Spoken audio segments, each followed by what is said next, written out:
Everything begins in the city of Ebelstein. Around there lived a ragged old man known by the locals as the Lion Geezer. He lived in the slums of Ebelstein and could only use basic 1-star magic. Even so, the man constantly bragged as if he were a great mage and would lose his temper with any kid who tried to play pranks on him. It was around this time that our protagonist crossed paths with that old man for the first time, and it ended up being from this grumpy old man that the boy began learning magic. In truth, our protagonist had no grand ambition or noble reason for doing so. The old man just wanted someone around to flatter him and listen to his stories, while the young man simply needed to gain knowledge about how magic worked, spending the entire winter training. Time goes by and soon spring begins to bloom across the region. Far from the city, the two continued practicing outdoors every day. The boy focused deeply, feeling the magical energy respond to his command. Seeing how easily the boy manipulated mana, the old man is shocked and begins to wonder who he really was. Focused on the exercise, the protagonist gathers all the necessary energy. He channels mana into the palm of his hand and shapes the structure of the spell. Next, he fires an arrow of pure energy, cutting through the air at high speed. The spell strikes the tree trunk with precision, causing impressive damage. Seeing the attack's perfect impact, the old man is left completely speechless. And that was how the protagonist spent an entire year alongside that man, doing all sorts of chores for him until officially becoming a 1-star mage. Later that same night, the mood at the camp was calm around the campfire. Half drunk, the old man remarks that beyond Ebelstein's northern wall, some nobles reach 3 stars even before their coming-of-age ceremony. He warns the boy not to get his hopes up, saying that someone of humble origin would never break through the 2-star barrier. The man constantly lectured about how bloodline determines someone's entire magical talent, and that any effort from a commoner was pointless. He insisted on putting this idea into the boy's head, perhaps trying to justify the fact that he had never achieved anything in his own life. That night ended up feeling strangely long while the two rested, but the next day, when the boy returns to camp under heavy rain, he ends up finding the old man lying on the ground, already lifeless. His body was covered in bruises, making it clear that he had been brutally beaten. Without saying a word, the boy grabs a shovel and begins digging into the wet earth. He drags the old man's body into the grave he prepared in the middle of the storm. Later, after raising a wooden cross over the grave, he discovers the old man was killed for trying to steal a 2-star magic book from a storehouse. No one could understand why an old man with no ambition would risk his life for something like that. It was then that a blue system window suddenly appeared right before the protagonist's eyes. He remembers how the old man always insisted that magical power depended exclusively on noble blood. The notification announces that he has unlocked the fundamentals of magic and asks him to choose his main magic school, with no turning back. But that noble blood rule didn't apply to him. After all, the boy wasn't originally from that world. And so, 4 years pass. That is when we are introduced to Keisha Flameheart, the former lady of the now decaying Flameheart noble house.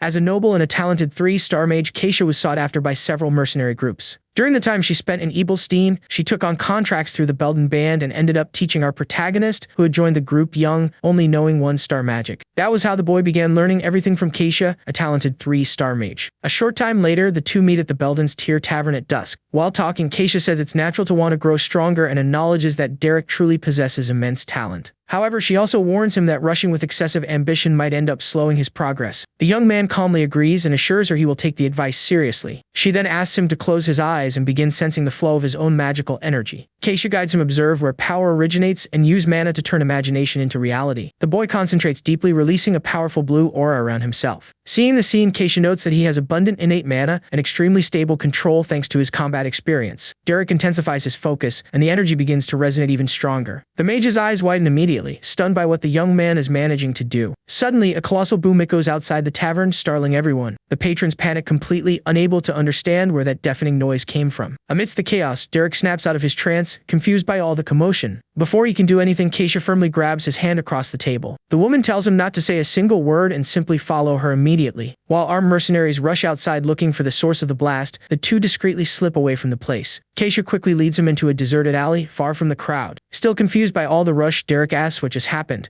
Stopping along the way, the mage asks him to listen very carefully to what she has to say. Seeing his master's serious expression, the young man agrees right away. She explains that nobles guard their privileges tooth and nail, with magic being the greatest of them all. She tells him that innate talent is only welcomed among nobility, and that it's almost impossible for a commoner to reach 3 stars, since the few who succeed spend their entire lives dedicated to studying. And to the boy's surprise, she reveals that what he just cast was the 2-star spell called Auditory Hallucination. The system notification pops up confirming the new skill, marking his promotion to a 2-star mage at 14 years old. After that day, Keisha began traveling with him, teaching him various spells and high noble customs. An entire year passes in this routine, until the moment comes when Keisha must leave. She had been hired as a private tutor by the influential house of Count Elvester. For the former noble lady, that opportunity was simply too good to pass up. As a farewell gift, she hands the young man a valuable 2-star magic book. With that, Derek's repertoire of magic skills expands considerably within the system. Another full year passes while our protagonist trains and studies the book non-stop. Studying on his own, he manages to master 2 more advanced 2-star spells with absolute perfection. Now 16 years old, the young man has reached an impressive level for any ordinary mage. And confident that he still has plenty of room to grow, he decides to return to the Belden's Tier Tavern. Upon arriving, the mercenary leader excitedly announces that they have finally landed a high-tier contract. The man reveals that the mission came directly from the prestigious House Duplain, the Grand Duke's family. Derek recognizes the weight of that name, but finds it strange that such a powerful house would want to hire an ordinary band. The leader doesn't care one bit about his doubt and celebrates, saying the Duplains spend gold like water. The mercenary leader insists, claiming that building ties with Duplain family would bring even bigger contracts in the future. Derek remains calm and asks what exactly the nobles want them to do. The man says it's a simple task, just hunt down a few monsters around the Grand Duke's territory. The young man becomes suspicious right away, finding it very odd that such an important house would need to hire mercenaries for something so basic. Having no patience for nonsense, our protagonist rejects the mission and decides to leave immediately. He warns that he doesn't take suspicious jobs and suggests the man find another mercenary for the task. The leader counters in desperation, saying the nobles specifically demanded a mage, and professionals of that kind are in short supply. Derek questions why they would need a mage for common monsters and reaffirms that he prefers not to take the risk. The young man raises his hand and keeps walking toward the exit, ignoring the man's persistence. Seeing that he's about to lose the mage, the leader throws out an irresistible offer, a gold coin, just as an advance payment. Holding the advance in the palm of his hand, our protagonist decides to at least hear what the clients have to say. That is when we meet the clients of the mission, the dispatch officer with a monocle, an older lady, and a young woman in a blue hood. The leader proudly introduces Derek, but the noble officer cuts him off immediately, rejecting the boy's presence. The man complains with disdain, saying he won't hand a serious mission over to someone who hasn't even come of age. The leader tries to defend the young man at all costs, assuring them that Derek is the most talented mage in the entire region. Annoyed by the waste of time, the officer turns his back, ready to cancel the meeting with the band. But before they leave, the hooded girl steps closer and whispers something into the man's ear. The officer listens to the young woman's request and ends up backing down, agreeing with her suggestion. The mysterious girl then turns to the young man and asks to speak with him directly. A short time later, the scene shifts to the outskirts of the Grand Duchy of Duplain's territory. The hunt begins shortly, with goblins being sent flying through the air by the protagonist's precise attacks. Showing great agility, Derek charges at the monsters without hesitating for a single second. Wielding his blade with mastery, the young man slices through the creatures mid-motion with absurd ease. A surviving goblin armed with a sharp hatchet tries to catch the boy off guard from behind, but Derek notices the strike instantly and delivers a clean blow, cutting the monster in half. The young man stares at the remaining creatures with a completely cold gaze, entirely focused on combat. Next, he channels electric mana into his hand and finishes off the last fallen monster with a striking lightning bolt. With the ground littered with corpses, the young man calmly turns around and informs the officer that the job is complete. The monocle-wearing man and the 2 women watch the slaughter from afar, visibly impressed by the speed. The girl in the blue hood praises the young man's performance with a gentle smile on her face.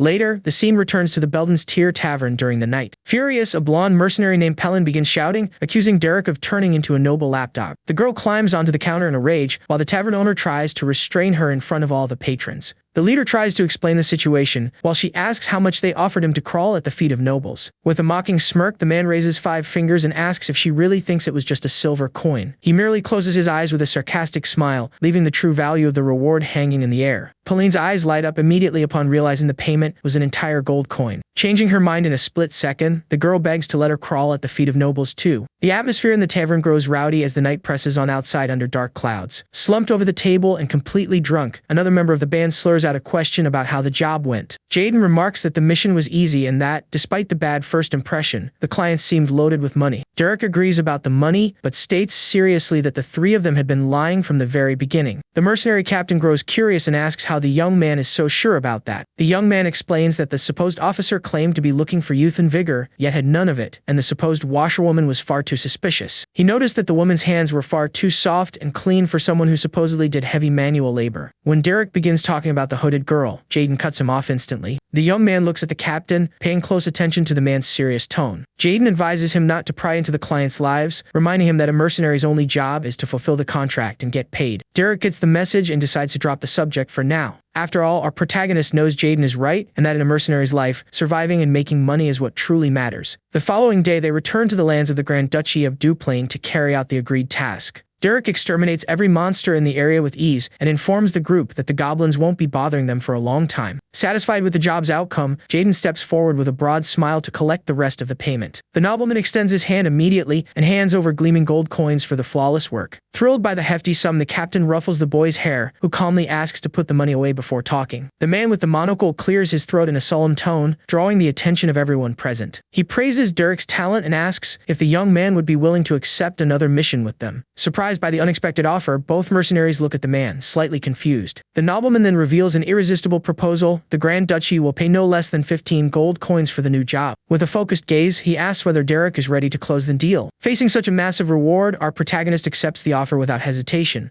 Shortly after, a luxurious carriage transports the duo directly into the heart of the noble territory. They arrive at the imposing and monumental Duplain residence, the official seat of the Grand Duke's family. Stunned by the castle's grandeur, Jaden praises the luxury of the place while walking alongside the boy. Before passing through the gates, the nobleman mentions he needs to make a formal introduction, even as the captain says there's no need for ceremony. The man then reveals that his name is Delon and that he is the Grand Butler serving directly under Grand Duke Duplain himself. Realizing the level of authority he had been treating so casually, Jaden instantly panics. Right after, the elegant older lady bows and introduces herself as Katerina, the head housekeeper of the manor. Completely embarrassed and trembling with nervousness, the mercenary captain apologizes for the delay in paying his proper respects. Derek concludes that although he already suspected their identities, both of their statuses within the noble hierarchy were remarkably high. At that moment, the hooded young woman takes a step forward, drawing everyone's attention in the courtyard. Both mercenaries stare intently at her, curious to finally find out who she truly is. The girl brings her hands to her cloak and begins pulling down the hood that concealed her face.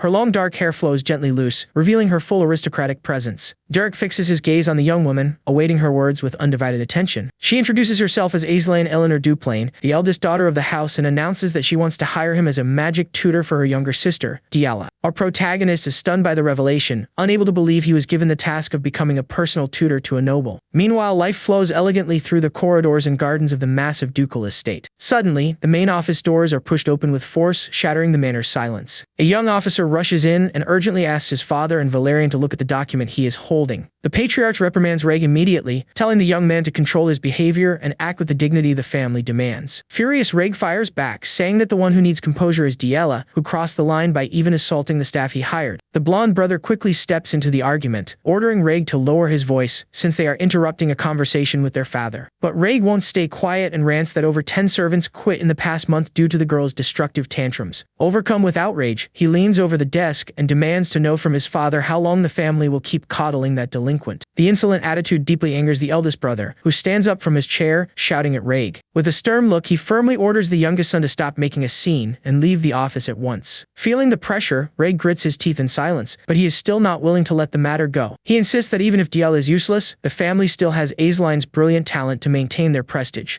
With a cold and decisive glare, the young man bluntly suggests that it is high time the family finally got rid of Diala once and for all. Upon hearing that, the patriarch slowly takes off his glasses and warns in a threatening tone that that decision is not his to make. Trying to justify himself, Reg proposes sending her to a noble monastery, claiming that living in seclusion would be far better than remaining a burden. But before he can even finish talking about sending the girl away, his father's hand shoots out and grabs his head with terrifying force. Without hesitating for a second, the family head slams his own son's face against the wooden desk, sending a violent crash echoing through the room. Filled with pure fury, the head of the house coldly repeats that Reg lacks the slightest authority to decide anyone's fate there. Lying on the floor and bleeding, the young man takes the beating, but mutters that when the time comes, his father will have to make a choice himself. The patriarch remains glaring at his son with a dark, brooding expression, fully aware of the dilemma looming over the family's future. The scene then shifts to the hallway, where our protagonist walks calmly, accompanying young Aislinn through the manor. She asks if he has ever heard of her younger sister, and the young man replies that he has only seen Diala's name in the family records. With a faint, melancholic smile, the girl confirms it and explains that Diala is hardly known outside the estate's grounds. Just then, the large doors to the head's office begin to swing open with a heavy creak. Out come the two brothers, and Aislinn immediately recognizes the blonde young man ahead of her, calling out to Valerian in surprise. Valerian greets her back with warm affection, asking how her routine has been since returning from Ebelstein. The young woman thanks him for the concern and politely replies that she has been living very comfortably thanks to everyone's care. Noticing the tense mood and the injury on Raig's head, the nobleman suggests they catch up properly later, and Aisline readily agrees. Our hero watches the duo pass with a keen eye, analyzing the far from friendly dynamic between the members of that noble house. While Valerian marches imposingly down the hallway,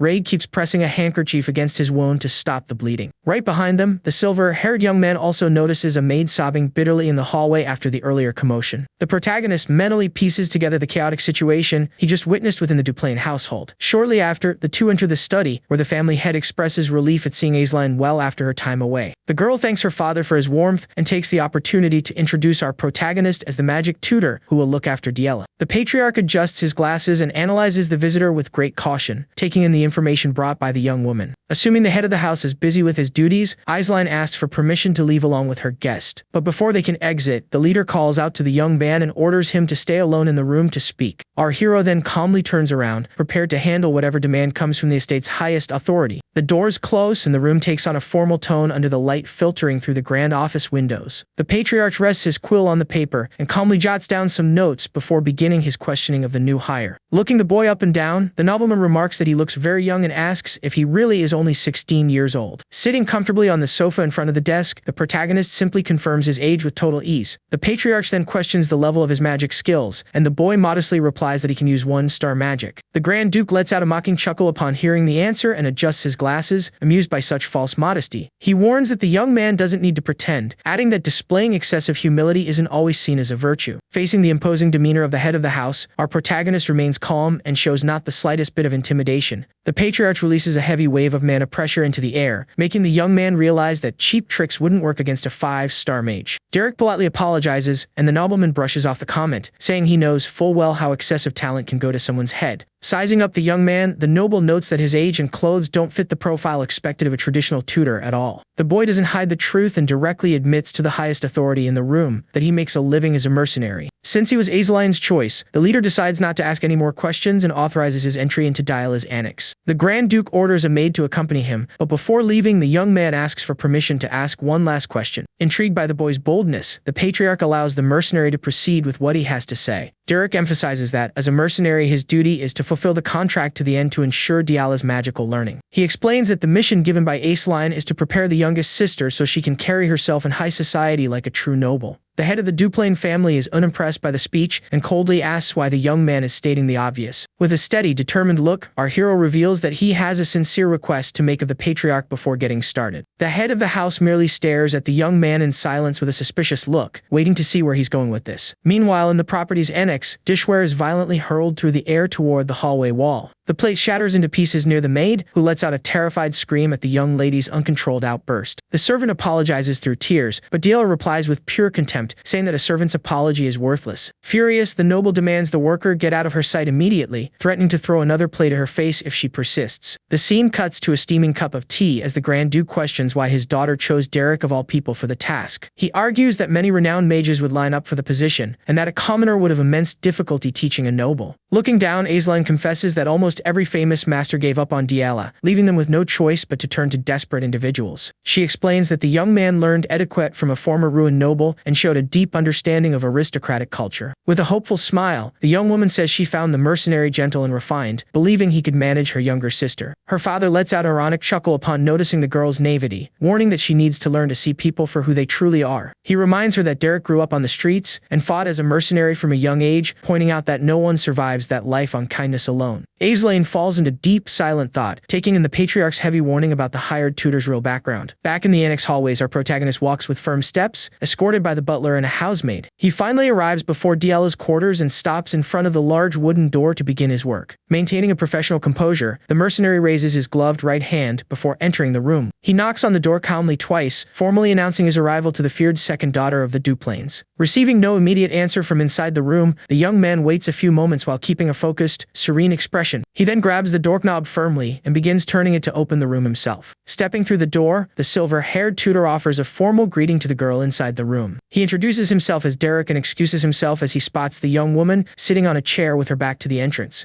Diela Catherine Duplain, the rebellious second daughter of the family, breaks the silence and coldly orders the newcomer to step forward. The protagonist begins walking calmly toward her, while the girl keeps her head down, hiding her face. But right then, a wicked, treacherous smirk appears on the corner of the young noble's lips. Without any warning, she throws the boiling tea from her cup with all her strength straight at the visitor. The liquid hits the protagonist's face dead on, and he merely closes his eyes and takes a deep breath as the tea drips down his hair. Diela lets out a mocking laugh and says in a tone of disdain that she thought she had just seen a sewer rat walking into the room. In a taunting tone, she asks if he's the mercenary the butler mentioned, adding mockingly that the young man looks like a worm. Without showing the slightest hint of shame, the girl rests her hand on the back of the chair with a malicious plan in mind. She climbs onto the seat to place herself higher than the newcomer. Diela dumps a bucket of filthy water directly over Derek's head, scoffing that gutter water suits his homeland well. The protagonist remains completely still, simply listening to the droplets drip from his face as he processes the young woman's provocation. The girl tosses the bucket onto the floor and mockingly complains that the water ran out too fast, calling it disappointing. Derek slowly raises his head and stares at the rebel with his piercing red eyes, maintaining an eerie calm. Diela is caught off guard by the coldness of that gaze and is left speechless for a brief moment before the young man's composure. Outraged by his audacity, she flies into a rage at being stared at like that and delivers a kick from atop the furniture right into his chest. The young mercenary is knocked back by the strike and drops into a crouch, while the girl glares down at him with pure contempt. The spoiled girl complains about the dirt stuck to her clothes and begins taking off her shoe in visible irritation. Pinching her nose as if she couldn't stand the smell, she mutters in disgust that the mercenary's very presence is revolting. She throws the shoe hard toward Derek, who stays grounded on the floor, taking the hit without a word of complaint. The young woman leans down, supporting her weight on the furniture to settle onto the sofa right after. Sitting comfortably, she sticks her bare foot forward and orders the sewer rat to learn his place in the world. The scene quickly cuts to a memory from the study, where several documents and reports rest on the leader's desk. The Grand Duke appears with his back to the window, reflecting on the conditions he set during his conversation with the boy. He remembered with gravity every word spoken by the visitor before granting him access to his rebellious daughter's quarters. Derek had argued that his very presence there proved that ordinary methods wouldn't work on such a troublesome girl. The young man then asked the family head directly how much real authority he would be willing to grant during the process.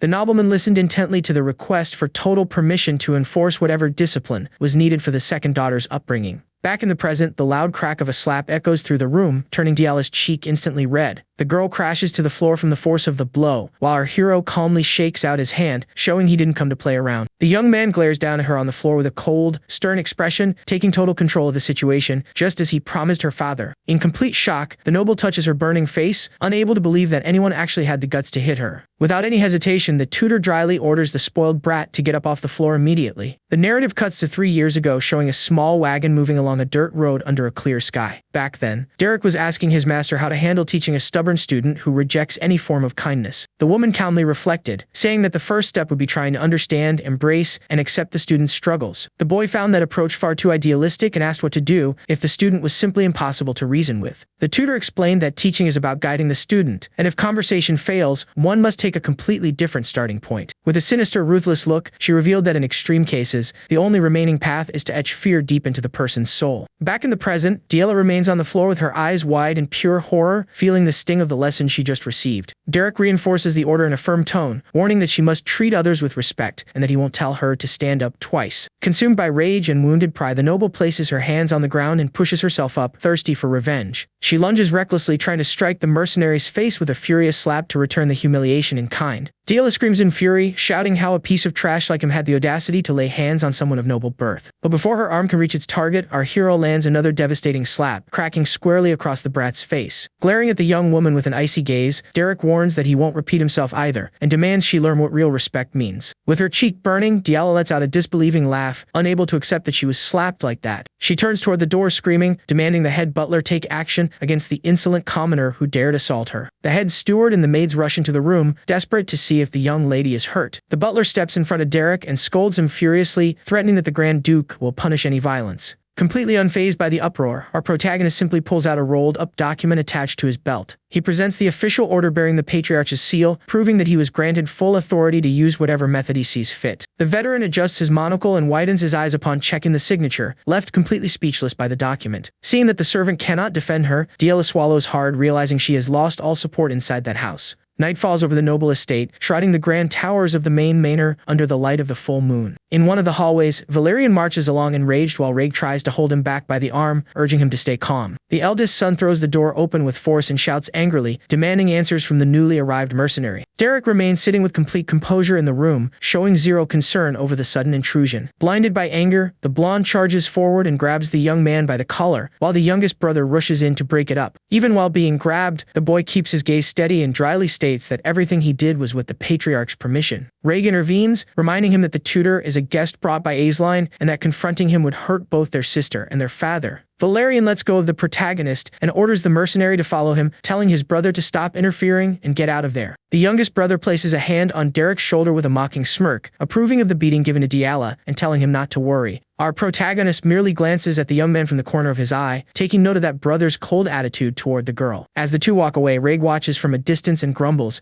unable to understand why they still protect that useless girl. In the quiet darkness of the room, a pair of old dolls rests leaning in the corner near the cracked door. Valerian pushes open the door to a private room in the manor and invites the mercenary to step inside his sister's old sanctuary. He reveals that this was the room Yahello used before she was isolated, and that everything there was preserved exactly as it was. The mercenary walks over to an easel and begins examining an unfinished painting left on the workbench. The older brother fondly remembers when the girl loved to paint and would blush brightly whenever showing him her canvases. He points out that she never finished her paintings, preferring to paint only what she liked and leaving the rest blank. Valerian takes the moment to apologize for his earlier hostility, and Derek accepts the apology without holding any grudge. Curious about the room filled with incomplete artworks, the young man asks what the real reason was for bringing him there. The nobleman opens up, saying he wanted to show that Yahello wasn't evil, but that she ended up changing after becoming obsessed with bloodline and status. He laments that her difficult behavior got her banished from the main house without him ever understanding why she changed. The firstborn says that if she learns basic one-star magic, he can intervene with their father to prevent her exile. Desperate for his sister's future, Valerian grips Derek's shoulders and fervently begs him to save Yahello from that fate. The mercenary asks for a moment and begins carefully inspecting the details of the books left on the room's shelf. Spotting the numerous notes along the margins of the pages, he instantly realizes that the girl never truly gave up on learning magic. He asks if all the material follows the traditional method of the regulation school, and the young noble confirms it does. Our hero's analytical gaze lights up as he uncovers the mistake that was holding the young woman back in her studies. He looks at another painting on the wall, finally understanding the true nature of Yahello's free and artistic mind. Derek firmly closes the study tome, already having in mind the exact plan he will use to unlock the girl's talent. With absolute confidence in his abilities, the protagonist accepts the challenge and promises the young man he will do everything he can to help her.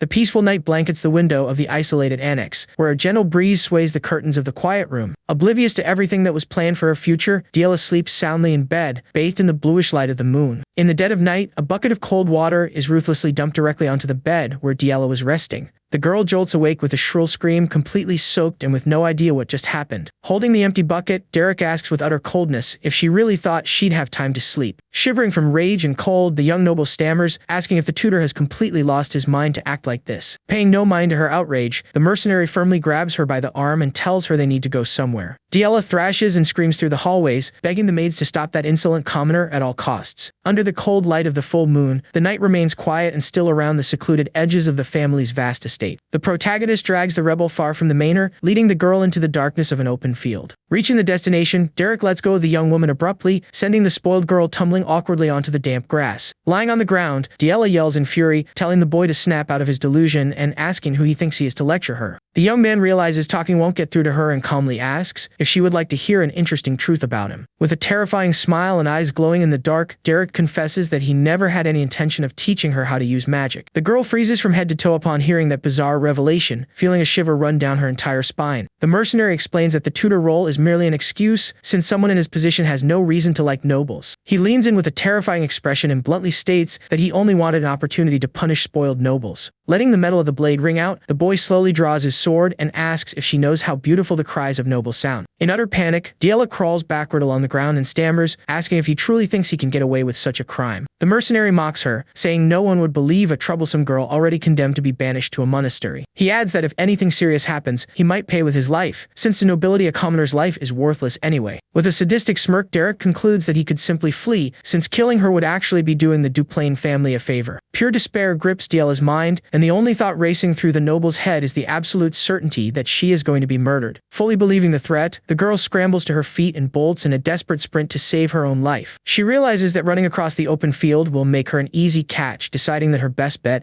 is trying to lose him in the woods. The young woman plunges among the trees, trusting that her detailed knowledge of the terrain will let her circle back toward the mansion. She thinks that if she can just escape the forest, she'll make that bastard pay with his life, but a sudden flash erupts right behind her. A massive, blazing sphere of magical flames condenses in the air, lighting up the clearing with suffocating heat. Derek raises his arm with absolute composure, controlling the giant mass of fire and aiming directly at the girl. Glancing back over her shoulder, Diella widens her eyes in complete shock upon recognizing the shape of that devastating attack. She panics upon realizing that the spell being cast is 2-star magic, unable to comprehend how that commoner wields such power. Illuminated by the crackling fire, the mercenary wears a challenging smirk, ready to pay her back for everything from earlier. The fireball is unleashed, cutting through the night darkness at blinding speed, roaring like a trail of destruction through the air. The reflection of the deadly strike mirrors in the girl's terrified eyes as she feels death pass inches away. The blast slams into the ground right beside her with a deafening crash, throwing Diella into the dirt as she screams in sheer terror. The impact of the flames sets the surroundings ablaze and kicks up a suffocating wave of dust around the fallen girl. In total shock, the aristocrat swallows hard and trembles on the ground, feeling the heat of the embers practically scorching her skin. Derek reappears, strolling calmly through the smoke, and mockingly remarks that it seems his aim was off. The night sky stands as the sole witness to the highly unconventional method the new tutor is using to tame the rebellious girl. Seized by blind terror, Diella musters the last bit of strength she has left and resumes running desperately through the darkness. Panting relentlessly with her heart in her throat, the noble quickens her pace through the brush to try and stay alive. She leaps over roots and fallen logs, running harder than she ever has before to escape the clutches of the supposed mercenary. Unable to withstand the exhaustion, Diella trips over branches and crashes flat onto the damp forest floor. The girl tries to push herself up from the dirt, groaning in pain and lacking the strength to continue her desperate flight. Slicing through the night wind, a spell in the shape of a magic arrow rips through the air toward its mark. The young noble widens her eyes, seized by terror as she sees the glowing energy coming straight at her. The shot hits the ground mere inches from her body, kicking up dirt and sparks of light. Completely cornered, she stares at the magical mark glowing in the soil, holding her breath. Derek walks up and praises her agility, mocking it's hard to believe she used to spend all her time locked away. Sweating cold with her face scratched, Diella holds back her tears and grits her teeth before her tormentor. In a final burst of desperation, the spoiled girl gets up and bolts back down the trail into the woods. The protagonist merely watches the futile attempt with a faint smirk on the corner of his face. Fleeing aimlessly, the noble grows desperate, wondering how much longer she can keep up that pace. Realizing she would be caught either way, a dangerous idea flashes through the girl's mind. The young man touches his palm to the ground, sending out a pulse of mana to track the terrain. He analyzes the density of the vegetation ahead, reading every move the runaway makes through the woods. Derek recalls that this scenery matches the paintings she used to make when she was younger. The mercenary understands that she always felt the mana of wild nature and channeled it onto her canvases. He concludes that the girl's talent was never suited for the rigid methods of the aristocracy. Suddenly, Diella appears atop a boulder and leaps down screaming, raising a heavy rock to crush him. Reacting in a fraction of a second, our hero draws his sword with surgical precision in the dark. The blade slices the rock clean in half with a loud crack, shattering the surprise attack mid-air. Landing on the ground, the young woman freezes in shock at how effortlessly he defended himself. Derek praises the bravery of the counterattack, acknowledging that choosing to fight took a lot of courage. Panting heavily and lying on the ground, the noble exhausts the very last drop of energy in her body. The young man approaches slowly and coldly states that she no longer has the legs to run from anyone. He points the tip of his sword at the girl and dryly asks what her final words will be. Diella lets out a breathless, bitter laugh, accepting that she has finally reached the end of the line. With her pride wounded, she screams that she won't stoop down like a commoner and tells the mercenary to just kill her already. Derek looks at her sternly and asks why she is so sickeningly obsessed with her own bloodline. The question strikes the depths of the girl's soul, sending a shiver through her entire body in surprise. Looking down, the young woman breaks down and asks through tears what else would be left for her if she lost her family's prestige.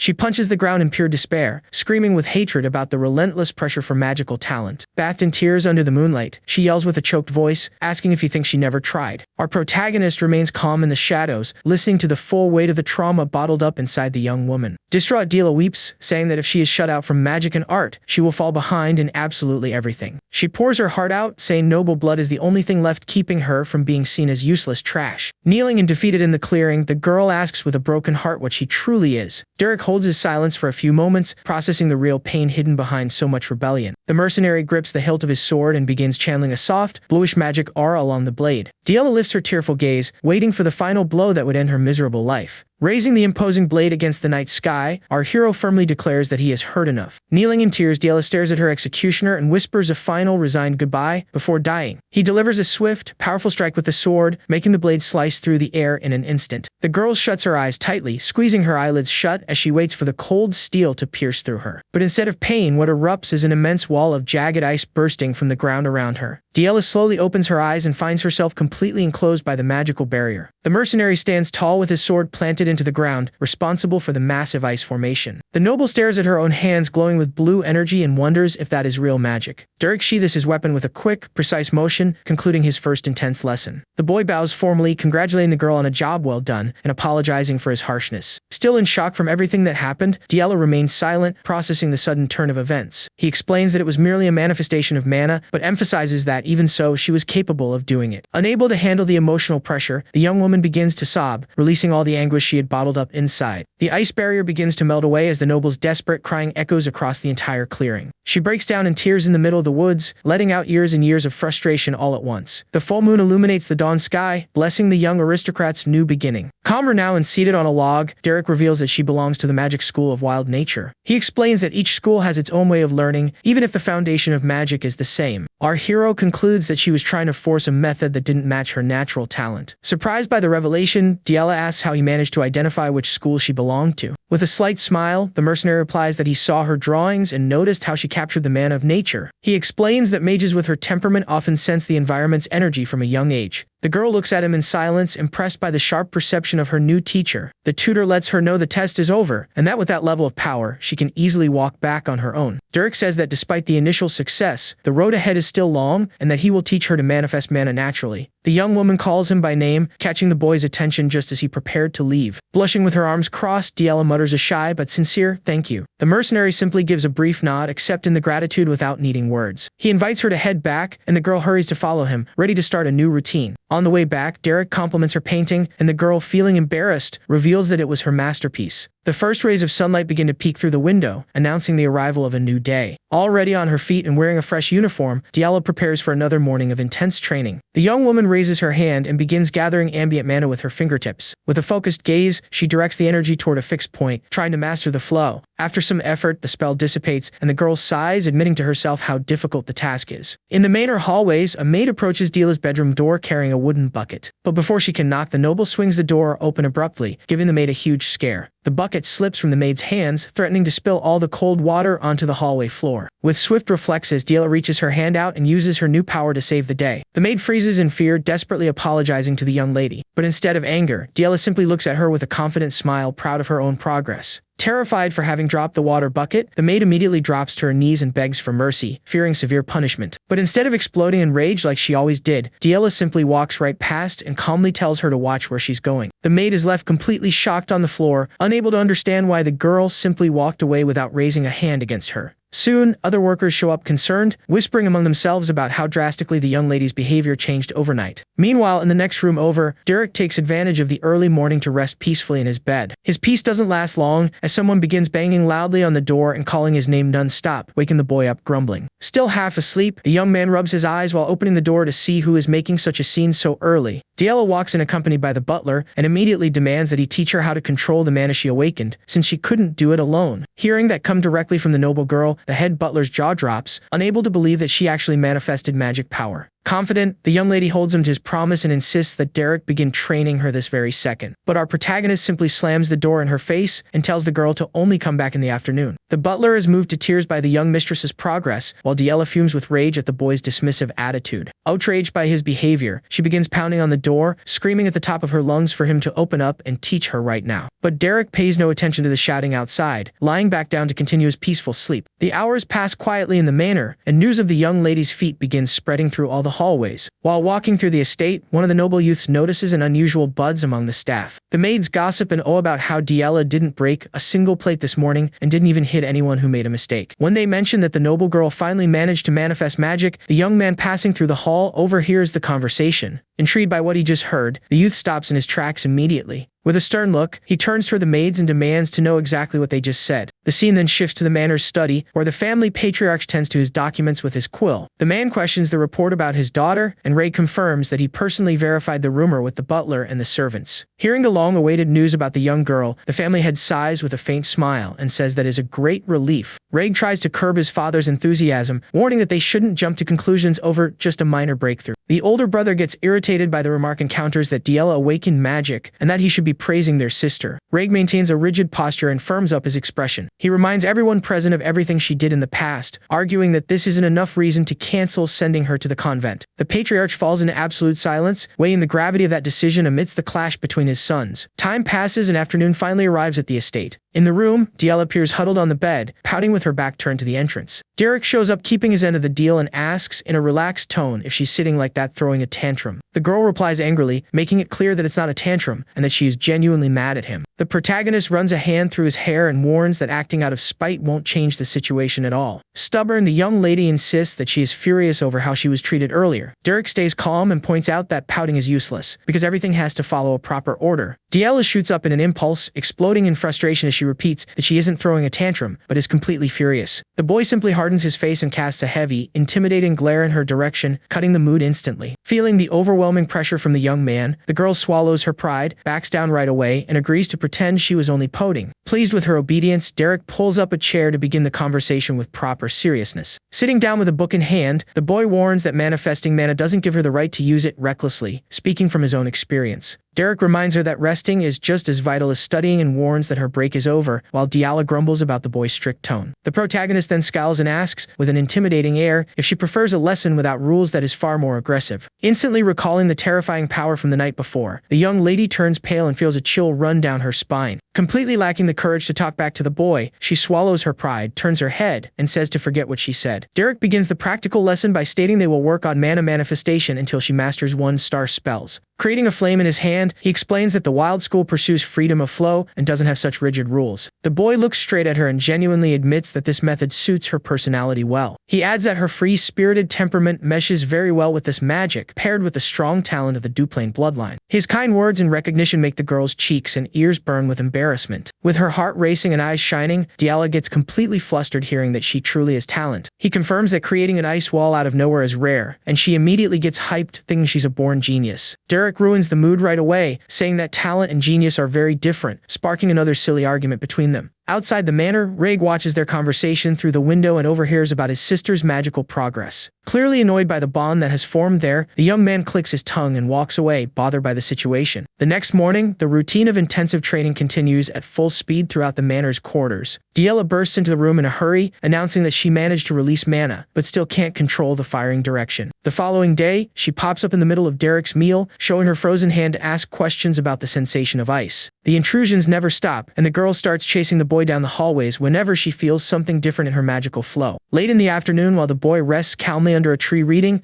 the young lady appears, demanding his presence. Putting her hands on her hips, she complains that he vanished and asks if he received those rare books just to slack off. Derek merely looks up with absolute calm and confirms, with total chill, that her father gave him the books for that exact reason. Impatient, the noble girl pulls the boy by the arm into the sunset glow, demanding that he evaluate her new magical progress. A short while later, in another hall of the estate, the eldest brother of the family waits pensively before the large window. The door opens quietly and Derek enters the room to answer the nobleman's summons. The boy asks the reason for the meeting, and the brother asks him to make himself comfortable so they can talk calmly. Sitting face to face, the firstborn brings up the topic and asks how Yahello's behavior has been over the past few days. The young man replies that she has shown massive growth, although mastering 1-star spells will still require more time and practice. The nobleman understands the situation and mentions that their mother will return from a social gathering next week. With a cautious tone, he warns that the matriarch is strict and that nobles don't accept commoners in prominent positions. Derek listens to the warning calmly, states that he will be careful, and asks if that was the only reason for the talk. The young heir falls silent for a brief moment, paving the way for his true confession. He begins a pompous speech, saying his duty as heir is to understand and embrace every single member of the house. The nobleman gestures dramatically in the air about how hard it is to handle the feelings and values of such different people. Having zero patience for beating around the bush and long speeches, Derek cuts him off and asks what he really really means by all that. The brother dramatically clenches his fist, gathering the courage to confess his biggest frustration. With a teary face, he finally vents that he is hurt because Diala simply refuses to play with him. Our protagonist just stares at the firstborn with an expression of pure exhaustion at such unnecessary drama. Calmly sipping his tea, he listens to the brother fondly recall the days when the girl used to welcome him with a smile. The young man then leans in desperately and asks for a tip to win his little sister's affection, leaving Derek baffled by the request. The firstborn explains that he turned to him because Derek is the only person in the entire house that the girl follows everywhere. Trying to smooth things over, the firstborn urges calm and reveals that he learned to sew dolls from the maids just to give the girl a present. The hare then pulls out a bizarre ragdoll and excitedly asks if the toy doesn't look just like his little sister and full of brotherly love. Derek is completely appalled by its terrifying appearance and asks if the noble is trying to cast a curse on someone. With his pride wounded by the boy's harsh words, the young hare is on the verge of tears from sheer frustration. He grumbles that the protagonist is useless for this kind of advice as time passes and the following week finally arrives. In the estate's hallways, the family matriarch finally returns from her trip and approaches the boy in front of all the servants. With an elegant smile on her face, the lady mentions that she has heard high praise regarding the feats of her youngest daughter's new tutor. She formally introduces herself as Mariella Devil Duplain and offers a gift from her lands for his outstanding work. But Derek maintains his usual coldness and bluntly replies that he has no ties to any noble family. The woman freezes for a moment and politely asks him to repeat what he just said. Looking straight into the matriarch's eyes, the young man declares with complete ease that he is merely a commoner. The woman's noble composure shatters instantly, turning pale and wide-eyed upon discovering the teacher's common origin. An awkward silence hangs over the entire estate while the lady tries to process that absurdity. The aristocrat recalls that the boy was welcomed into the home as a renowned magic master for her youngest daughter. She presses the conversation, highlighting that everyone was talking about the supposed instructor's incredible competence. Keeping up appearances, Marilla tries to regain her composure while reaffirming her generous reward offer for the lessons. Derek remains unfazed before the noble's presence, reaffirming that he does not belong to any prominent bloodline. The aristocrat's shock only deepens at the audacity and calm with which the young man speaks about his station. Without showing any fear, the protagonist clearly repeats that he is nothing more than an ordinary commoner. The revelation strikes the lady like lightning, sending her into a state of pure outrage at the news. Flashing back 1 week in time, a luxurious carriage was preparing to leave the courtyard of the massive estate. Before departing, Aceline talks with the young man and mentions that she was very happy to have brought him to the Brand Duke's manor. The young lady explains that she would love to spend more time with Diala, but needs to return to tend to her duties in Ebelstein. Our protagonist listens carefully and responds briefly and directly, agreeing with the instructions given. The veteran accompanying her gives the boy a pat on the shoulder, joking that his response was far too lifeless for the occasion. Getting into the carriage, the man tells him to take care of everything quickly before Pelin finds out and throws another massive fit. The vehicle pulls away, kicking up dust on the road, while Derek watches his companion's departure in silence. Once on their way, the girl suddenly gasps and covers her mouth, realizing she made a huge lapse in memory. She confesses to the warrior that she forgot to warn Derek about her mother's imminent return the following week. The man finds her concern funny and asks if the lady's return was really something so dangerous. Aislinn swallows hard, fully aware that the matriarch's temper is usually ruthless toward anyone who crosses her path. Back in the present, the matriarch's noble poise gives way to uncontrollable rage as she marches determinedly toward her husband's office.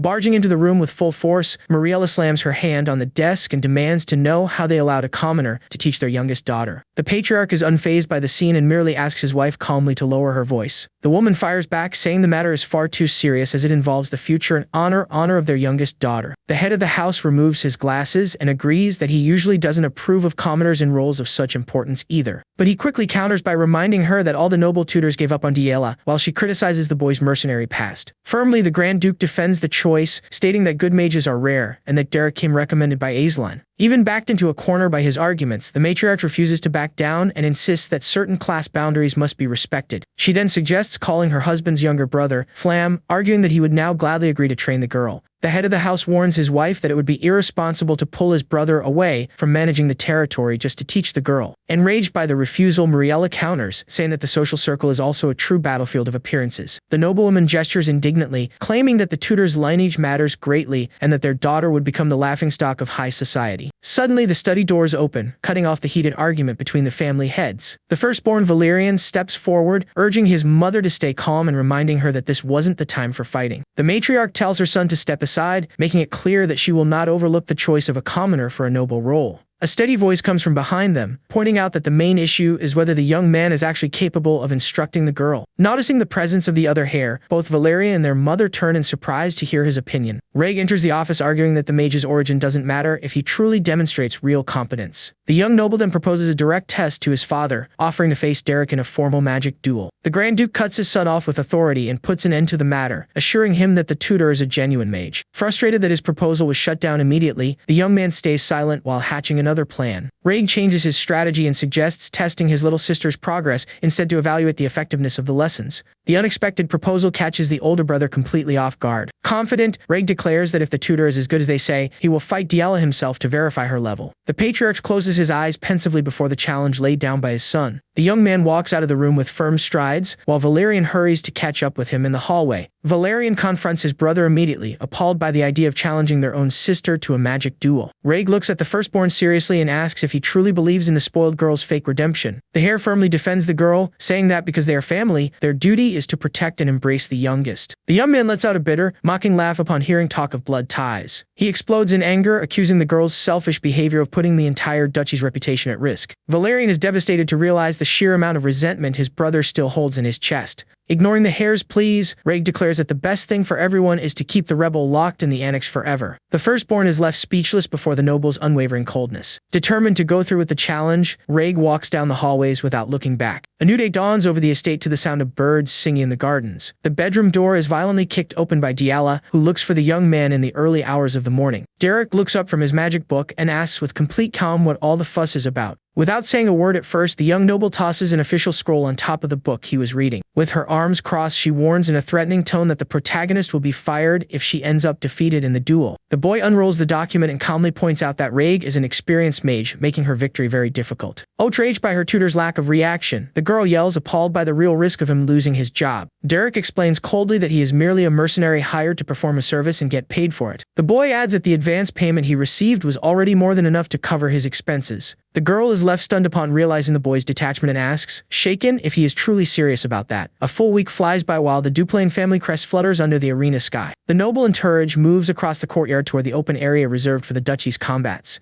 The Grand Duke leads the march with steady steps alongside his wife and servants to witness the long-awaited duel. Spotting the young master waiting in the center of the arena, the patriarch approaches and greets him with respect. Derek returns the greeting by calmly dipping his head, showing no hint of intimidation before the patriarch. The Grand Duke takes note of the boy's impeccable composure and wonders if all that calm stems from deep self-confidence. Settling into his seat, the family leader concludes that the young man has immense courage and shouldn't be dismissed so easily. Heavy footsteps echo through the courtyard entrance, announcing the opponent's arrival for the confrontation. Wearing his dark cloak, Reg enters the battlefield with a cold expression loaded with hostility. The nobleman thinks to himself that this won't be just any spar, determined to crush his sister's pride once and for all. Heading down the arena stairs, he vows to make the girl deeply regret all her past insolence. Right after, delicate steps move across the stone floor on the other side of the open field. Yahello appears wearing a red hood over her dress, walking with a focused and serious look. She recalls her previous conversation with Derek when she anxiously asked if he truly only cared about the reward. Back then, the boy explained that her mana flow was already on the right track to eventually reach advanced magic. Derek pointed out that the talent came from her own bloodline, leaving the young lady puzzled as to why he was complimenting her so suddenly. He reminded her that the wild school prioritizes free growth and instinct without relying on traditional teachings. On the verge of tears, the girl exploded in frustration and demanded to know why he was saying all that at such a critical moment. The protagonist merely maintained a calm silence, listening to the girl's outburst without interrupting her. Looking down, Yahello confessed that she knew perfectly well she was never an exemplary or dedicated student like the others. But, with teary eyes, she begged to keep training with the boy, refusing any other instructor in his place. Derek listened to the plea with his back turned, taking in the young aristocrat's sincere determination. Adjusting his gloves, the boy bluntly stated that he didn't understand noble etiquette and had never fought in formal duels. With a piercing gaze, he assured her that he knew how to win a real battle and asked if she was ready to triumph. The girl then relived her dark past, remembering the spiteful voices that humiliated her for being unable to cast spells. Since childhood, she was surrounded by cruel nobles who mocked her failures and called her a disgrace to the Duplain lineage. The comparisons to her perfect siblings suffocated her, while high society openly wished for her absolute failure. Bottling up all that pain, the young woman wiped away her tears and asked Derek to make her victorious at any cost. Back in the present, the hooded girl takes her stance in the arena, refusing to act like Raig's fragile little sister. Watching the girl's steady posture, the tutor knows she isn't standing there as the youngest noble daughter either. Before all watching eyes, she stands purely as a true mage and as Derek's disciple. The wind whips the crest banner above the arena as tension between the combatants reaches its peak. The two siblings take their distance in the center of the courtyard under the watchful eye of the entire noble party. The head butler steps forward and clears his throat loudly to draw the attention of the crowd in the stands. The servant announces that the duel will follow official noble hall rules, where whoever triggers their magic barrier first is the loser. With instructions given, Raig and Yahello trade icy glares and prepare for the starting signal of the match. The protective accessory worn by nobles is designed to neutralize lethal spells moments before direct impact. Derek analyzes the artifact and realizes that, with the 10-minute limit, the opponent intends to end the duel much faster. Wasting no time, Raig raises his hand and begins a rapid chant, conjuring rings of magic light around himself. The strong gust of wind generated by the concentrated power violently whips against Yahello's hood. An emerald whirlwind takes shape in the young man's palm as the wind enchantments finish casting. Looking coldly at his opponent, Raig apologizes and warns that he is sending her right back to the confinement of the annex. The nobleman fires a colossal wind blade toward his little sister with the full force of his advanced magic. The cutting attack flies tearing through the air at high speed, making the crowd gasp in fear for the girl's life. Facing the slicing strike rushing toward her at high speed, Yahello keeps her eyes wide open and doesn't flinch. Showing impressive reflexes, the girl slides low to the ground, letting the wind blade graze right over her. Shocked that his attack was dodged so easily, Raig grits his teeth and fumes at his opponent's audacity. The young man then thrusts both arms upward and summons a consecutive barrage of destructive gales. Multiple emerald blades rain down from the sky in arcs, targeting the girl's position with overwhelming force. Without losing her composure for a single moment, the youngest tracks the trajectory of the spells with extreme coolness. Derek watches from the stands and notes that, despite his talent, Raig lacks real combat experience and wastes too much mana guiding the strikes. The young woman manifests her power and raises a solid wall of ice, blocking the cutting impact instantly. The frozen barrier shoots up from the ground like an impenetrable shield, shattering the opponent's wind attack. Raig realizes that it's merely raw mana without a refined formula, and refuses to accept that his spell was stopped by something so simple. Pushing his magic power to an even higher level, the nobleman gathers a colossal volume of wind in the palm of his hand. Determined to end the duel once and for all, he bets everything on destructive power to pulverize his sister's defenses. A massive blast is hurled against the frozen barrier, daring the girl to withstand the force of the gale. Yahello remembers Derek's teachings when he explained that mercenaries don't fight for honor, focusing strictly on the end result. At the time, the instructor warned her that winning as a pragmatic warrior might draw criticism from the high nobility. With a focused look, the boy asked if she was truly willing to cast noble pleasantries aside to win. The girl answered without a second's hesitation, accepting any sacrifice in exchange for victory on the battlefield. Back in the fight, unyielding determination shines beneath her red hood as she calculates her next move. The girl leaps quickly along the sides of the courtyard, using the ice debris to disrupt her brother's aim. Derek reflects that, in real life, smart fighters overcome power gaps by turning the environment to their advantage. For those who live through survival battles, the goal was never to put on a pretty duel, but to fight tooth and nail. Feeling the pressure of his opponent's rapid advance, the nobleman begins losing his patience and scrambles to adjust his spell. The young girl applies the lesson to the letter, exploiting every inch of the terrain and surrounding smoke to break her opponent's rhythm. She moves with surgical precision, utilizing every available resource to close the distance to victory. Another sharp vortex comes tearing through the air directly behind the novice mage. The impact crashes against yet another block of ice raised in the very last millisecond. Taking a deep breath and locking down her mana flow, she withstands the violent shockwave of the magic explosion. Certain that his strike hit dead on, Raig flashes an arrogant smirk and declares the end of the match. Dust kicks up across the entire battlefield as the wind obscures the arena's view. One last curved blade strikes the center of the smoke where the girl had been standing. A gigantic explosion roars across the stone courtyard, sending fragments flying and blanketing the arena in gray fog. Derek remains completely unfazed on his bench, while desperate screams echo from the stands calling for Yahello. The matriarch goes into complete shock at the violence of the blow and covers her mouth in panic for her daughter's safety. Frantic, the lady turns to her husband and screams for the duel to be stopped immediately so they can treat the girl. Grand Duke Dylan keeps his eyes locked on the smoke and tells his wife to sit down, assuring her the clash isn't over yet. The woman protests in disbelief, but her husband calmly points out that the emergency protective necklace hasn't even triggered. The head of the duchy analyzes the dust screen with a focused gaze, impressed by the endurance on display. The protagonist keeps sitting in silence, not moving a single muscle in the face of all the crowd's drama. The patriarch notes Derek's cold demeanor and realizes the boy already foresaw the girl's absurd level of growth. Amid the thick smoke starting to clear, Raig strolls confidently across the arena, convinced he has secured victory. Raig searches for his sister through the dust, unable to understand why the protective barrier didn't trigger and where she could have vanished to. A suspicious creak breaks the silence beneath the platform, catching the young nobleman completely off guard. The wooden planks under his feet begin to groan and snap ominously. Jagged ice lances erupt violently from the floorboards, launching the young man into the air in a surprise attack. Pulling off a quick mid-air flip, Reg twists his body and tries to land safely to recover from the shock. Landing dazed, the nobleman is stunned to realize he was ambushed from beneath the stage. He looks over at the referee immediately, believing that stepping off the platform's surface would count as a disqualification for the girl. The head butler simply shakes his head no, confirming that the youngest tactic is perfectly valid. Reg realizes with frustration that nobles never anticipated such a dirty, practical move within traditional duels. A sudden movement in the gap opened and the floor catches the mage's attention that very second. A colossal column of ice tears through the wood toward the nobleman, forcing him to jump in a hurry to avoid being impaled. Multiple frozen spikes sprout in rapid succession across the ground, wrecking the arena floor and closing in on the young man. Unable to see the girl's position, the young man panics upon realizing how difficult it is to land a spell blindly. He realizes his opponent only needs a single clean hit to win, turning the duel into a straight-up street brawl. Furious at being cornered, the young man screams Diala's name while trying to find an opening to attack. The young mage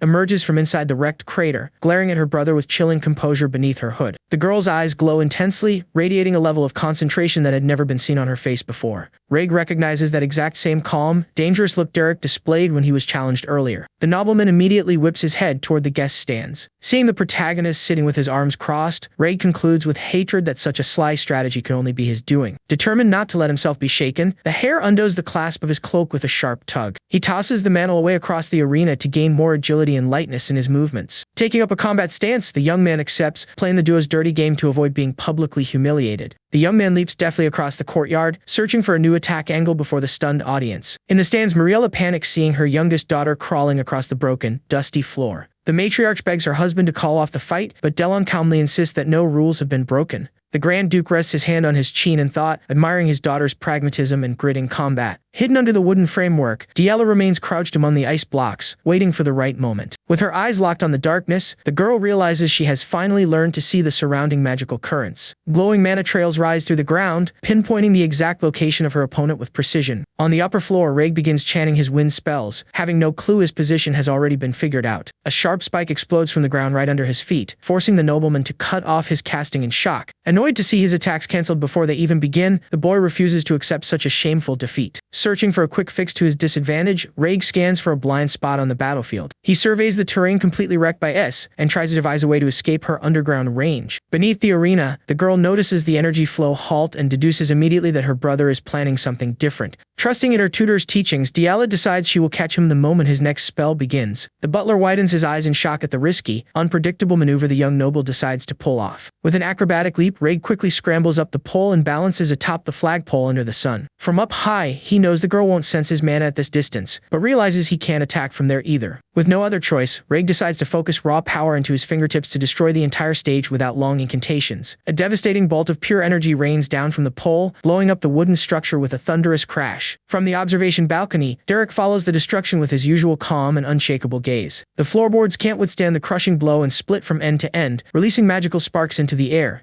Left with no foundation at its base, the massive flagpole snaps and begins crashing down over the arena. The young nobleman leaps through the air with extreme agility before the fall to ensure a clean landing. A massive cloud of dust and debris billows across the courtyard as the pillar smashes into the stone floor. In the stands, Mariella panics once again, screaming for her son upon seeing the violence of the crash. The boy lands crouched among the rubble, keeping his senses on maximum alert amidst the gray fog. Coughing from the thick smoke, the nobleman covers his mouth and tries to locate his opponent's position. A swift figure cuts through the dust toward him, revealing that the girls survived the barrage completely unharmed. Wasting no time, Reg raises his hand and manifests a glowing magic arrow to intercept the girl's charge. The luminous projectile shoots straight through the wind, aimed directly at the young girl's head. With reflexes sharpened by intense training, Diala widens her eyes and calculates her dodge down to the exact millisecond. The mage leaps forward through the air, releasing a trail of ice to propel her own body. A frosty glow wraps around her fingers as she finishes the evasion maneuver mid-flight. Locking a fierce gaze onto her target, the youngest ignores her minor injuries and focuses solely on the counterattack. The energy arrow passes inches from her face, dissipating into the air without dealing any damage. Dodging the spell flawlessly, the girl closes the distance in the blink of an eye. The hooded girl drops on her brother with full momentum before he can put up another defense. The boy believes he holds the edge at close range and tries to ready another point-blank shot. Instead of using magic, Yahello shocks everyone with a double kick to her brother's chest, knocking the nobleman flat on his back. The impact knocks the wind out of the boy, leaving him stunned as she glares down at him with pure determination. Groaning in pain from the blunt strike, Reg tries to push himself off the ground to scramble back up. Showing zero noble restraint, the girl seizes the opening and grabs a handful of dirt from the arena floor. She hurls the sand straight into her opponent's face, blinding his vision in a classic dirty mercenary move. Reg howls in agony, covering his gritty eyes, completely disoriented by the unexpected humiliation.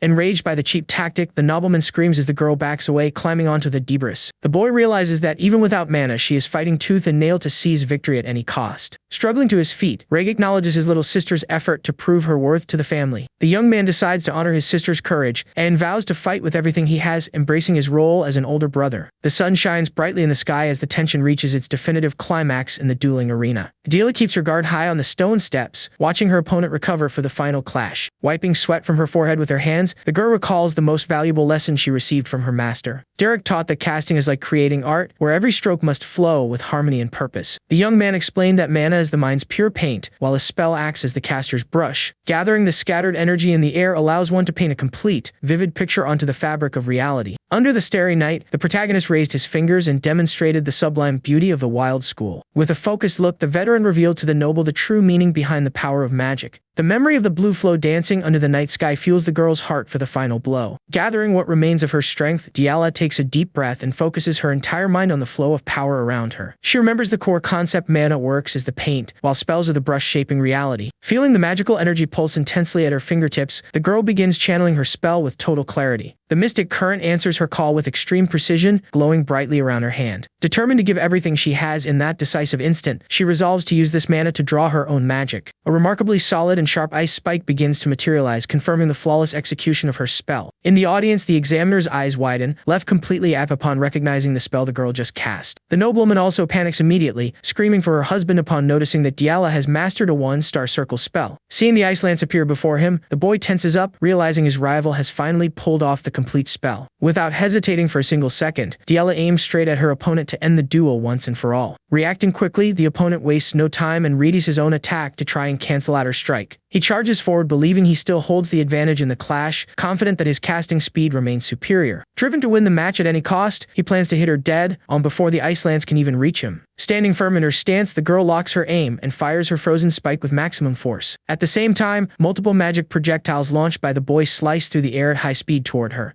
The two powerful techniques collide violently in mid-air in the middle of the training grounds. The impact of the two colliding spells unleashes a blinding flash that engulfs the entire arena. Overcome with dread and fearing the worst, the woman screams Yahello's name in sheer panic. As the smoke begins to clear from the area, a circular defensive barrier emerges around the young girl. The magic protection absorbs all the remaining impact of the blast, keeping the girl completely unharmed. Exhausted after spending all his energy in the clash, the boy can barely catch his breath. Yahello is also left breathless from the strain, taking in what just happened there. Watching everything closely from the balcony, our protagonist follows the fight's conclusion with a remarkably calm look. Memories drift back to a year ago, showing a peaceful day on the family estate. The tranquility of that scene hid the difficult period little Yahello was going through inside the manor. On that occasion, the butler informed Lord Duplain that an important piece of mail had just arrived. He explained that the document contained the formal invitation to the social gathering taking place soon. Walking down the hallway, they spotted young Yahello sitting alone in a corner, and the servant asked how they should handle her attendance. Curled up alone in her chair with a melancholic look, the girl radiated the sorrow of feeling cast aside. The patriarch merely watched his own daughter in absolute silence, a heavy look on his face. Back in the present on the battlefield, the girl finally snaps back to reality and realizes the outcome of the clash. She looks around and sees the magic barrier still active, realizing that her defense held up with complete success. Impressed with herself, she can barely believe she managed to trigger the protection just in the nick of time. Meanwhile, the boy collapses to the ground, shocked to see the ice lance embedded mere inches from his body. The white-haired young man simply confirms the obvious outcome of the clash. With no way left to keep fighting, the opponent finally accepts his complete defeat before everyone. Overcome by a sudden wave of relief and emotion, Yahello bursts into tears right in the middle of the arena. From up in the VIP box, the Lord watches the scene in silence, acknowledging the girl's clear growth. Completely outraged, the noblewoman screams furiously at her husband, slamming the quality of that magic clash. She keeps yelling at the top of her lungs, while Yahello tries to wipe away her tears after securing her major victory. The Lord of Duplain reflects on everything he saw, questioning the highly unconventional methods that young tutor had been teaching his daughter. His memories return to his wartime days when a young Raymond Oswald Duplains stepped forward honored to fight on the front lines. At the time, his superior mentioned that he had already heard a lot about him from his father, noting the familiar gleam in his eyes. They were eyes filled with pure ambition, something that shaped his military path forever. Back in the courtyard, Diella keeps wiping her tears while trying to catch her breath after the exhaustion of the battle. Watching the girl's resolve, the Lord admits aloud that the spark in her eyes has improved considerably. The maids rush in frantically to attend to the young mistress and check the severity of her wounds. Concerned about her bruises, they insist that Diella be taken immediately for medical care. To everyone's surprise, the little girl brushes the maid's hand away with a firm motion, refusing the help. Determined, she walks across the courtyard with steady steps, completely ignoring the staff's calls.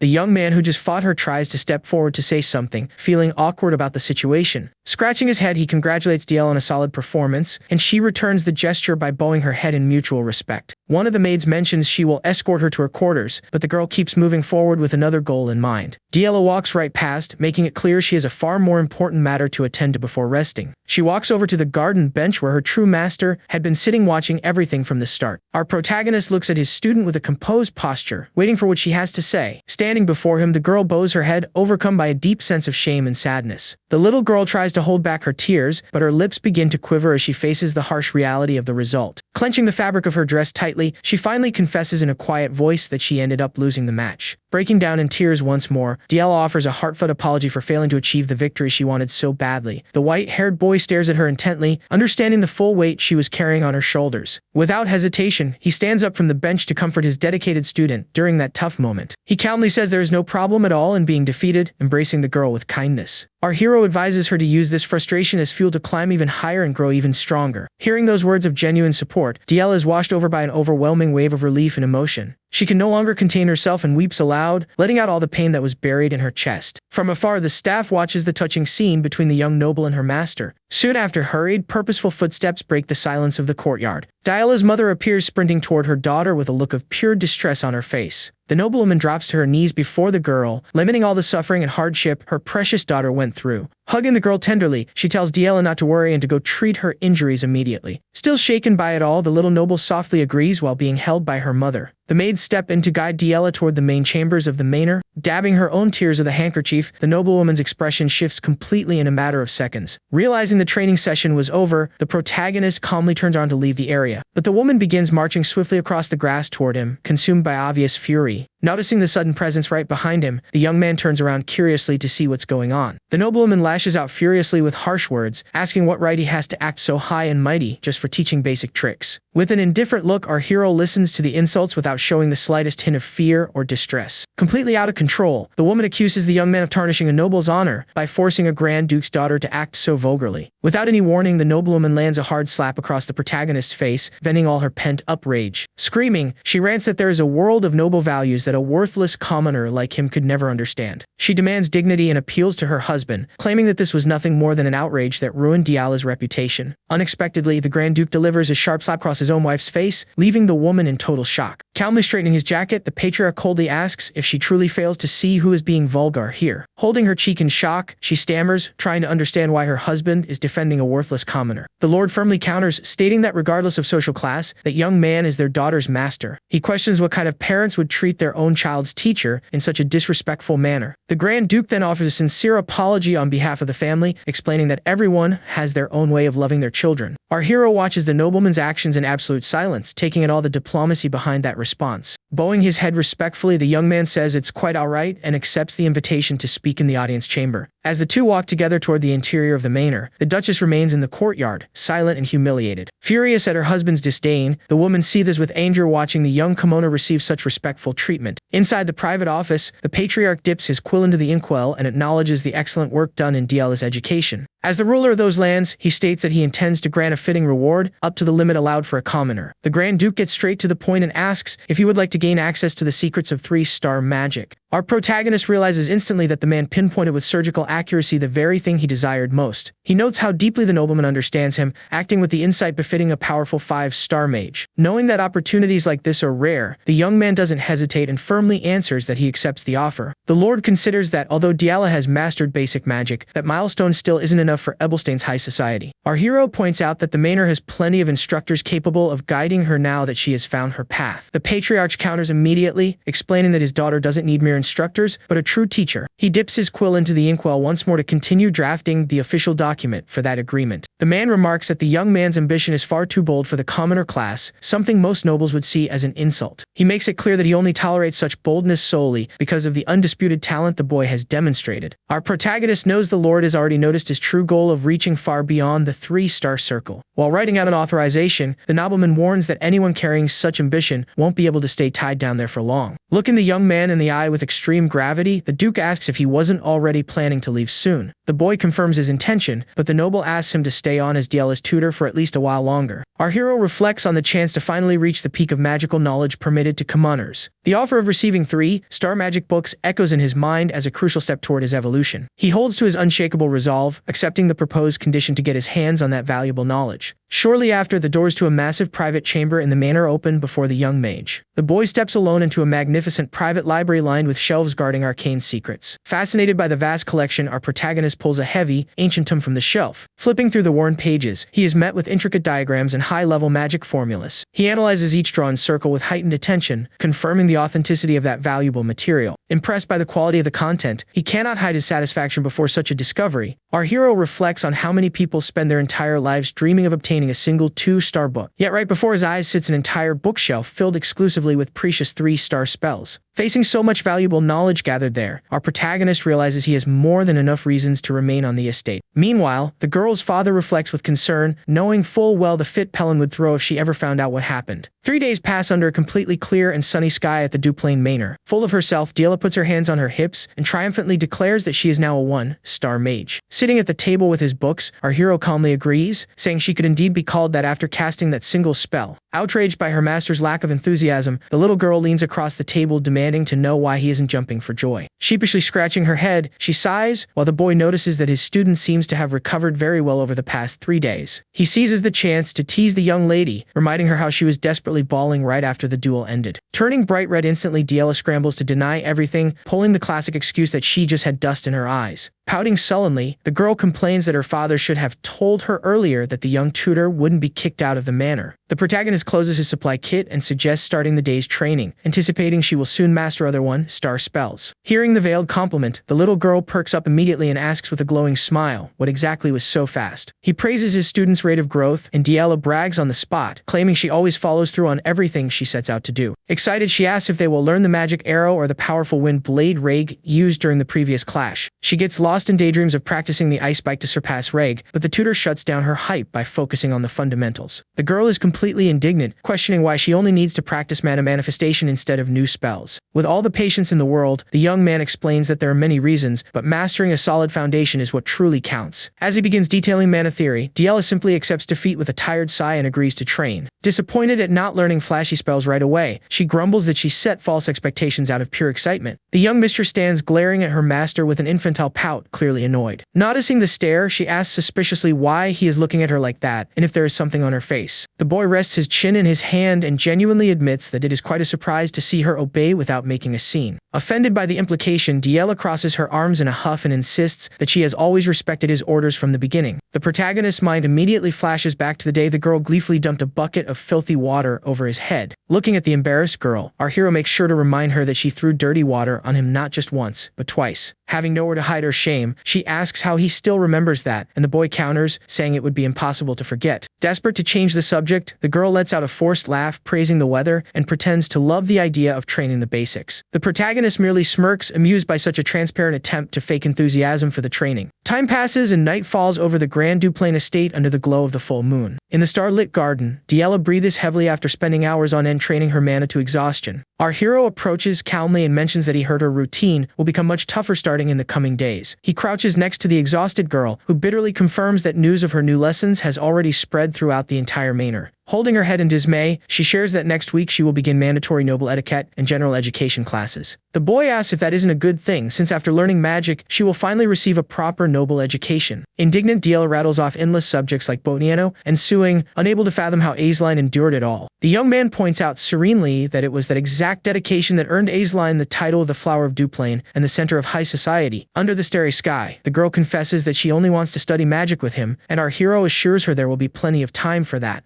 Confident in the backing he received from the Lord, the boy asks casually who could possibly kick him out of the manor now. With a sad smile, Diela replies that while her father recognized him, her mother will never accept the situation so easily. When the protagonist asks the reason for such rejection, the girl explains that the Duchess fears her daughter will lose her noble status and turn into a mercenary. The boy analyzes that the fight was indeed far from having the elegance and pomp nobles tend to value so highly. He concludes that this artificial issue of dignity is nothing major and can be easily worked around. The protagonist firmly asserts that silencing the Duchess's complaints is simple. Just strip away any reason for her to criticize. Intrigued by her young master's bold idea, Diela tries to understand what plan lies behind that suggestion. The next day, rays of sunlight illuminate the imposing facade of the main Duplain residence. Diela's mother walks through the manor hallways with a look visibly weighed down by worry. She laments deeply, fearing the bad influence that young commoner master will have on her daughter's innocence. The Duchess panics, imagining the tutor teaching the little girl to act with the ruthless brutality of mercenaries. She has nightmares thinking about Diela barging into noble ballrooms like a wild warrior dragging slaughtered beasts. Terrified by the thought of her daughter turning into an unmannered barbarian, the noblewoman clutches her head in terrible pain. Determined to protect the house's prestige, she resolves to find a way to remove the young man from the estate. Holding her forehead in anguish, the woman promises herself that she will secure a permanent fix to that situation. Suddenly, Diela's sweet voice echoes down the hall, instantly catching her mother's attention. Seeing her daughter approach, the Duchess's heart fills with the warmth and relief of a doting mother. She wears an affectionate smile, eagerly waiting for the warm, childish hug the girl always gave. Overjoyed, the woman waits with open arms to embrace her precious daughter with all the love in the world. However, the noblewoman notices a completely different and unexpected poise in the girl before her. Dressed in an elegant blue outfit, Diela executes a flawless aristocratic curtsy, wishing her a good morning with extreme politeness. The Duchess's jaw drops, completely stunned before that sudden display of refinement. With impeccable posture, the girl apologizes for her absence and politely mentions that she must head to her piano lesson. Caught off guard by such composure, the noblewoman stammers, unable to comprehend her daughter's radical transformation. Diela excuses herself with a graceful smile, explaining that her new study routine is quite packed. Confused, her mother asks if etiquette lessons weren't supposed to start only next week. The little girl thanks her for the maternal concern and states that she is very eager to delve into those noble teachings. Left with no rebuttal against such courtesy, the Duchess simply tells her to go ahead so she won't be late for her appointment. The young mistress walks away across the courtyard with remarkably elegant steps, leaving everyone nearby wide-eyed. Blown away by the young lady's class, a maid loses focus and ends up dropping a wooden crate onto the floor. With extreme gentleness, Diela walks over to the staff member and kindly asks if she was hurt in the incident. Flustered and stunned by such noble sweetness, the maid stammers out her thanks for the young mistress's concern. The Duchess watches the scene from afar in utter disbelief, seeing her daughter carry herself with the poise of a true highborn lady. Meanwhile, in Ebelstein's refined noble district, the prestigious Rosia salon fills with lively chatter among young ladies.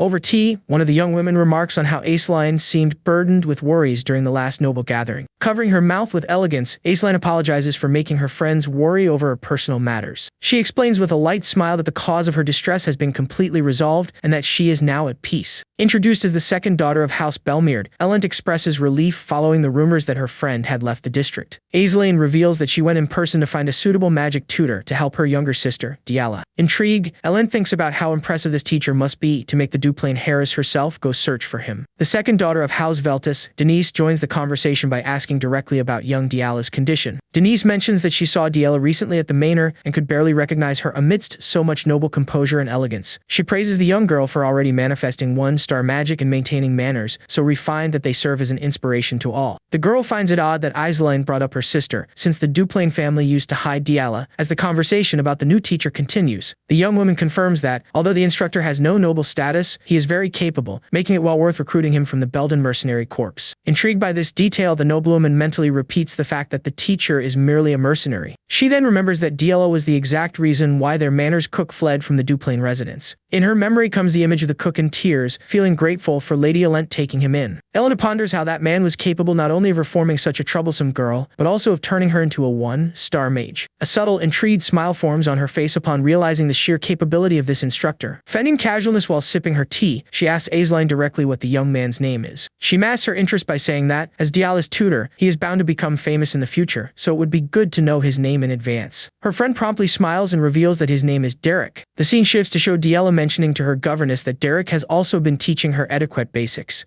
The woman tries to hide her irritation with a strained smile, saying it is admirable that the girl is putting effort into her studies. Diala quickly emphasizes that she didn't learn it on her own, but rather thanks to Derek's direct lessons. Beaming with excitement, the young lady admits she used to find etiquette very difficult and only managed to make progress because of him. The governess forces a friendly chuckle, but inside she is already seething with rage from hearing so much about this man. Stepping out in the hallway, the woman loses her temper completely, outraged by the fact that the mercenary's name never leaves the girl's lips. Unable to understand what he did to change Diala, she angrily decides that she needs to find some way to intervene. Meanwhile, in the garden, the manor servants comment with relief on how gentle and docile Lady Diala has become toward everyone. The gardener agrees in awe, admiring the drastic change in her behavior within just a few weeks. The butler also admits his surprise, since that kind of refined posture was previously only seen in young Aisline. Hearing the staff say the girl now radiates noble dignity, the governess nearly explodes with fury in the hallway. Night falls silently over the grounds of the estate. In the moonlit clearing, a book filled with complex magic circle diagrams lies open on the grass. Focused on his solitary training, our protagonist sweats as he concentrates the flow of power. He extends his hand and shapes an intense blue flame, displaying remarkable magical control. With calm and precision, Derek completes the spell and begins dissipating the surrounding energy. The trail of magical fire softly extinguishes at the tips of his gloved fingers. Exhausted after the grueling training session, the boy sits down on the grass, trying to catch his breath. A rustle in the brush catches his attention, and a voice immediately follows, apologizing for the intrusion. A uniformed young man emerges from the trees, asking awkwardly if he ended up interrupting the training. Derek turns calmly, assures him that it's quite alright, and asks what brought him there at this hour. The nighttime air remains still as the two settle down to talk. Sitting beside him, the youth explains that he wanted to talk a bit about Lady Diala. Before starting, he notices the 3-star tome in Derek's hands, and Derek explains that he borrowed the book from the Duke. The youth is stunned to learn that the patriarch himself entrusted such a valuable item to him. Our protagonist admits that the spell is tough for his current level, but points out that there's no harm in studying ahead of time. The youth recalls the Duke's words, already recognizing Derek as a true mage. Given that, the boy simply agrees, impressed by such dedication to magical studies. Returning to the main topic, Derek asks what he really wanted to know regarding Lady Diala. Feeling rather embarrassed and blushing on the spot, the boy confesses that the situation is tricky and asks what teenage girls usually like. Derek just stares at the young man with a completely blank expression, taken aback by such an unexpected question. Embarrassed, the boy asks if Diala would like it if he embroidered a doll that looks like her as a gift. Derek immediately shuts down the idea, already picturing the terrifying monstrosity such a doll would turn out to be. The young man laughs nervously to brush it off, claiming he already expected that and wasn't seriously planning on making anything like it anyway. Trying to change the subject and escape the embarrassment, he suggests they head back inside if the training session is over. The two then begin walking quietly side by side across the estate's quiet courtyard. Stepping forward, the young man breaks the silence and says with deep sincerity that he is truly grateful for everything Derek has done. He explains that the atmosphere in the house has improved tremendously. Valerian is focused on the territory, and even the family patriarch finally seems pleased. Derek mentions how difficult it is to read what the Duke truly feels, and the young man laughs, agreeing that everyone in the mansion feels the exact same way. As they continue along their path under the night sky, the young man reflects deeply on the changes within the family. He acknowledges that he also needs to accept reality and that anyone, especially youngsters their age, can mature.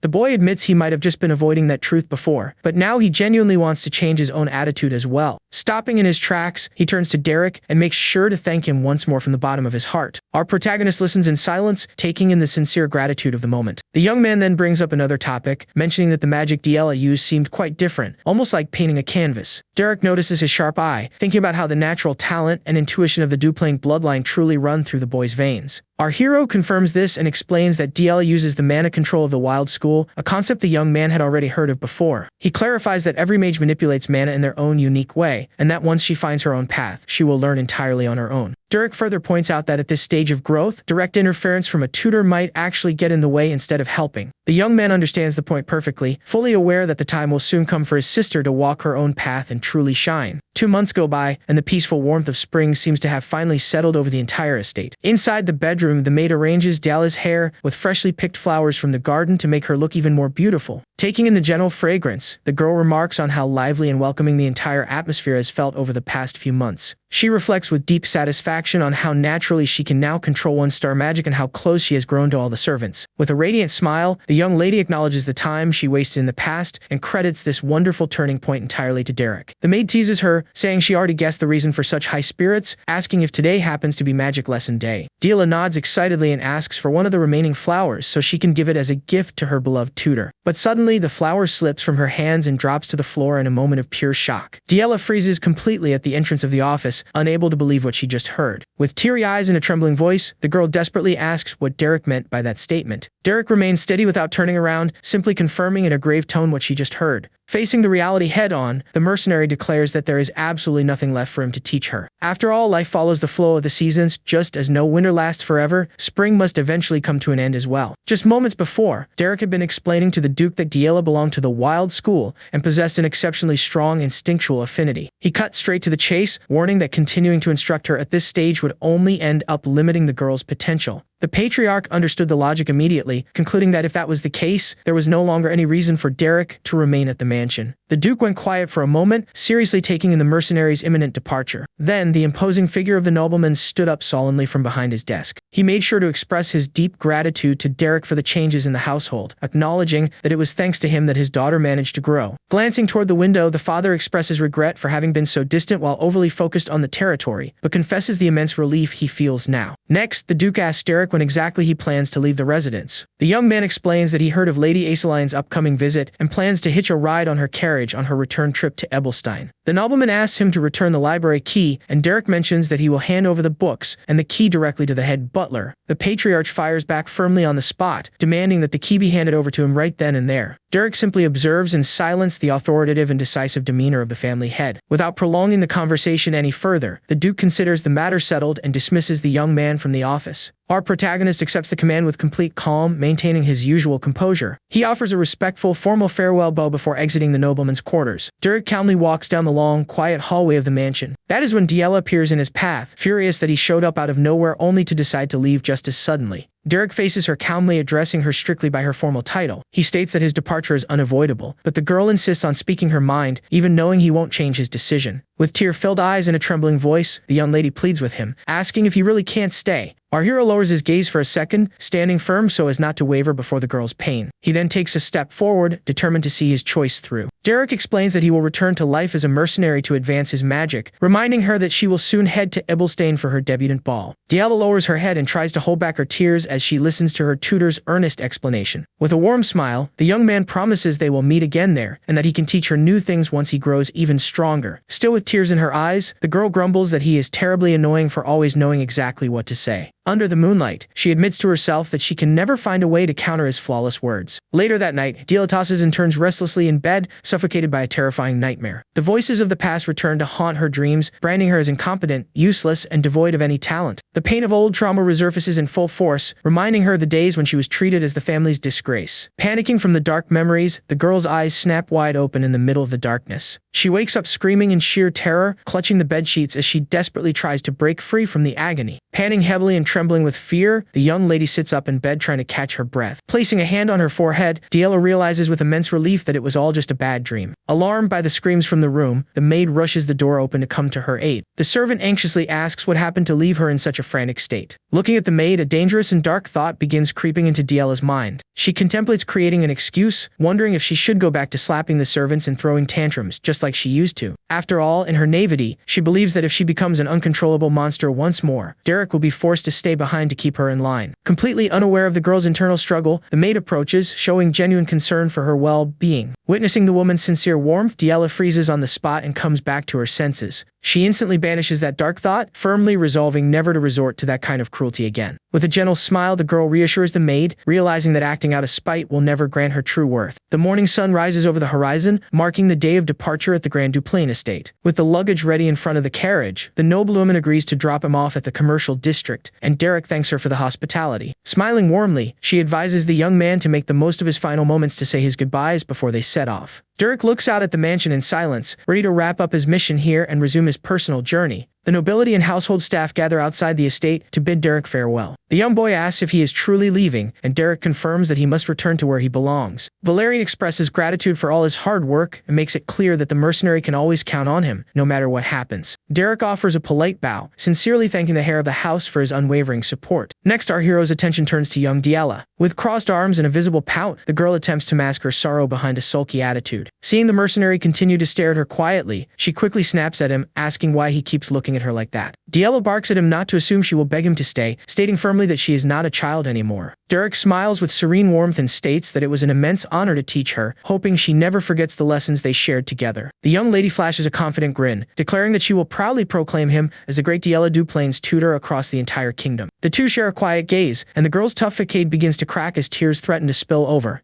With a trembling voice, she tells him to take care of himself and avoid getting hurt out there, while Derek gently tells her not to push herself too hard. Bursting with pride, she insists that she has already grown up and is more than capable of taking good care of herself. That confident response sparks a deeply special memory buried deep within Derek's mind. He recalls when he was younger, declaring with that exact same fierce determination that he was already an adult who could fend for himself. And he fondly remembers the comforting embrace of the person who always looked after him back then. She would always tell him with deep affection to hold on to those teachings for the rest of his life. Those gentle words left a lasting mark on the young man's heart forever. Snapping back to the reality of the farewell, he calls out to Yahello in a calm, soothing tone. Derek tenderly pats the girl's head, warmly reminding her that she doesn't need to rush to grow up. That sweet gesture completely breaks Yahello's tough facade, leaving her fighting back tears as emotion takes over. Wiping the tears from her face, she watches Derek walk away toward the waiting carriage. But halfway there, the young man hears his student's urgent shout and turns back once more. Yahello waves with both hands, beaming with a radiant smile as she shouts at the top of her lungs that they will see each other again. Derek answers her wave with a respectful bow, promising that they will meet again in Ebelstein. Overcome with emotion and tears in her eyes, the girl seals that promise with pure joy swelling in her chest. The scene then shifts to the bustling commercial district of Ebelstein under the warm orange hues of dusk. The door of a lively tavern swings open, revealing the classic, rowdy atmosphere of local mercenaries. Right at the entrance, a brawl is already underway, with a female warrior knocking a brute flat on his back with a clean strike to the jaw. The crowd roars at the violent clash, while a hooded Derek steps inside and calmly takes in the usual chaos. With another brutal punch from the blonde woman, the knocked-out brawler collapses hard onto the floor. Spotting the newcomer, the warrior Pelin flashes a massive grin and shouts Derek's name with sheer excitement. Our protagonist finally pulls down his hood with a calm smile, announcing that he is officially back at his true home. The establishment is the famous Belden's Tier Tavern, the central headquarters for his comrades in arms. The veteran behind the counter pours a special round of med on the house to celebrate the kid's return. Leaning against the counter, Pelin looks him up and down and teases him, asking if he turned even paler from living like a pampered noble. The tavern keeper curiously strikes up a conversation, mentioning how surprising it was to see a mercenary turn into a tutor and asking for details about his stay at the mansion. Derek calmly takes a sip from his mug and summarizes that he merely did his job, stating there are no grand stories to tell. His companion huffs in frustration at his cold demeanor, teasing that he even picked up the reserved mannerisms of nobility. While the boss tries to calm things down with a drink, the girl vents angrily about the exhausting grind she endured working double duty without him around. The tavern keeper asks if Derek at least managed to rake in a hefty pile of gold working for the highborn. Derek calmly responds that he received something far more valuable and meaningful than simple gold coins. He then places an elegant leather-bound magic tome adorned with golden accents onto the table. Both comrades lean over the counter in absolute shock, assuming it must be an extremely rare 2-star book. With complete composure, our protagonist corrects their guess, revealing that the grimoire is actually a 3-star tome. The tavern keeper panics, thinking he must have stolen the item, while Pelin completely loses her mind in fascination and greed before such a valuable treasure. Derek keeps his cool and clarifies that the book was a direct gift bestowed upon him by the Grand Duke. Beside herself, Pelin grabs the young man and demands to know if the nobles happen to need an archery instructor as well. As the night deepens at the inn, the rowdy noise slowly gives way to quiet calm. Flipping through his manuscripts, Derek asks about available quests, catching the boss off guard with his eagerness to get right back to work. He explains that he would prefer a simple hunt to regain his combat rhythm after spending so much time cooped up in the mansion. The veteran chuckles at his concern, reassuring him that competent mages are always in short supply and there is never a shortage of work. Without a moment's hesitation, our hero decides he wants to take on a new mission starting first thing tomorrow. The following morning, the mercenary duo is already out on the road, riding aboard a wagon toward their next job. Out in the open field, a massive ogre charges aggressively straight at the archer. The duo neutralizes the threat with ease, leaving the defeated monster lying flat on the ground riddled with arrows. During another foray into dark caverns, Derek wields his glowing magic blade to halt the advance of arachnid beasts. On the journey back, while Pelin collapses from sheer exhaustion in the wagon, the young man uses his free time to study his spellbook. At their open-air campsites, restful nights are short for someone driven to grow stronger without pause. Derek Derek takes full advantage of the nighttime isolation in the woods to continue honing his arcane techniques. He channels energy with razor-sharp concentration, refining the flow of magic pulsing through his hands. Condensing power within the palms of his gloves, he molds a dense magical matrix crackling with sparks. Leaping backward, the young man unleashes a powerful, concentrated blast of blue mana. The magical shockwave erupts high above the canopy, lighting up the dark forest. Panting and drenched in sweat from the energy drain, he sits down on the grass to catch his breath. Flipping through his grimoire, Derek realizes he has already mastered the vast majority of 2-star spells. However, he recognizes that breaking through the barrier to reach the 3-star rank remains an exceptionally steep challenge. Time continues to march on, and their relentless grind of missions stretches through the rest of spring and summer. Autumn soon rolls in, carpeting the town and the tavern entrance with dry orange leaves. Right after, a harsh winter blankets the entire commercial district of Ebelstein under a thick layer of snow. The tavern door gets pushed open in a rush amid the freezing winds of the blizzard. Shivering violently from the cold, Helen walks in, grumbling about the freezing temperatures alongside a composed Derek. The clerk jokes about the youngster's boundless energy for tackling the Kent Mountains under such extreme weather.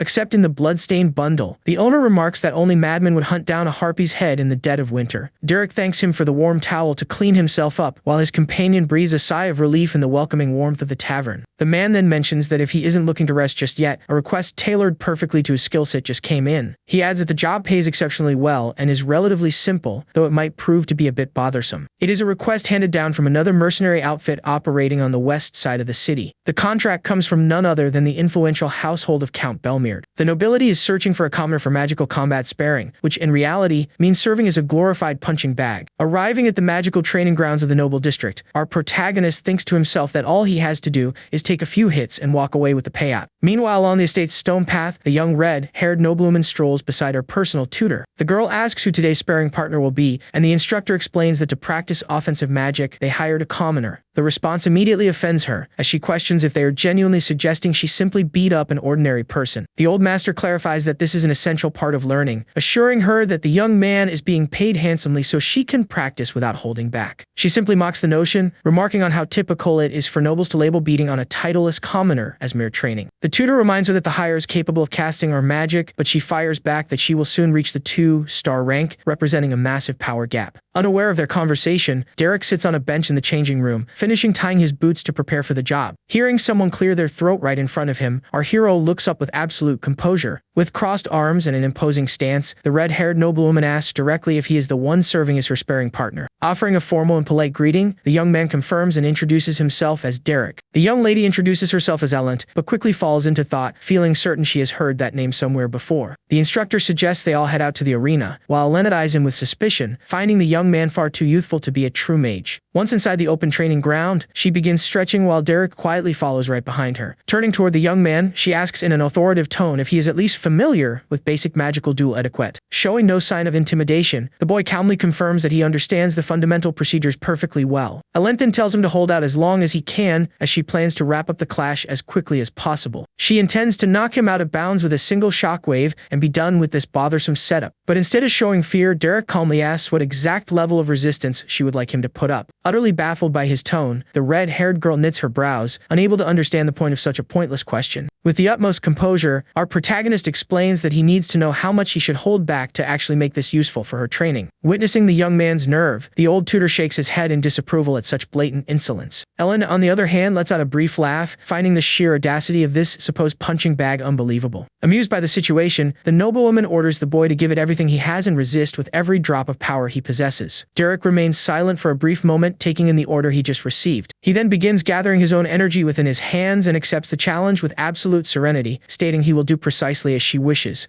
Creating distance across the open field, the two unleash their mana flow, officially kicking off the magical duel. Beginning her spell chant, Ellen acknowledges the merit of mastering 1-star magic at such a young age, but considers the boy far too arrogant. Determined to teach her opponent a lesson, she decides to give him a first-hand look at the insurmountable gap separating nobles from commoners. The young lady fires a high-speed wind blade, aiming straight at the boy to end the match with a single strike. Staring down the incoming offensive, Derek keeps his eyes locked on the magic without showing the slightest hint of concern. The razor-sharp vortex tears through the arena floor with tremendous force, surging full speed toward the protagonist. The strike hits the ground with a thunderous roar, but the young man shifts out of its path with effortless ease, emerging completely untouched by the blast. Watching her attack completely miss without leaving a single scratch on her opponent, the red-haired noble is left utterly speechless. Keeping a relaxed stance, Derek simply looks at her and calmly asks what her next move will be. Visibly irritated by the provocation, Ellen realizes the boy's confidence wasn't just empty talk. Even so, she refuses to accept equality and begins gathering a significantly larger amount of arcane power around herself. Multiple jagged spears forged of pure magical energy materialize in midair, glowing brightly over the arena. Positioning the projectiles across the field, she prepares to rain down an unrelenting volley straight at Derek. Confident that no one star mage could possibly evade such an attack, the girl commands the strike, certain the fight ends right here. With an impressive reaction, Derek fires off his own spells at the exact angle needed to intercept every single incoming projectile. Elena's eyes widen, unable to believe the absurd speed and pinpoint accuracy with which the boy answered her spell. In midair, Derek's blasts collide flawlessly against all the mana spears, completely neutralizing the noble's offensive. The girl watches the sparks fade away, completely stunned to see her fastest attack dismantled just like that. She realizes that while he used basic tier magic, his control and refinement were far beyond any ordinary standard. Watching from afar, the master acknowledges that Derek's reputation as a veteran mercenary was far from an exaggeration. Admitting she underestimated the boy, the young lady begins channeling a massive amount of fire mana around her body. Determined not to embarrass herself, she resolves to fight with everything she has and conjures far more destructive spells. Our protagonist immediately notices the shift in her stance and figures out that she plans to blanket the entire arena with area of effect damage. Derek even praises the girl internally, impressed by her ability to adapt right in the middle of combat. Raising her arm, Ellen manifests of dozens of flaming stakes in the sky, primed to rain down onto the field. The rain of fire plummets at high speed, lighting up the entire surroundings and leaving no room for escape. Facing such a broad attack covering the entire terrain, Derek concludes that trying to dodge by running around will accomplish nothing. Instead of backing away, he channels his defensive energy and erects a concentrated magic barrier around his body. The fiery spears crash violently against the shield, continuously exploding all around our protagonist. The massive impact kicks up an enormous wave of debris and smoke, completely obscuring vision across the entire arena. A thick curtain of dust blankets the area, leaving the nobleman waiting in anticipation for the explosion's outcome. Amidst the rubble, Derek emerges completely unharmed and begins prepping an illusion spell at his fingertips. Keeping his focus razor sharp, he spots a sudden movement rapidly closing in through the dust screen. Breaking through the haze with an aggressive leap, Elena lunges straight toward him wielding an ice blade. Derek instantly reads her intention for a point-blank strike, where it would be impossible to dodge or cast a shield in time. Acknowledging the girl's natural talent, our protagonist simply gestures with his hand to trigger his counterattack. A blinding flash of illusion magic erupts right before Alenta's eyes, catching the young lady completely off guard. With her vision temporarily blinded by the intense light, she curses in pain as she loses sight of Derek in the heat of battle. Thrown off balance by the spell's effect, the red-haired girl loses her footing and rolls across the arena's stone floor. Straining her eyes to see without success, the noblewoman goes on high alert, desperately searching for the boy's position. She tries to stay calm and decides to rely on her hearing to pick up any footsteps or casting sounds across the field. Suddenly, a mana projectile cuts through the air in absolute silence, passing mere inches from her face. The girl flinches instantly as she realizes the attack sailed past her, without making the slightest sound. Along the edge of the field, Derek advances in a dead sprint, keeping several magical projectiles floating around him. He launches another precise shot in her direction, continuing to close the distance with steady, calm steps. Alent dodges at the very last second, completely bewildered by the fact that she couldn't hear the incoming blasts. She quickly deduces that it is a sound-dampening illusion spell, realizing he had already predicted she would rely on her hearing. Putting the pieces together, the girl concludes that the first shot that grazed past her was intentionally aimed to miss. Stung by her wounded pride, the nobleman boils with rage upon realizing that the young commoner is going easy on her. Derek manipulates the spells effortlessly as he moves quickly to close the gap between them. Refusing to accept defeat, Ellen tries to react on pure reflex to set up an immediate counteroffensive. However, her eyes widen as she notices the absurd speed with which the young man closes in on her position. Derek appears right in front of her in the blink of an eye, ready to bring the duel into close quarters combat. But the red-haired girl quickly flashes a confident smile, believing he made a fatal mistake by forgetting that fast, casting magic is her specialty. Focusing her attention on her approaching opponent, Ellen plans to unleash her spell first the moment she spots mana in the boy's hands. Derek digs his boot into the ground hard, using his body weight to shift directions in a fraction of a second. Launching himself directly off the arena wall, our protagonist leaps into the air at a completely unexpected angle. The noblewoman is caught off guard by the acrobatic movement, losing her reaction window as she sees the boy right above her. Instead of relying on his hands, Derek channels concentrated sparks of electricity directly through the sole of his boot. Elena's eyes widen in sheer shock as she realizes he is channeling magic through his feet. Unable to raise a defense in time, the young lady takes the full brunt of the electric impact and lets out a groan of pain. The force of the blow knocks her back onto the arena floor, leaving the old tutor watching the scene with his jaw on the floor. The instructor admits in astonishment that from the perspective of traditional academic magic, the boy's free-form style is nearly impossible to predict. Down on the stone floor and slowly catching her breath, the red-haired girl stares up at Derek. With an awkward smile, she genuinely admits that our protagonist is quite an interesting character. Derek simply listens in silence as the noblewoman confesses that at first, she truly looked down on him with utter contempt. Calmly getting back to her feet, she walks across the arena and admits she originally thought he was just another loudmouth. Stopping right in front of the young man, the girl maintains a far more friendly and respectful demeanor than before. Placing a hand over her chest as a sign of respect, she says that the experience with him taught her something extremely valuable. With a sincere smile on her face, the young lady makes sure to openly thank the boy for the spar. Her mind still vividly recalls the exact moment Derek descended from above with that burst of electric discharge. She remembers the young man's sharp, relentless gaze gleaming through the purple sparks dancing in the air. The image of that unconventional aerial strike remains deeply etched into the young noble's memory. The shock of seeing mana erupt right before her was so sudden that she barely had time to process what was even happening. The protagonist's mid-air dexterity completely dictated the entire rhythm of the clash from start to finish. The cold resolve in the boy's red eyes revealed a massive gap in terms of real life or death combat experience. The fleeting terror of feeling completely defenseless still sends shivers down the noble hair's spine as she replays the scene in her mind. That precise, acrobatic leap shattered every single formal rule she had spent her entire life studying. The absolute mastery the boy displayed made it unmistakably clear that he was in control of every single aspect of the fight. That overwhelming feeling of helplessness against his strike was the single biggest surprise she had ever faced in an arena. The sharp chime of a bronze bell cuts through the training field's silence, echoing across the entire estate. The elderly instructor rings the bell firmly, officially calling an end to the training session. Landing lightly on the stone floor, Derek drops his combat stance without showing the slightest trace of exhaustion.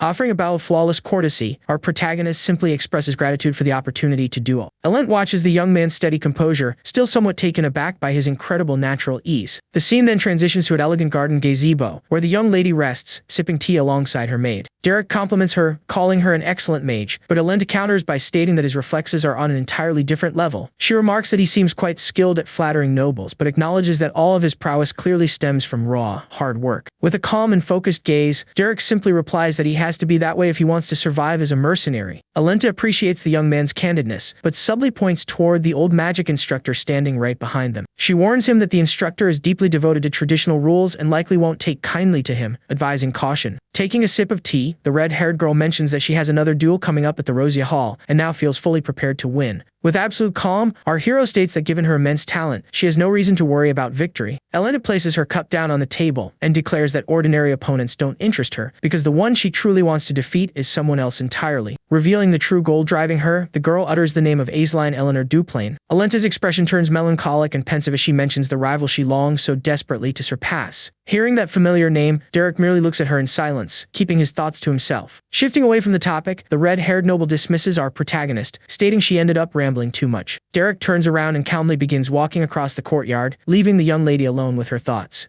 Holding her teacup, Ellen mentally replays Derek's name and his affiliation with the Belden mercenaries. Taking another sip of her drink, she remains completely certain that she has heard of this young man somewhere before. That is when she vividly remembers Aisline smiling warmly as she spoke fondly of Derek's name. Alenta's eyes widen in absolute shock as she finally connects the dots and realizes his true identity. As our protagonist continues walking toward the exit, rapid footsteps echo along the path right behind him. Without hesitation, the girl runs up in a panic and firmly grabs Derek by the wrist to keep him from leaving. The boy halts immediately, surprised by the noble's sudden action of grabbing him right in the middle of the courtyard. Keeping his usual calm, our hero looks back to understand the reason behind her sudden reaction. With an excited smile and gleaming eyes, Ellen asks if he was the one who taught magic to Aisline. Time passes and dusk blankets the horizon and orange hues over the noble estate. Inside a luxurious cozy lounge, flames crackle gently inside an elegant roaring fireplace. Sitting across from each other, Alent cuts straight to the chase and states that she will do whatever it takes to defeat Aisline. Derek watches her calmly and asks if her true goal is really just defeating Lady Aisline. She explains that her rival hasn't reached 2 stars yet, and that her objective is to defeat her in their upcoming magical duel. Derek points out that she has quite a competitive spirit, and the noble finds humor in how mildly he phrased it. She admits it looks like simple competitiveness now, but confesses that in the past, her craving for victory drove her to act in shameful ways. Staring into the reflection in her teacup, she bitterly admits she felt a petty and pathetic jealousy toward Aisline. Elenti shares that she used to spread rumors and nitpick flaws, yet Aisline always responded with nothing but warmth and kindness. Our protagonist listens carefully and asks directly why she chose to pour all of that out to him. Setting the porcelain cup on the table, the young noble takes a deep breath before giving her definitive answer. She explains that she wanted to show complete honesty, even if it meant exposing her own flaws, before asking him a crucial question. Calmly, Derek simply tells her to go ahead and speak her mind without hesitation. Elenta points out that having spent time around the Duplains, he knows better than anyone the sheer scale of Azeline's talent. She adds that he also just witnessed firsthand the full extent of the skills she herself possesses in combat. Locking eyes with the young man, the red-haired girl makes it clear that this is precisely why she is seeking his perspective. Azeline's imposing image surfaces in the young lady's mind as a barrier she has always desperately wanted to overcome. With a look filled with anguish and determination, Elena asks what she needs to do to finally beat her. Derek remains silent for a few moments, merely gazing at the noblewoman with his impassive expression. Taking a sip of tea, he acknowledges that Azeline is a genius, but points out that Elena's own talent is also remarkable. He says that if she continues dedicating herself to refining her magic, but thinks to himself that a person's eyes never lie. Derek sees clearly that the girl in front of him isn't looking for empty praise to stroke her ego. He notices that she is genuinely desperate for an answer, to the point of turning to a simple mercenary. The gentle crackle of the fireplace fills the room's silence as the tension between the two continues to mount. Our hero takes a breath and decides to be completely honest with the girl instead of feeding her false hope. Looking straight into her eyes, Derek states with absolute coldness that she is simply incapable of defeating Azeline. The noblewoman stares back at the young man with a firm, resolved gaze, making it clear she has no intention of backing down from her ambition. Derek simply returns her stare with his usual calm, taking note of every detail in her posture. She then takes the initiative to break the heavy silence that settled over the room. The young lady asserts with complete determination that she wants to win no matter what, even if everyone else views it as an impossible task. Derek remains quiet, simply listening as the girl pours out all of her bottled-up frustration. Leaning forward, she reminds him that he was capable of turning a girl, once written off as talentless, into a true mage. Because of that, the noble demands to know if he could also make her capable of defeating Azeline in a magic duel. The young man pauses briefly before answering, carefully weighing the words he is about to use. Derek finally concedes that there is indeed a way, but emphasizes that there are a few crucial points that must be cleared up first. Relieved to hear an affirmative answer, she leans back on the couch and asks him to explain what those conditions are. Taking on a far grimmer demeanor, Derek decides to begin with the first critical point. He asks if the noblewoman truly has any idea of the brutal and unforgiving methods he used during his lessons with the previous girl. The memory of that training left no doubt that he acted as a true executioner when wielding a blade. To draw out a student's latent potential, Derek simply never hesitated to push them to the absolute brink of despair. Hearing this, she admits she doesn't know the exact details, but guarantees she is ready to endure anything to come out on top. Next, Derek moves on to the second point, reminding her that he operates solely as an ordinary mercenary.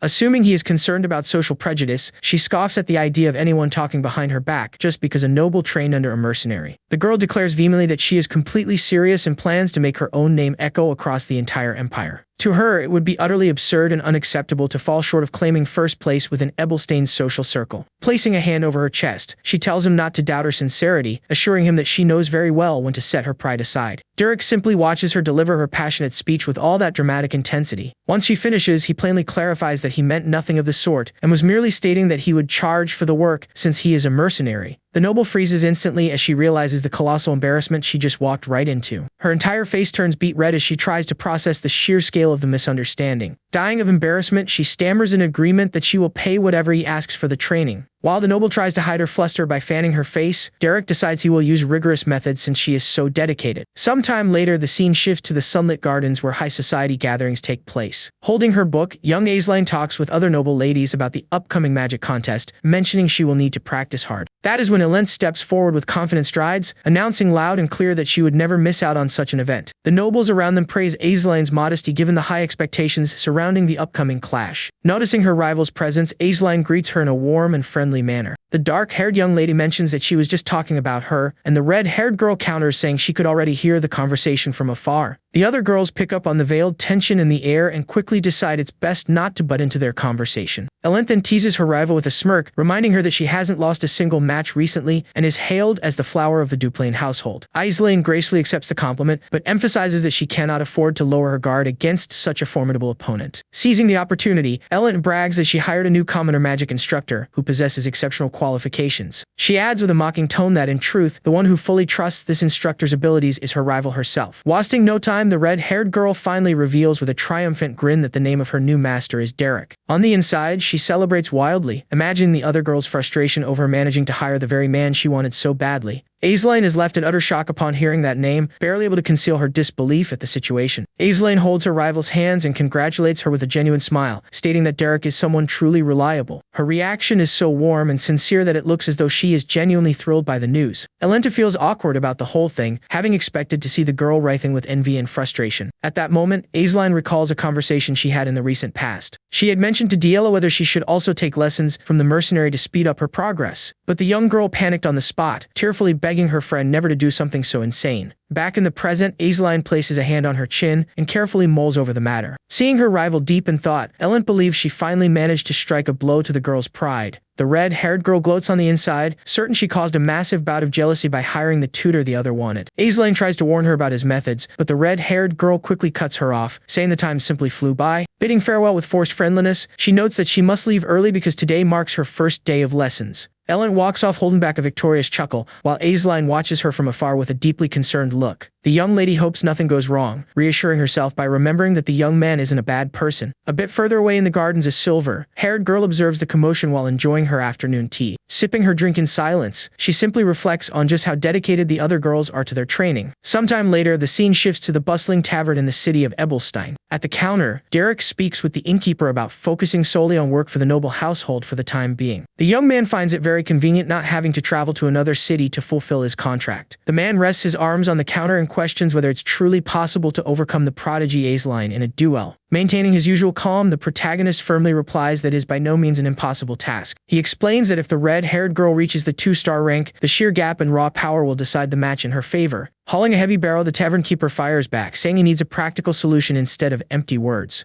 Derek then looks at the man seriously and reveals that this is precisely why he will need his support. The big man turns his head immediately, intrigued by the direction of the conversation. The young man gets straight to the point, adding that he will also need young Pellin's help for safety reasons. The innkeeper goes quiet for a moment, instantly growing suspicious of his intentions. He warns the protagonist, asking if the plan is nothing more than an extremely reckless and dangerous idea. Without hesitation, Derek coldly counters that reality itself is inherently dangerous. In the background, the adventurer Pellin is seen sprawled on the floor in tears, wailing that she fell for a scam pulled by con artists. Faced with the girl's loud tantrum, both men are left speechless as they listen to her despair. Seeing that the girl is only causing trouble, the tavern owner tells the young man to take her away with him. Sometime later, the scene transitions to the grand estate of the Belmere family. In the open courtyard, the young noble crosses her arms and suggests kicking off the training immediately with hand-to-hand combat. Derek agrees and dictates that they will run 10 consecutive rounds without rest to evaluate her pace. Adjusting his combat gloves, the young man calmly states that he wants to test his students' practical fighting capabilities. The girl smiles excitedly and says she doesn't mind the intensity since she didn't hire him to sit through theoretical lectures. The protagonist then ignites a blue flame in his hand and announces that the test begins right now. Dusk arrives, bringing signs of destruction and scattered pieces of wood across the entire courtyard floor. The noble finishes the exercise utterly exhausted, breaking into a cold sweat and panting heavily after the brutal barrage of strikes. Derek approaches with complete composure, praises her effort, and grants her just a 10-minute break before the next stage. The red-haired girl is stunned by such a short break and complains that she has already depleted her entire energy reserve. Derek turns his head and dryly replies that if she pushes herself hard enough, mana always manages to come out. Barely holding on, she attempts to form ice projectiles, while the young man demands even greater concentration. He warns that she must maintain the accuracy of her attacks if she wants any real shot at victory in the duel. Even as night falls, Derek doesn't let up, ordering the creation of 100 consecutive magic arrows. Unable to withstand the strain, the noble collapses flat on the wooden floor, completely out of breath. The protagonist finally brings that stage to an end, commends her dedication, and dismisses her to have dinner at the mansion.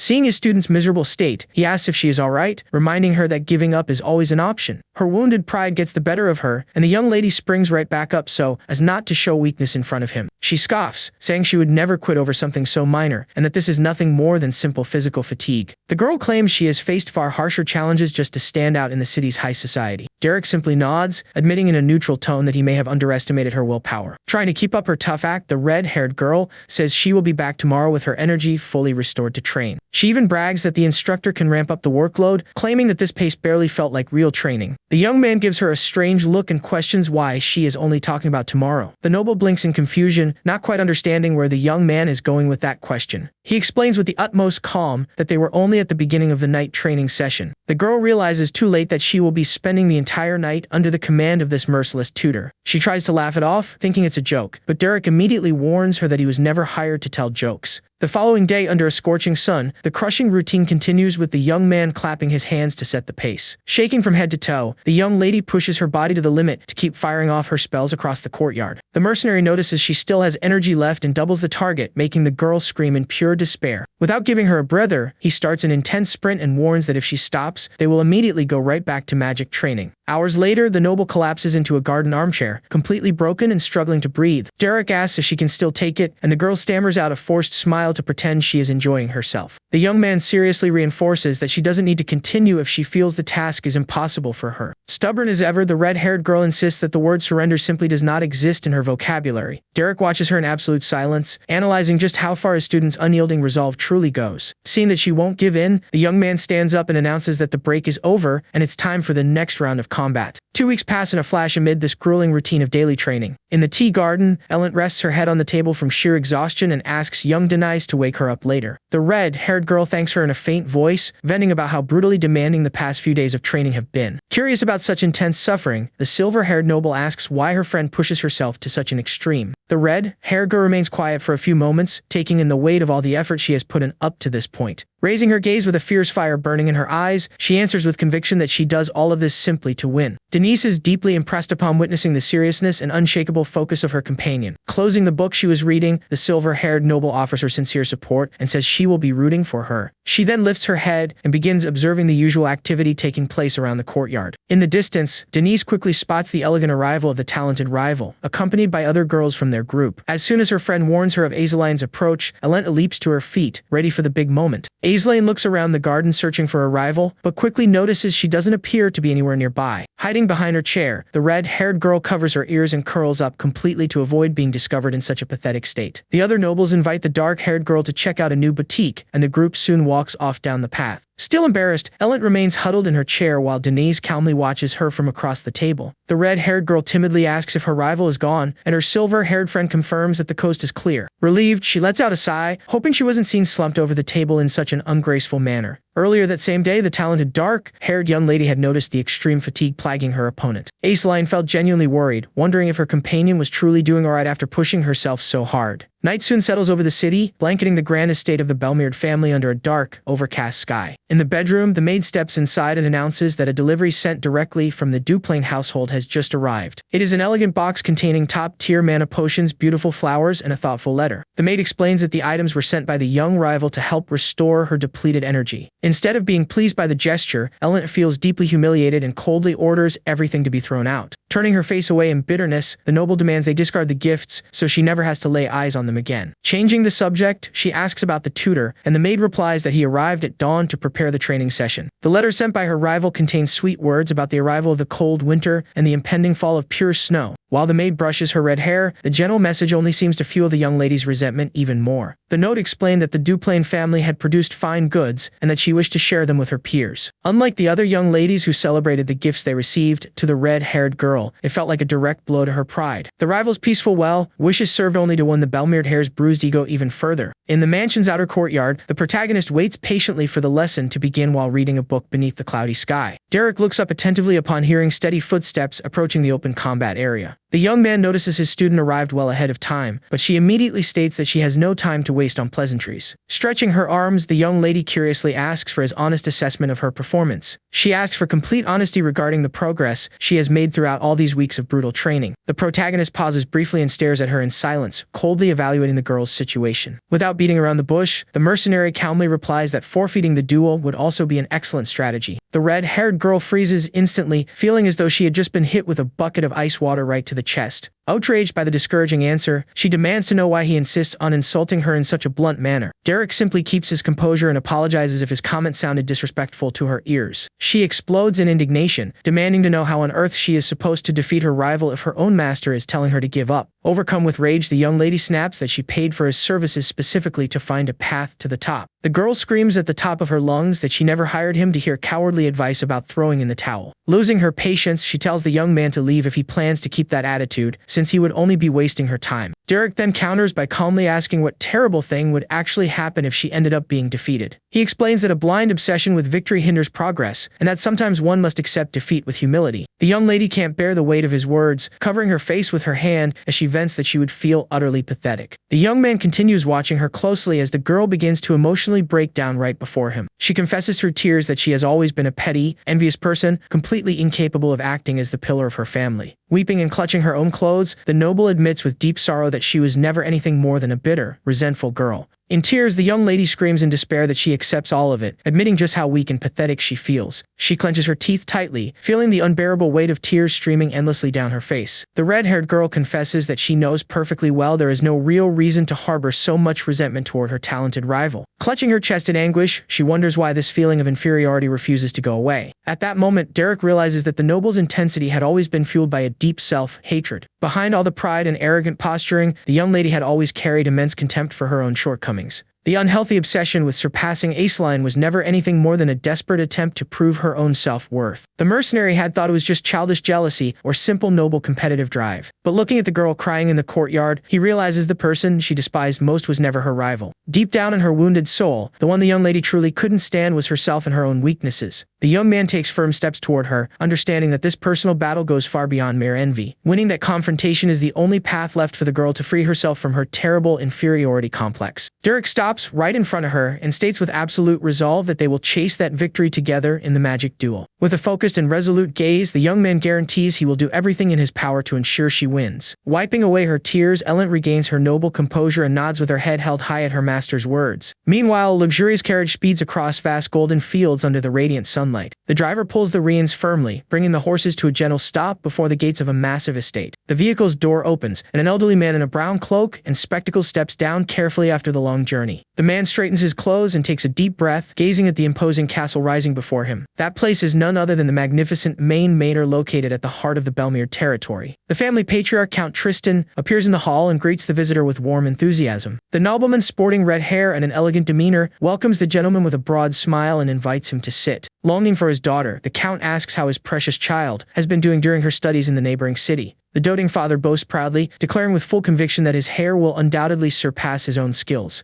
The gentleman forces an awkward laugh, thinking to himself that he can't possibly reveal she is training under a commoner. Suddenly, Tristan reveals that he will need to travel to the city soon to handle some business affairs. Stroking his mustache, the Count suggests paying a surprise visit to deliver a special gift to his beloved daughter. The man swallows hard and nods with feigned excitement, dreading the chaos this unexpected visit might trigger. Night soon arrives, and the scene shifts to the entrance of an abandoned dungeon on the outskirts of town. The mercenary walks toward the dark, silent site, accompanied by his trusted guildmates. Pelin asks with concern whether it's safe to bring a noble out here, but the brute trusts the young man's plan. Eleni grows nervous upon learning about the mission, but Derek assures her that this is the most basic labyrinth in the area. The red-haired girl still hesitates, asking what exactly she will have to face inside that ancient structure. The young man explains seriously that she needs to sharpen her combat instincts through real-life or death battles. Shocked by the madness of the plan, she asks if he is being serious just days before the major official match. Derek calmly replies that given the lack of time, the shock of harsh reality is the best possible training. Left with no words to dispute his logic, the noblewoman takes a deep breath and faces the darkness awaiting her inside. The group then advances through the damp stone corridors, illuminating their path with torches and spheres of magical light. Repulsed by the cobwebs lining the walls, the girl shivers as she takes in the hostile environment around them. Derek takes point in the formation and tells the young lady to keep her guard up, warning that real danger could appear at any moment. The protagonist calmly moves down the dark corridors, while the noble follows close behind, visibly on edge. Paying closer attention to their surroundings, the group's archer narrows her eyes as she senses impending danger. Pelin quickly warns that there are multiple goblins ahead, and Derek confirms he has already picked up the creature's footsteps. At the rear, the brute raises his torch and warns that a massive creature is closing in from behind. The young man asks if he can handle an ogre, and the man smiles, drawing his heavy greatsword for battle. Conjuring a bluish aura around his blade, the mercenary promises to settle the extra pay as soon as they finish here. Derek turns toward the glowing red eyes gleaming in the shadows, listening to the beast's ravenous growls. The noble begins trembling from head to toe upon realizing she is facing real monsters for the very first time. The green creatures charge with spears in hand, screeching furiously down the narrow stone corridor. Without wasting a second, Derek leaps through the air with his sword, primed to cut down the first line of enemies. The young lady is left in complete shock by the brutal violence of the battle that just erupted right before her eyes. The young man orders the archer to provide covering fire as he delivers his first slashing strike through the air. With extreme agility, the swordsman tears through the monster's defenses without giving the pack any chance to react. At the back of the formation, the ranger draws her bowstring with flawless posture and dead on aim. The shot hits the monster square in the head, dropping the beast to the floor before it can get any closer. Derek spins rapidly, keeping his red eyes locked onto the next incoming target. With a clean, lethal motion, the sharp blade cleaves another creature in two in a spray of blood. The mercenary then conjures intense flames at his fingertips, burning down the enemies attempting to flank him. The archer fires 3 arrows in a single draw, eliminating multiple monsters with terrifying speed. The young man's sword impales another creature's throat without the slightest hesitation or mercy in his strike. 2 more pinpoint projectiles streak down the hall, finishing off the remaining enemies trying to attack from the sides. The noble enters a state of sheer panic over the carnage, turning completely pale at the pungent stench of blood. A violent crash shakes the ground right behind her, sending the young lady's heart racing in absolute terror. The gigantic, glowing-eyed ogre emerges from the shadows, but the tavern keeper steps in front of it with his greatsword. The veteran faces the beast with a confident smirk, ready to showcase the crushing power of his heavy blade. The monster lets out a deafening roar and raises its massive wooden club to crush the warrior into the ground. Massively dodging the heavy blow, the man counters with a devastating slash across the beast's torso. The monster's arm goes flying from the violent impact, splattering dark blood across the stone walls. Beside them, another creature is consumed by magical fire, screaming in desperate agony. A blade drives straight through another enemy's mouth, definitively ending the clash with the main pack of beasts. Slumped on the damp ground, the noble trembles in terror, realizing those creatures genuinely intended to kill her. The reality of the danger finally sinks in, and she panics as she realizes her own life is on the line. Suddenly, an urgent warning shout echoes down the corridor, calling out the girl's name. With blood splattered on his face, Derek yells, warning that a stray monster has bolted straight in her direction. A creature armed with a wooden club lunges furiously toward the defenseless young lady on the stone floor. Paralyzed with fear, the girl can barely move, believing this will be her tragic end. The young man screams with all his might for her to react immediately and eliminate the threat with her own hands. The tutor's command echoes in the noble's mind, igniting a spark of courage amidst the suffocating fear. She recalls the moment she decided to abandon her foolish past and fight to change her own destiny. Staring down the lunging creature, the noble must decide whether she will surrender or fight for her life. The girl is struck by a deep tightness in her chest, unable to understand why that terrible inferiority complex stubbornly refuses to leave. She reflects bitterly on how arrogant she was in the past, realizing she had never truly accomplished anything on her own. All she knew how to do back then was envy others and try to tear down whoever was around her. Determined to put an end to this, the young lady begins channeling all her mana into her hands with absolute concentration. She materializes a sharp, glowing magic spear resolved to change her ways and run from battles no longer. Her true purpose in entering this place was to destroy that weak version of her past self and finally grow stronger. As he watches her resolve in the fight, Derek quietly tracks her every move. With a precise and unerring thrust, the girl impales the monster with her magic spear, eliminating the creature midair. Across the room, the older man simply watches attentively the growth she has been putting on display. The group's archer also stows her arrow, watching the battle's conclusion without uttering a word. Landing firmly on the stone floor, the young lady leaves behind the corpse of the slain enemy. Visibly drained from the repeated exertion, she tries to catch her breath after that intense sequence of attacks. The exhaustion is written all over her face, but the fire in her eyes shows she has no intention of giving up easily. Right after, she turns and faces Derek, who stands beside several other defeated monsters. She feels that, for the first time in her life, she has finally managed to take a step forward on her own 2 feet. With a confident smile on her face, the girl realizes she has taken her first true step in her evolution. The scene then transitions to outside the dungeon, where night has already fallen under the light of the full moon. Sitting on the ground and leaning against the stone wall, Derek takes advantage of the break to reread a letter addressed to him. The message opens with the sender stating that over 2 years have passed since she left the city of Ebelstein. In the letter, she shares that she is currently teaching magic to the young lady of the Ovester Earldom, a student so dedicated that she keeps her busy around the clock. She fondly recalls the days when she traveled while teaching Derek magic, saying those times were free and full of fun. The woman makes sure to emphasize that out of all the mages she has ever met in her life, he was undoubtedly the most talented of them all. Curious about the boy's progress, she asks what level of magic he has managed to reach by now. She asks that whenever they meet again one day, he makes sure to show off all of his magic to her. The letter concludes with warm regards from Keisha Flameheart, the young man's former magic mentor. Derek sits quietly for a few moments, taking in the words from his former teacher beneath the torchlight. The red-haired girl then sits down beside him,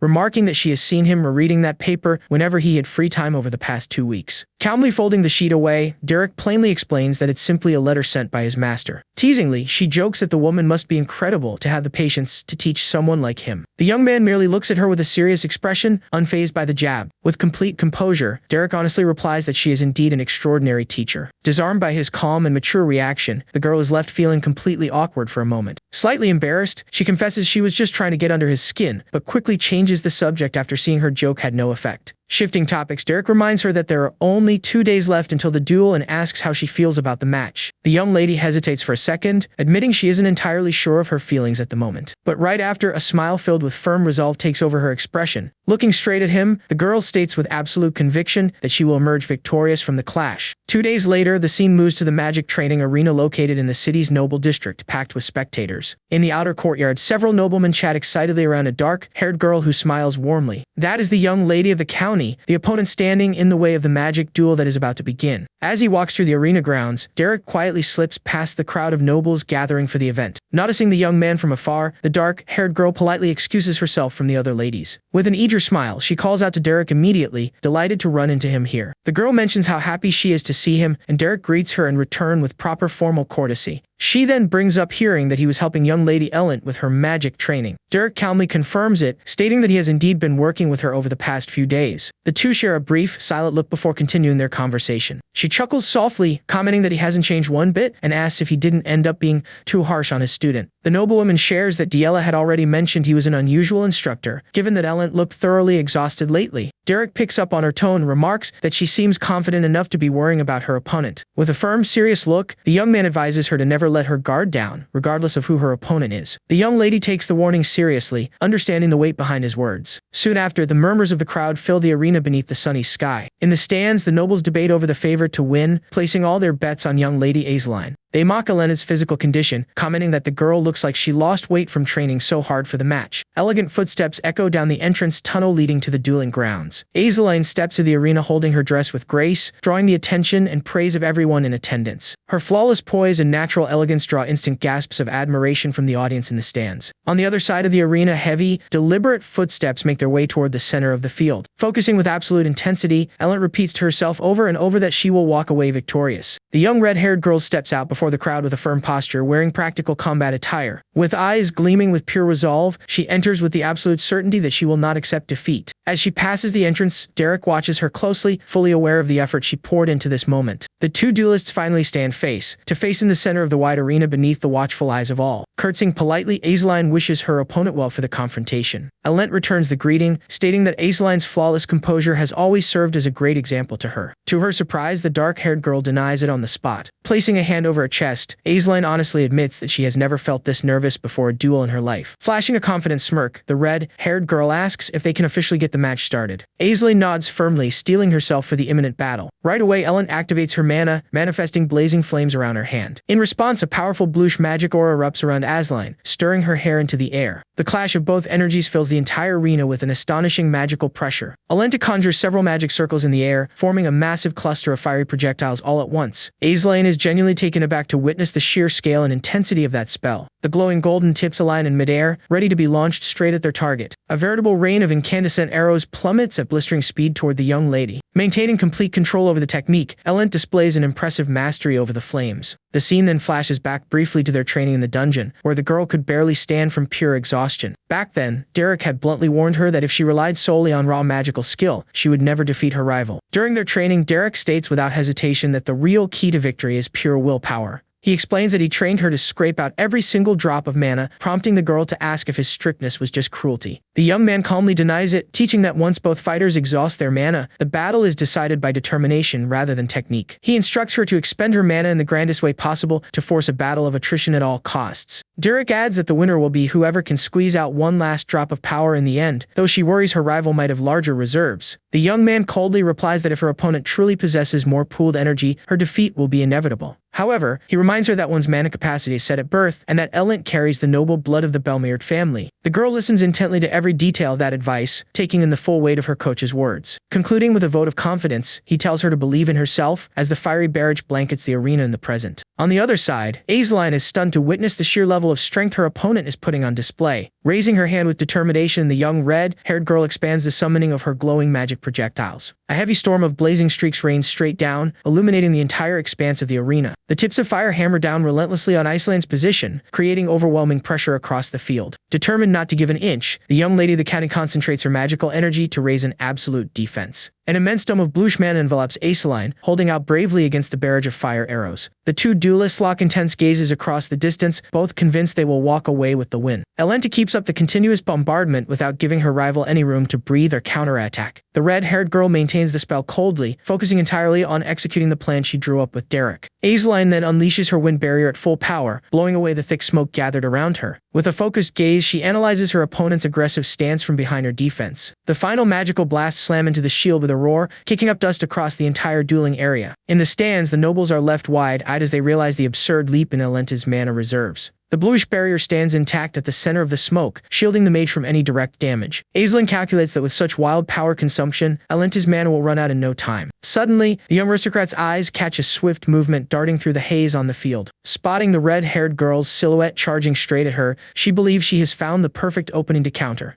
Confident that her turn attack has arrived, Azeline forms a sharp projectile of concentrated mana in her hand. She launches her bluish arrow at high speed toward the figure rushing in a straight line. The blast hits the figure dead on in midair, passing straight through the target's body without meeting any resistance. To everyone's shock, the girl's body instantly dissipates, revealing itself to be nothing more than a masterfully crafted illusion. Azeline's eyes widen in utter shock upon realizing she was completely outmaneuvered by her rival's strategy. She can barely believe her opponent mastered illusion magic and still had enough mana left to manipulate it during combat. Taking advantage of the distraction, the real Elent comes dropping down from above behind Azeline's back, armed with a magic spear. The young lady senses the danger too late and turns around in a panic to face the incoming strike from above. Plummeting at top speed, the red-haired girl lines up her final thrust to finish the match in a single motion. The memory of Derek breaking down the battle plan in the carriage echoes once more in the young girl's mind. He had explained that pairing fire arrows with an illusion would create an opening against even the most skilled mages. However, the young man made sure to warn her that her opponent was by no means an ordinary caster. Back in the heat of the duel, Elenta drives her sharp ice spear forward at close range with everything she has. Azeline reacts at the very last second, caught off guard by the audacity of an ice spell being fired from point-blank range. With no time left to cast a protective shield, Azeline must quickly find an immediate way to escape the strike. She gathers a burst of wind beneath her own feet to propel herself backward the exact second the red-haired girl strikes. Elenta thrusts her spear with full force, but ends up piercing only the empty air left behind by her rival. As she pulls back in midair, the dark-haired noble begins channeling mana into her hands to reset the flow of combat. That quick calculated retreat allows Azeline to create safe distance from her opponent's dangerous rush. The tip of Elent's ice spear slams hard into the arena floor, shattering parts of the stone upon impact. Landing swiftly on the ground, Azeline sets her stance firmly to seize back the match's momentum. Stunned by the speed of that dodge, Elenta looks at her opponent, not entirely understanding what just happened. She takes note of her rival's flawless poise, realizing this battle is far from being settled easily. Still catching her breath from that surprise attack, Azeline realizes just how close she came to taking a critical hit. Right then, Derek's advice about never underestimating any opponent echoes clearly in the girl's mind. She finally grasps the true meaning and gravity behind the warning the young man had given her. Azeline acknowledges that Elenta's technical level and magical execution have completely transformed compared to the past. Determined to answer in kind, she plants her feet firmly on the ground and starts unleashing her mana without holding back. Confident in her own power, the young lady chooses to enter a direct clash of raw strength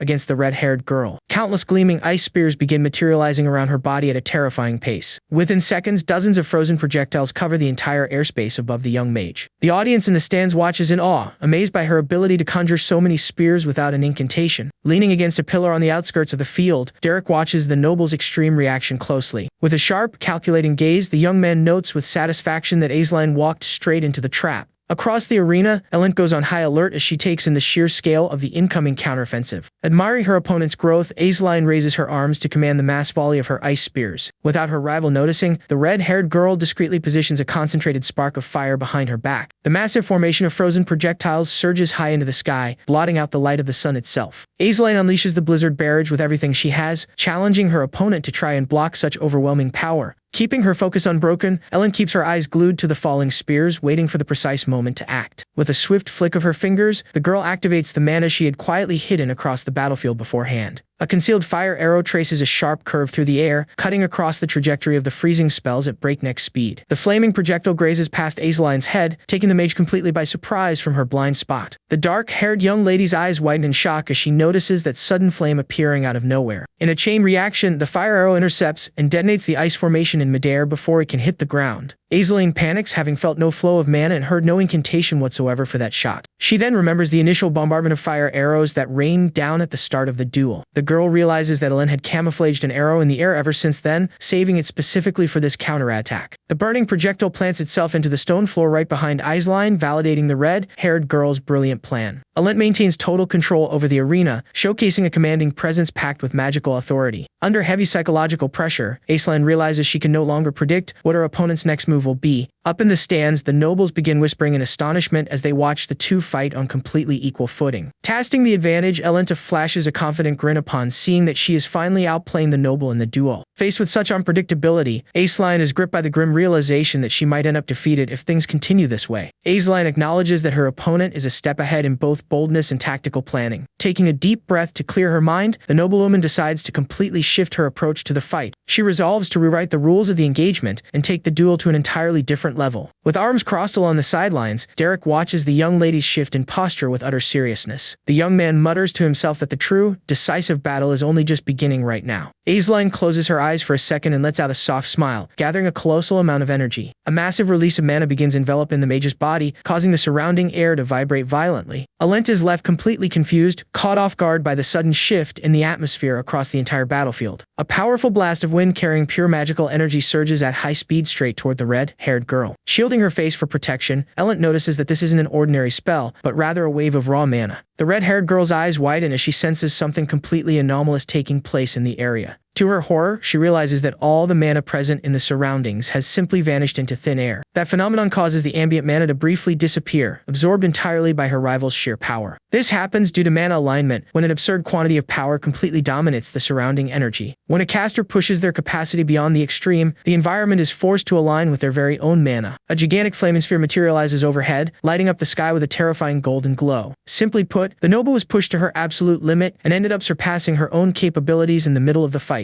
Raising her hand with commanding authority, Aceline manifests a spell far beyond what was expected for this match. It is a mighty 2-star fireball, an advanced tier spell that comes crashing down over the arena. The scene then flashes back to their training, where Elenta lay sprawled out on the grass, utterly drained. Derek approaches offering some water, while the girl tries to recover her strength after the exhausting routine. Holding the canteen with trembling hands, she confesses that self-doubt still haunts her from within. The young lady anxiously asks if she would truly be able to beat Aceline with just a few weeks of training. Derek firmly reassures her that she will emerge victorious, but makes sure to add one important detail. The young man explains that her victory will come in a specific way, leaving his student curious about that answer. Back in the present, the people in the stands panic upon witnessing a fire spell of such massive scale. The nobles can barely believe that a young mage was capable of casting a second-tier fireball. Watching that colossal sphere descend, Elenta panics as this falls completely outside their entire plan. The red-haired girl quickly glances at Derek, silently begging in her mind for any instruction on what to do next. The young man merely keeps his usual neutral, composed expression, showing no sign of panic whatsoever. Furious at his cold detachment, the girl lashes out in her thoughts, cursing her trainer for offering zero helpful guidance. The suffocating heat of the spell closes in faster and faster, lighting up the terrified face of the young challenger. The sphere's destructive force seems ready to swallow whole everything in its path across the arena. Gripped by sheer terror, Elenta lets out a panic scream as she watches her life flash before her eyes. She realizes that defensive spells or ice spears would be utterly useless against power on this scale. A feeling of helplessness grips her chest, making her think she could never truly defeat someone like Aceline. Up in the stands, the silver-haired noble watches this critical moment with her eyes glued to the arena. The ladies cover their mouths in shock, fearing the duel might end in an absolute, fatal tragedy. In an act of pure reflex and survival, Elenta leaps into the air just as the colossal sphere detonates against the ground. Aceline's eyes widen in utter shock as she spots a completely unexpected reaction rising right out of the flames. The massive fireball crashes violently against the arena floor, unleashing a thunderous blast of dust and flames. Elenta gets hurled backward by the force of the impact, shielding her face to protect against the searing shockwave. Showing razor-sharp reflexes, the girl uses a burst of wind beneath her feet to break her fall and land safely. On the other side of the smoke, Aceline breathes heavily, feeling the brutal drain caused by that high-tier spell. Regaining her balance amidst the rubble, the young red-haired girl gets back to her feet, ready to press on with the battle. The noble is left utterly stunned to see that her opponent managed to escape such a massive, direct hit. She realizes that Elenta flawlessly copied the exact same evasion technique she had witnessed only once just minutes ago. Watching the fight, Derek notes that a lack of experience when casting a 2-star spell demands an incredibly high toll.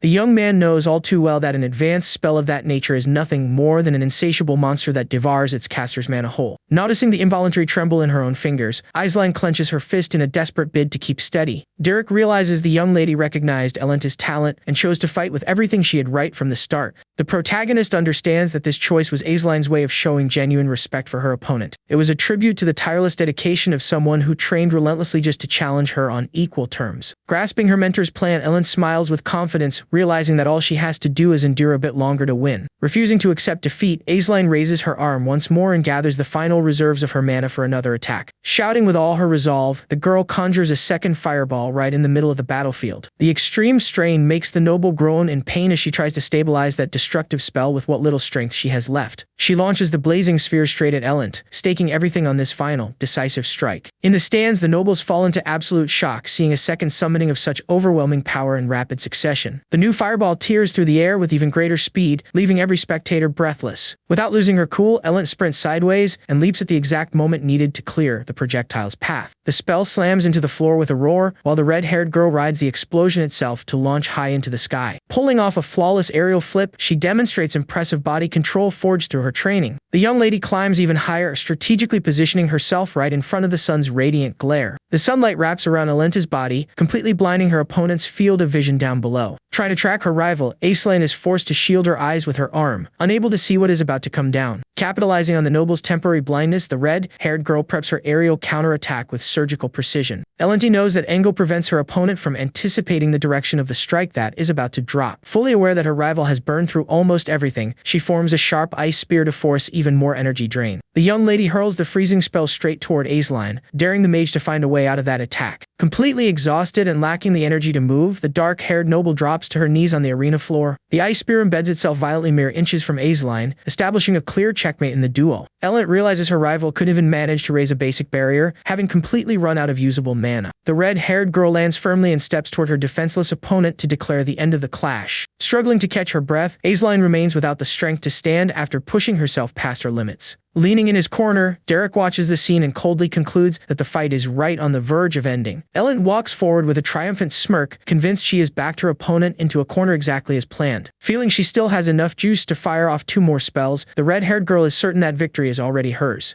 Ready to celebrate the fruit of all her hard work, the girl rejoices in her mind over having defeated her formidable rival. However, a sudden flash of panic strikes Elent's eyes as she witnesses something completely unexpected unfold right before her. Azeline's second fireball had curved through the air and was now hurtling on a direct collision course toward Elent's back. At that exact moment, the dark-haired noble loses her balance and falls flat onto the arena's stone floor. The flaming spell grazes past with violent force, forcing the red-haired girl into a desperate, last-second evasive maneuver. Elent stares at the surprise attack in absolute silence, stunned by her opponent's relentless tenacity. Kneeling on the ground, Azeline trembles from head to toe after pushing her physical and magical energy reserves to their absolute limit. The young lady desperately whispers to herself, pleading for the strength to cast just one more spell. With incredible resolve, she still manages to ignite a tiny spark of bluish mana between her fingers. Standing up and breathing heavily, Elent watches her rival with a mix of admiration and internal conflict. Looking into her opponent's glowing eyes, the red-haired girl is flooded with memories of the past. She acknowledges that in the entire city of Ebelstein, there is no lady as genuinely noble as Azeline Eleanor Duplain. However, she always knew that wherever a radiant light shines, a deep shadow is bound to form. And to her personal torment, that shadow is the only place left for her occupy in life. From the very start, Elent felt condemned to live beneath the darkness cast by the young lady's flawless brilliance. She remembers teasing her in the past, trying to demean her as nothing more than a spoiled aristocrat. Back then, the red-haired girl mocked the malicious whispers the nobility spread behind Azeline's back. Elent's goal was to make her rival lose her composure and throw a pathetic, desperate tantrum in front of everyone. She hoped to see that girl's mask of perfection crumble under her venomous taunts. But to her surprise, all Azeline ever did was turn around and offer a sweet, warm smile. In that moment, Elent realized her rival was a precious gem, capable of shining even brighter with every attempt to break her. And the more the noble gleamed before everyone, the deeper the red-haired girl sank into the clutches of her own frustration. That suffocating feeling pulled her further and further down, chipping away at her confidence day after day. That was how the young lady found herself trapped within the deepest, most painful abyss of inferiority. Plunged into that lonely darkness, she felt the crushing weight of never being good enough. Even amid so much resentment, the girl used that pain as fuel to sharpen her own abilities. Her greatest desire had always been to reach the surface and finally find her own place in the sun. Elent's goal was to prove her worth and escape forever from that void consuming her heart. Back in the arena, the red-haired girl keeps her eyes fixed on Azeline's exhausted figure collapsed on the stone floor. Even with her hair disheveled and her clothes coated in dust, the girl's noble grace remains fully intact. She sees that even after tumbling across the floor in front of the entire elite, her rival doesn't show an ounce of shame. Elent can't fathom how someone can maintain such a fearless gaze in such a humiliating situation. She realizes that Azeline never cared about maintaining a false facade of superiority before others. The young lady simply always gave her absolute best in whatever she set out to do, without fearing the judgment of those around her.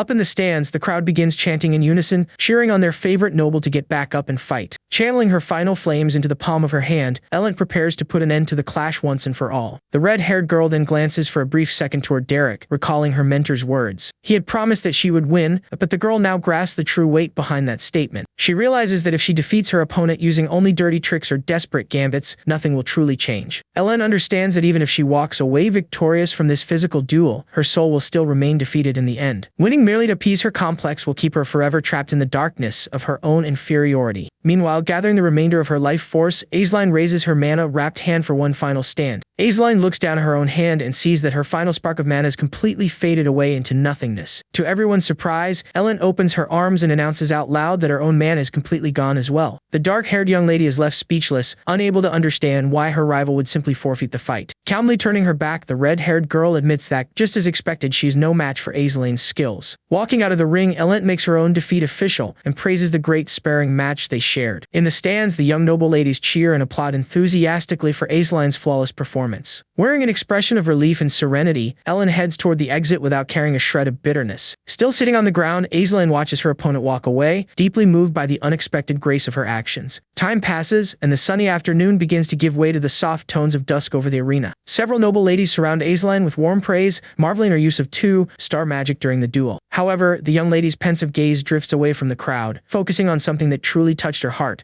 In the distance, she spots the solitary figure of Alent crossing the outer courtyard toward the empty hallways. Leaning against one of the courtyard pillars and holding a spellbook, Derek awaits the arrival of his student. Approaching with relaxed steps, the girl asks if he managed to watch the entire clash clearly. In a lighthearted tone, she jokes that she knows how to take a loss and laughs at the stunned look her rival had on her face. With his usual calm, comforting tone, the young man simply asks how she truly felt during the fight. The red-haired girl tries to keep up a cheerful front, mentioning how priceless it was to see Aisling's composure crack for the very first time. Discreetly wiping her eyes, she thanks Derek for giving her that rare feeling of standing on top. She keeps asking about her performance, trying to prove that she was a quick study despite the bittersweet outcome. With a trembling voice, she asks the young man not to point out any flaws, as stubborn tears begin rolling down her cheeks. The girl is caught off guard by her own tears, unable to understand why she can't hold back that repressed emotion. Derek remains silent, looking at her with an understanding and comforting gaze in the face of her inner pain. The crying intensifies, and the young lady finally surrenders to the suffocating weight of all the emotions locked inside her chest. Collapsing to her knees against the wall, she weeps in embarrassment over acting like a helpless child. With the utmost gentleness, Derek closes his eyes and states that her performance was simply flawless from start to finish.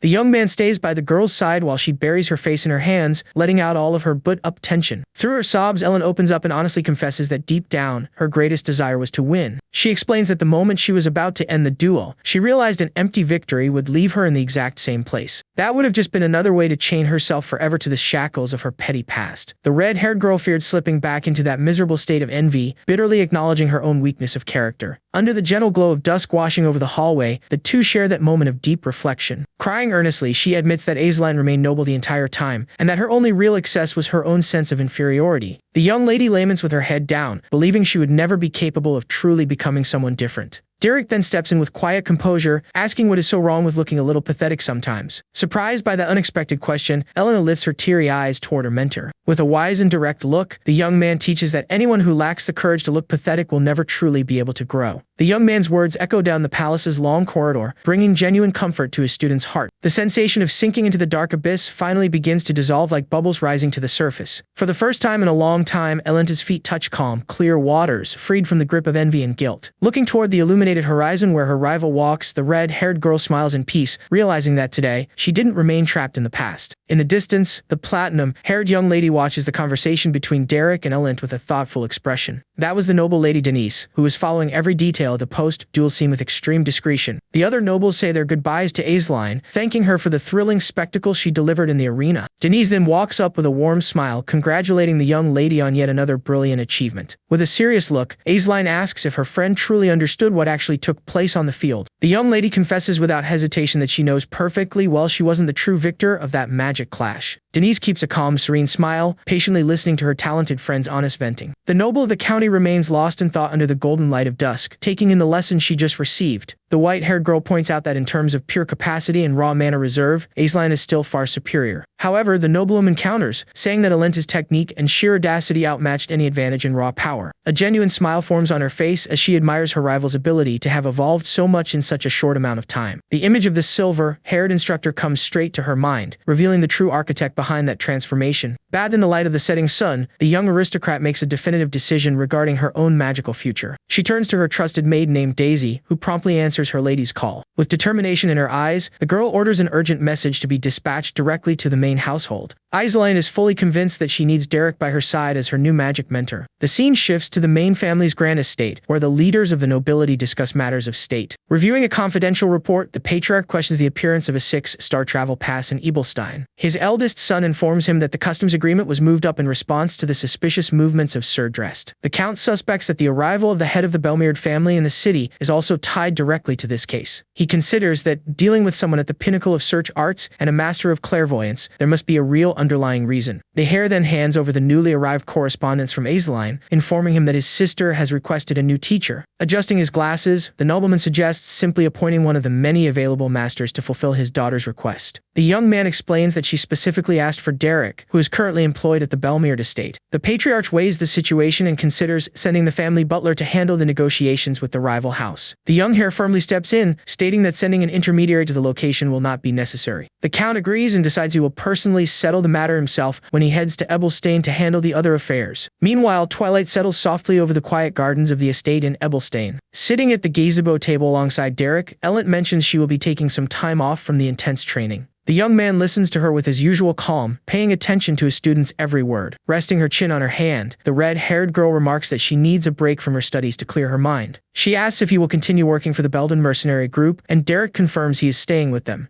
In a playful gesture, the girl lightly taps the young man's boot with hers, drawing a curious reaction from him. Leaning over the table, she looks at the young man with a gaze full of warmth and deep affection. With an affectionate smile, Ellen asks if he will teach her again should she call on him in the future. Derek keeps a serene look on the girl as the gentle evening breeze sways his white hair. With a subtle, kind smile, he replies that he certainly will, though he doubts there is anything left for him to teach her. The red-haired girl stretches and bursts out laughing, teasing her young teacher's sudden and unusual modesty. Looking out at the beautiful sunset, she celebrates the end of the long, harsh winter that is finally behind them. Night then settles over the bustling city, highlighting the welcoming facade of the Belden's Tier Tavern. The heavy wooden door of the tavern slowly swings open, breaking the city's quiet night. Inside the hall, Derek's companions pass the time playing cards and betting a few coins. Spotting the young man walking down the hallway, the blonde archer waves cheerfully to welcome him back. With a subtle, warm smile on his face, Derek calmly announces that he has finally returned. The next morning, the wheels of an elegant noble carriage roll swiftly across the paved streets of Ebelstein. The lavish vehicle passes through the city gates under a bright, sunny sky, turning heads wherever it goes. Through the carriage window, the influential Count Belmeard takes in the scenery with a pleased and confident smile. Meanwhile, persistent knocks echo against the door of Alenta's room, where she still sleeps comfortably in her bed. Pulling the pillow over her head, the red-haired girl grumbles in annoyance, reminding herself that she had asked for a day off without lessons. Outside, the maid timidly tries to explain, warning that the young lady truly needs to come to the door and see who has arrived. Reluctantly getting out of bed, the girl complains about the maid not making up an excuse to let her sleep. Still in her nightgown, she opens the door just a crack, ready to reiterate that she has no intention of seeing anyone today. To her utter shock, Count Belmeard stands before her with open arms, warmly praising his precious daughter. In an instant reflex of pure panic, the young lady slams the door right in her own father's face with a violent bang. Leaning against the door with wide eyes, Elena desperately wonders what on earth her father is doing there so suddenly. She then cracks the door open just a sliver with a forced smile, politely asking him to wait while she gets dressed. The girl locks the door once more, leaving the doting nobleman outside under the maid's embarrassed gaze. Shortly after, the bright, sunny day lights up the peaceful garden of the Belmeard family estate. Pouring a cup of fresh tea, the patriarch comments on how tough it must have been to face the Duplain hair. Alent admits she learned a great deal from the duel, and the nobleman praises the young mercenary's impressive teaching ability. Delighted with his daughter's progress, the count states that the best move would be to hire Derek exclusively for their family. The red-haired girl looks at her father with a mix of surprise and concern upon hearing that ambitious proposal. She points out that the vassal nobles will surely object, but her father laughs it off, assuring her that he would do anything for the sake of his pride. With a loving fatherly gaze, he asks the young lady to simply trust his decision, drawing a gentle smile from her. The scene then transitions to the stone entrance of the mountain dungeon, where the band of adventurers pushes on with their mission. Sharp sounds of blades and magic spells begin echoing loudly through the dungeon's dark corridors. Firing an accurate arrow into a monster, the archer panics and screams out that an enemy is right behind Derek. A goblin lunges aggressively from the shadows to strike him, but the young man stays calm and begins gathering mana in his hand. Electric sparks and intense flames wrap around the young mage's fingers, building up an absurd amount of magical pressure. With his red eyes glowing intensely, Derek feels a familiar and powerful magical resonance awaken within his body. A colossal blast of destructive energy erupts from his hand, lighting up the entire stone chamber with reddish sparks. Pushing his power to its absolute peak, the protagonist reaches the capacity needed to cast a 3-star spell. With absolute determination, the young man channels the surrounding heat and conjures the mighty wall of fire technique. A massive barrier of blazing flames rises in a fraction of a second, incinerating the goblin midair in devastating fashion. The archer watches that absurd display of power with wide eyes, shouting her companion's name in pure shock. The spell's impact hits with such force that the trimmer rattles out of the cave, startling the birds in the forest. Time moves quickly and the sun dips below the mountainous horizon, washing the sky in orange hues. Back at the tavern later on, the mercenary leader is left dumbfounded upon hearing the report that Derek nearly injured himself severely. The archer fumes at the table, demanding to know why on earth he tried to use 3-star magic while hunting simple goblins.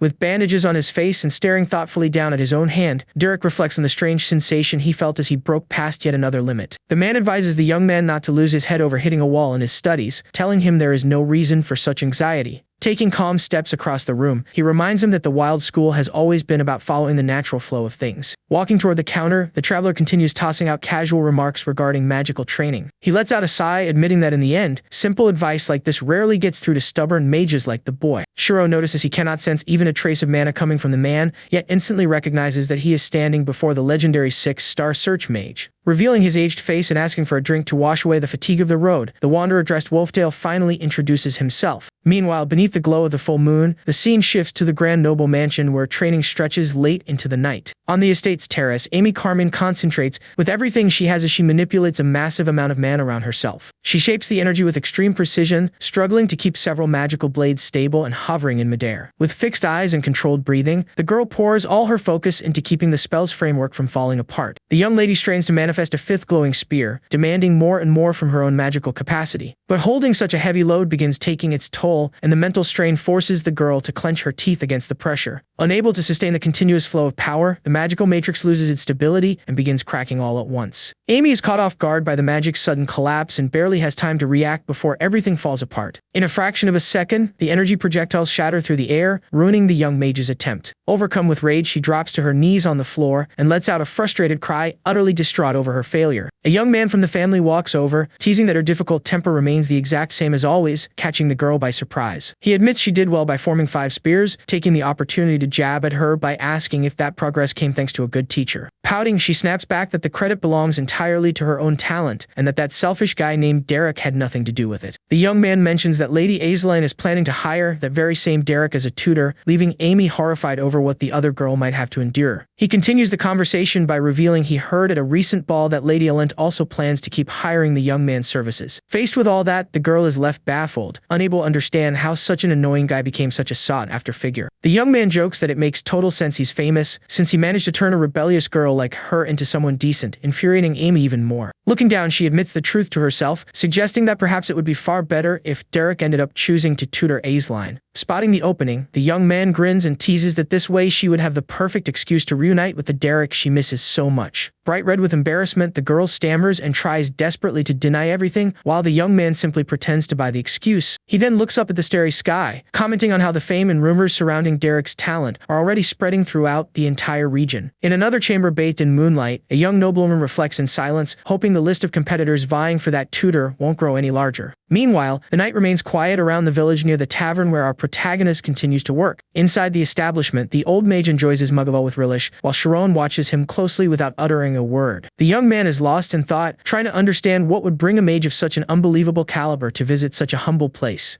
Quenching his thirst, Drest rests his hand on his chin and asks with a calm smile if the young man's name is truly Derek. Chiron confirms that it is, feeling deeply surprised on the inside that a mage of that tier already knew about his existence. Cutting straight to the point, the veteran asks if it would be any trouble for the two of them to step outside for a quick private chat. The young man simply stares at the man in silence for a few moments, weighing the proposal before making his decision. Shortly after, the two leave the tavern behind and walk side by side through the town's quiet, empty streets. Dress breaks the silence of their walk, stating that the young man's magical talent is incredibly ambiguous and difficult to classify. He acknowledges that despite this theoretical oddity, the practical skill the boy demonstrated is truly extraordinary. The veteran then questions why he trains with such fierce determination and what exactly he hopes to achieve by studying magic so deeply. Chiron answers honestly that he holds no grand ambitions of greatness, but merely feels the need to give his absolute all now that he has managed to grasp a tiny thread of talent. Chiron finishes the answer by saying he's just curious to find out how far and how high he can reach. The experienced mage smiles warmly, sensing the purity and deep determination in the young man's words. Dress reflects that for a commoner dreaming of reaching higher realms of magic, the boy still has certain shortcomings as he is now. The veteran then surprises him with a direct offer, asking if he'd mind if he helped him with his training. Our hero is stunned by the thought of receiving lessons directly from Dressed Wolftail, a living 6-star legend. Born a commoner, Dress reached 2 and 3 stars through sheer effort, becoming a beacon of hope for all humble mages. But in the very year he finally reached the 4-star realm, a terrible tragedy shattered his life. Returning home in the middle of a storm, the man was met with a devastating, blood-soaked scene before his eyes. On that fateful day, the young mage lost his entire family to the cruelty and tyranny of the nobility. In the noble mansion, the aristocrats arrogantly celebrated, believing the tragedy had silenced Dressed and the commoners for good. The count mocked the situation, convinced the mage had chickened out and fled far away with nowhere left to go. He even sneered that if Dress dared to show his face again, he'd suffer the exact same tragic fate as his family. But right at that moment, the count freezes as a terrifying bloodlust suddenly floods the room. Emerging from the shadows, the mage casts a slicing spell, severing the guard's head in a fraction of a second. With eyes blazing with hatred and his cloak drenched in blood, Dressed appears before the terrified noble to claim his vengeance. The count desperately tries to back away, only to find himself completely cornered by the glowing fingertips of the sorcerer. Showing no mercy whatsoever, the man unleashes his power, tearing apart the noble responsible for ruining his life. Taking the full force of the mana blast, the aristocrat spits up blood, writhing in agony on his own hall's floor. Completely broken and on the brink of death, the count crawls in humiliation, screaming and begging desperately for forgiveness. His tears and pleas for mercy mean nothing before the cold, ruthless gaze of the grieving father. Outside the estate, only the echo of the final strike seals the bloody, definitive end of that reckoning. From that day on, Dress lived for 30 long years as a relentless fugitive, hunted without mercy by the imperial family and the nobility. However, once he broke through the 5-star barrier and reached 6 stars, the crown realized the gravity of the situation. Realizing that having him as an enemy would endanger the entire kingdom, the imperial family recognized his revenge as justified and granted him a title. That was how Dressed earned his noble status, backed solely by the overwhelming power of his magic. Back in the present, Chiron can hardly believe he'll have the chance to learn from someone of such legendary stature. Focused on the chance to grow, the boy firmly concludes there's no reason to turn down such an offer. The next day, the scene cuts to the noble district of Ebelstein, where the leaders gather in the conference room of Cleon Hall. During the strategic meeting, the aristocrats debate territorial expansion and the dangers of the labyrinths in the White Zone. Grand Duke Velta steps in with a pompous attitude, offering his own knights to assist in the expedition. With a sharp tone, Grand Duke Duplain questions whether these so-called knights are nothing more than vulgar mercenaries. The remark strikes right at Veltas's pride, forcing the lord to mask his anger behind a tense, forced smile. Seething inside, Veltas fires that managing so much land without an army is difficult, sarcastically suggesting his rival just give it all up. The tension in the room instantly spikes, and the two nobles glare at each other, ready to start an endless argument. Seeing the trouble brewing, the third noble steps in with an awkward laugh, suggesting they wrap up the agenda so everyone can visit their children in town.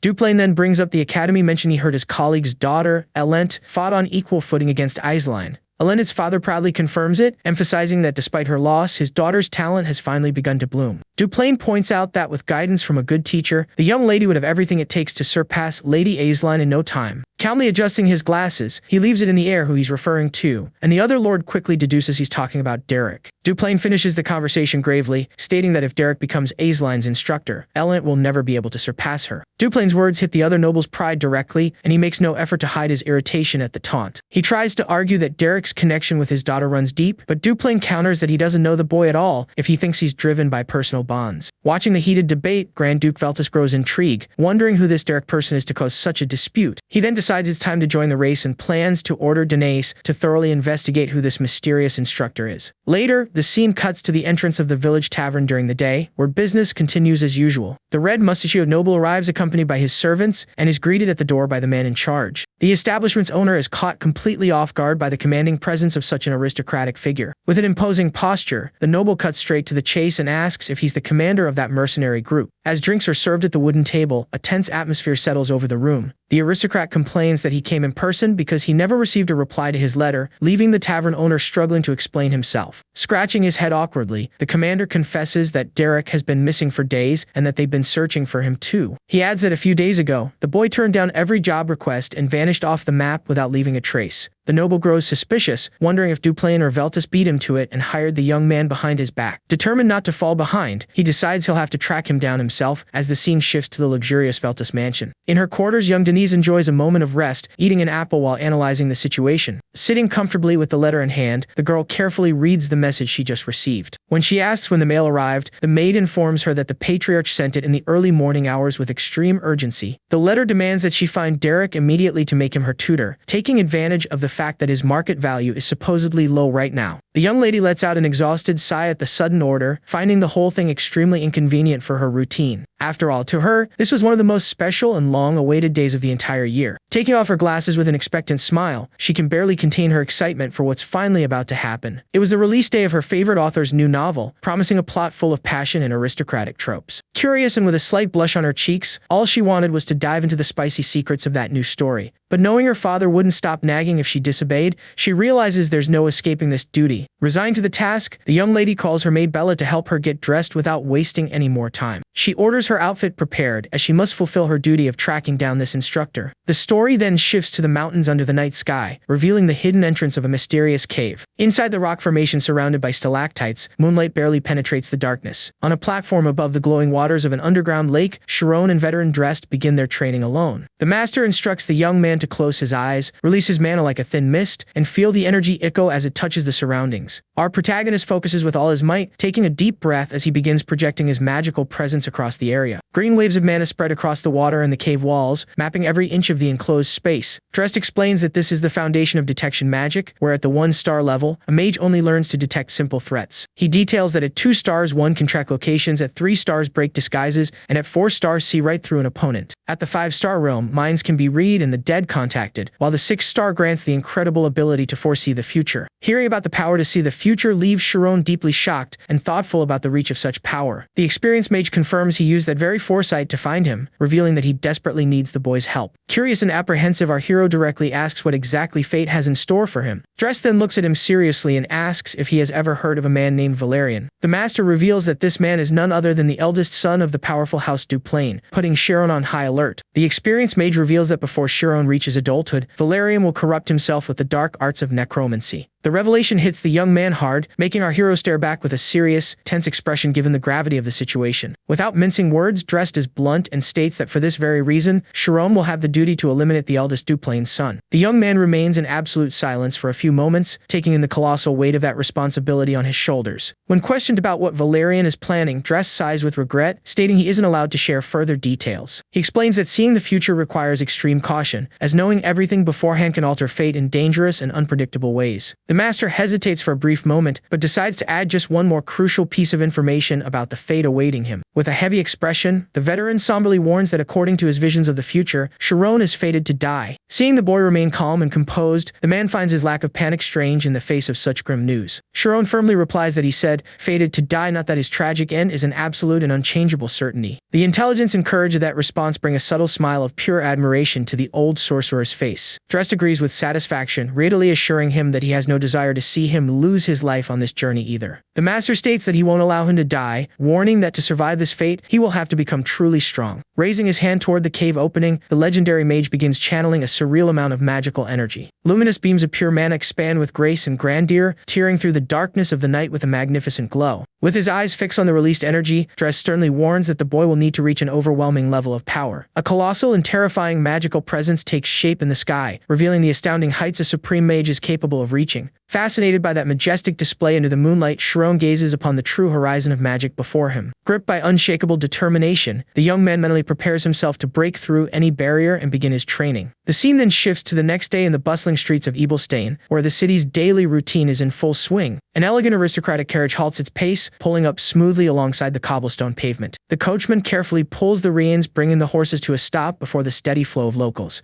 Dressed in fine, refined attire, the noble Denise steps out of the vehicle accompanied by her loyal, trusted maid. The young lady's stunning beauty and presence immediately draw the attention and admiration of every man nearby. She informs the coachman she'll walk the rest of the way, allowing him to take some time off and rest. As they walk together down the main street, their steps are followed by the gazes of passers-by. Annoyed by the excessive staring, the girl asks her maid why everyone keeps looking at her so much. Bella calmly changes the subject with downcast eyes, preferring not to feed her vanity with the obvious answer right away. The young noble then tries to find a logical explanation in her head for all the commotion surrounding her presence. With natural vanity and a faint smile, she naively assumes the reason for it all is simply her own beauty. Hearing such nonsense, the maid turns sideways with a priceless look of pure mockery and silent judgment. Without holding back, Bella blurted out that her mistress is messy, barely bathes, and spends all day sprawled in bed reading romance novels. The maid finishes by saying she gets even worse when she acts full of herself, leaving her mistress awkwardly trying to hide her embarrassment. Bella then suggests they pick up the pace so they don't miss Derek, but Denise arrogantly claims she's much faster than her rivals. Teased about always being late to class, the noble ignores the jab and focuses on the strange disappearance of the mercenary who turned down every job. She reflects that an ordinary professional would never reject good pay, wondering what could possibly be worth more than money. Denise deduces that for a young man with such magical genius, the only thing that could surpass material wealth is knowledge itself. She concludes he'd only vanished to study a legendary grimoire or train under the tutelage of a renowned master. However, remembering that the boy left the Duplain mansion on his own accord, she knows that was already the best study ground in the region. Connecting the dots with sharp intuition, the young woman concludes Derek has surely found something far greater than anything the nobility could offer. The young woman tries to decipher the mystery in her mind, wondering what the true reason behind that sudden disappearance could be. Her thoughts are interrupted by Bella, who calmly announces the two of them have finally arrived at their destination. Before them stands the mercenary tavern, the perfect starting point to gather any clue regarding the boy's whereabouts. Hearing the sound of the door opening, the establishment's commander turns at the counter to greet whoever just walked in. But the man quickly raises his eyebrows, surprised to see yet another noble figure enter his establishment on the very same day. He sighs internally upon noticing that even a young lady of high society came in person looking for that instructor. Without beating around the bush, the owner quickly informs him that no one knows where Derek is, and that 3 other groups of nobles have already left empty-handed. Ignoring his standard answer, Denise gets straight to the point and asks if the legendary mage-dressed Wolftail has been around recently. Caught completely off guard by the girl's precise question, the man fumbles and fails to hide his nervousness. Realizing that reaction gave away everything she needed to know, the young noble flashes a victorious smile and thanks him for the answer. She then orders Bella to come with her to the carriage transit records to check who has left the city over the past few days. Next, the scene cuts to the Coachman's Guild in Ebelstein's commercial district, where records of all regional travels are filed. As they go through the piles of documents on the desk, the maid curiously asks how her mistress figured out that Lord Drest had passed through there. Denise explains that the logic was obvious, since the young mercenary had willingly abandoned a 5-star mansion. She reasons that someone so passionate about magic would only give up an opportunity like that if he found a 6-star master. Knowing by chance that a supreme mage was visiting the region, the young lady simply took an accurate guess and watched the tavern owner confirm it all. Pleased with how easily she manipulated the conversation, the girl gets thrilled with her own investigative success. She then brags, tossing her hair to the side, and proudly asks the maid if she isn't an absolute genius. Bella stares back at her with an expression of complete boredom, maintaining her usual silent judgment toward her mistress's vanity. The maid jabs back, saying that since the noble lady almost never uses her brain, it's hard to tell for sure, but Denise takes the tease in stride. Pretending to be exhausted from being so brilliant, the girl stretches in her chair and jokes that she'd rather be dumb so she wouldn't have to work so hard. Bella asks with sarcasm if her mistress enjoys getting roasted, but the noble changes the subject, claiming the maid only sees her pretty side. The maid then brings the focus back to reality, worriedly reminding her that powerful clans like Duplain and Belmeard are also vying for the boy. Without losing her composure, Denise assures her that winning the boy over will be the easiest part of all, announcing she's already prepared a foolproof plan. Striking a charming, seductive pose in her chair, the young lady proudly reveals that she plans to use a classic honey trap. The maid puts on a deadpan face at the absurd idea, while her mistress insists that no boy could possibly resist her charms. Pouring cold water on her immediately, Bella coldly reminds her that the main rival in this race is none other than Lady Aisline. Shaken on the spot, the noble enters a crisis and demands that the maid confirm she is far prettier than her competitor. Putting her mistress's vanity aside, Bella finally finds the travelogue they were looking for and shows the document. The two review the sheet and confirm that a week ago, a cloak boy with a free pass chartered a private carriage. The report clearly indicates that the carriage's destination was the isolated outskirts of the well-known Ramel Hill. Following the coordinates described on paper, the boys' trail led straight into the depths of the Great Laspa Cave. The scene then returns to the interior of the cave, where Shiron and Old Dress remain immersed in deep magical meditation. Amidst that absolute silence, the veteran's sharp senses pick up a subtle presence moving in the vicinity. The master opens his eyes and calmly informs the young man that people belonging to the influential House Veltus have just arrived. Noting they are likely here for the boy, Drest advises him to head to the cave entrance to greet the guests. As the dripping water echoes against the cave rocks, cautious footsteps begin advancing through the dark. Stepping in the shallow water along the rocky floor, Bella fearfully suggests they retreat to the mansion to bring an armed escort of soldiers. Lifting the hem of her dress to avoid getting wet, Denise immediately rejects the idea, saying she won't share the glory of the mission with anyone. She concludes that mobilizing troops would draw the attention of other noble families, causing all her hard work to be stolen by rivals. Suddenly, the maid lets out a frightened scream and points into the darkness, putting the noble on high alert that very second. Deep within the dark cave, two glowing red eyes emerge from the shadows, resembling a lurking monster. Denise quickly steps in front to protect the maid, firmly ordering her to stay right behind her. Staring at that sinister glow, the girl despairs, thinking the cave was supposed to be completely cleared of threats.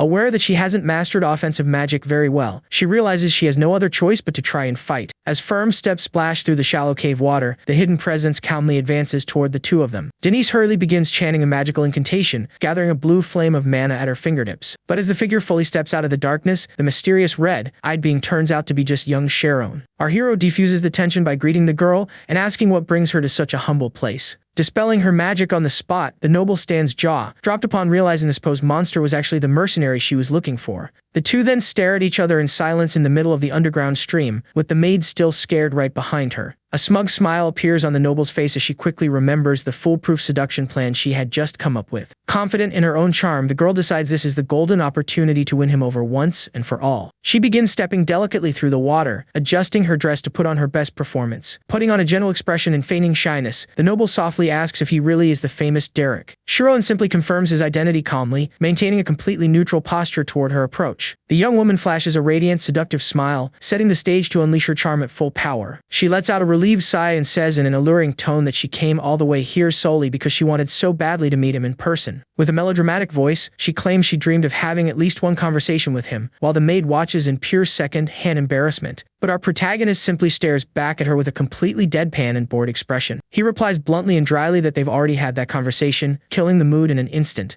The girl freezes at the blunt comeback, while the maid squirms behind her trying to swallow a laugh. A vein of pure rage pops on Denise's temple, completely outraged at being dismissed with such coldness. Swallowing her wounded pride, the noble clutches her dress and decides to pivot immediately to an alternative plan. She places her hands on her chest with an angelic look, claiming she dreamed of him countless times after hearing of his fame as an instructor. Acting cute and faking emotion, she says she would be the happiest person in the world if she could be trained by him. Shiron breaks the drama immediately, asking why she's talking like a theater actress and whether she's rehearsing for a play. The noble is left dumbfounded with blank eyes, while the maid starts coughing in the back to keep from bursting into laughter. Unable to handle her mistress's embarrassing display, Bella hunches over, completely losing her composure from trying to stifle her laughs. Realizing the timid maiden act didn't work, the girl swallows her frustration and decides to resort to ultimate emotional drama. She puffs out her chest seriously and calls the boy's attention once more to restart her act. The noble pours her heart out, saying she felt deeply shaken after the duel between Aisline and Elent, feeling like the only one of the trio being left behind. With eyes tearing up from pure acting, she sobs that she was terrified of stagnating while everyone else kept improving. Playing the perfect damsel in distress, she lunges forward and grabs Shiron's hands, begging to be saved. Bringing her face very close to his, she victoriously thinks the boy will smell her perfume and won't be able to resist such proximity. But Shiron simply brushes her hands off with a dry tap and steps back without showing any reaction whatsoever. The girl is left in complete shock with her arms hanging empty in the air, unable to believe she's been rejected for the third time in a row. Adjusting his cloak, he honestly counters that from what he's seen, she doesn't seem to have any genuine interest in magic. He coldly analyzes that the ice spear spell she tried to cast earlier was disastrous, lacking flow control and casting speed. Shiron concludes that while her raw mana capacity is actually excellent, her total lack of refinement proves how lazy she is when it comes to training. In the background, Bella gives a thumbs up, completely agreeing with the young man's spot on assessment of her mistress. Shiron then prepares to give direct, honest advice to the young noble before bringing the conversation to an end. He warns that in front of someone who truly takes magic seriously, talking about effort through lies sounds like an outright insult. The girl is left completely speechless before those words, struck by the young man's seriousness and maturity. Turning his back to leave, our hero states that he does not accept requests from people whose true intentions he doesn't know. Denise tries to call him back, but he calmly suggests she look for someone of higher status than a mere mercenary. The young man goes on his way and disappears into the cave's darkness, leaving the noble completely alone amidst the silence. The girl stands motionless for a few moments, taking in the weight of every harsh word she just heard. As the hours pass, the orange glow of the setting sun begins to paint the horizon around the hill. While walking down the dirt trail back toward the city, Denise breaks the silence, claiming she has already figured out the true nature of that guy. She's about to blurt out that the boy is cold and emotionless, but the maid intervenes, reminding her that he is simply someone upright. The noble indignantly insists that she wore imported perfume and expensive makeup, finding it absurd that she got rejected like that. Denise loses her temper, yelling that she isn't angry at all, while the maid pokes fun at the fact that she's practically foaming with rage. Taking a deep breath to contain her humiliation, the young woman closes her eyes and tries to regain her aristocratic composure. With eyes gleaming with pure stubbornness, she admits that her competitive drive has been ignited at full throttle. Night falls over the region, and the flames of a campfire illuminate the makeshift camp set up at the cave's entrance. Seeing her mistress's uncomfortable situation, Bella worriedly asks if she really intends to spend the night there. Hugging her knees near the fire, the girl assures her she won't back down, refusing to let another noble family steal her instructor. The maid asks the noble not to overdo it and says she's going to turn in, but Denise quickly interrupts to ask for a favor. Making a dramatic scene, the young lady admits she is spoiled and asks the maid to do her an extremely important favor. With a shameless smile, she sweetly asks Bella to bring the 4th volume of her favorite romance novel the following day. Faced with such absurdity, the maid puts on a deadpan face upon seeing her mistress's completely twisted priorities. The next day, the first rays of sunlight once again illuminate the grandeur of the Great Laspa Cave. Inside the hideout, our protagonist remains deeply focused on rigorous magical meditation routine. Suddenly, Denise appears dressed in maid clothes with a headband, groaning in exhaustion while carrying a heavy crate. She drops the crate onto the ground, revealing a generous offering of fresh bread, potions, books, and mana crystals. Sharon stares at the mountain of supplies without understanding a thing and asks what all of that is supposed to mean. Posing as a helpful assistant, the young lady says she'll take care of everything so he can focus purely on his training. Our hero kills the mood instantly, coldly warning that doing such favors won't change his decision one bit. The girl pretends not to care and sweetly says that just watching him train already makes her feel like she's learning a lot. On the inside, she calculates that no one can resist so many favors for long and that the boy will soon be wrapped around her finger. Sharon thanks her and willingly accepts the food, making the noble cheer internally, thinking her plan worked. But he takes a bite of the bread and reaffirms right to her face that he won't be her tutor, leaving the girl outraged by his audacity. Time passes and the noble's stubbornness continues under the sunny blue sky around the hill. The next day, she brings a fresh batch of rare crystals and fresh food, receiving the exact same uninterested response. The girl even goes so far as to bring the mansion's executive chef to cook on site, but the boy simply thanks them and refuses once again. Desperate for attention, she even carries a massive chunk of magic ore on her back, only to be dismissed just as casually. Completely out of control with rage, the young woman heads to the camp and shatters the tense wooden post with a violent punch. Foaming with anger, she curses that opportunistic mercenary who accepts every gift without yielding a single inch. That's when Bella comes running and screaming with a giant backpack, warning that an extremely serious situation has just happened. Bella interrupts the argument in panic, revealing that the head butler of House Duplain is heading straight in their direction. In total panic, the noble runs to hide in the woods and orders the tent left behind, saying they'll think it belongs to Derek. Firm, refined footsteps begin echoing along the dirt path, calmly approaching the cave's entrance. Adjusting his white gloves, the head butler appears leading a formal delegation made up of maids and elite guards.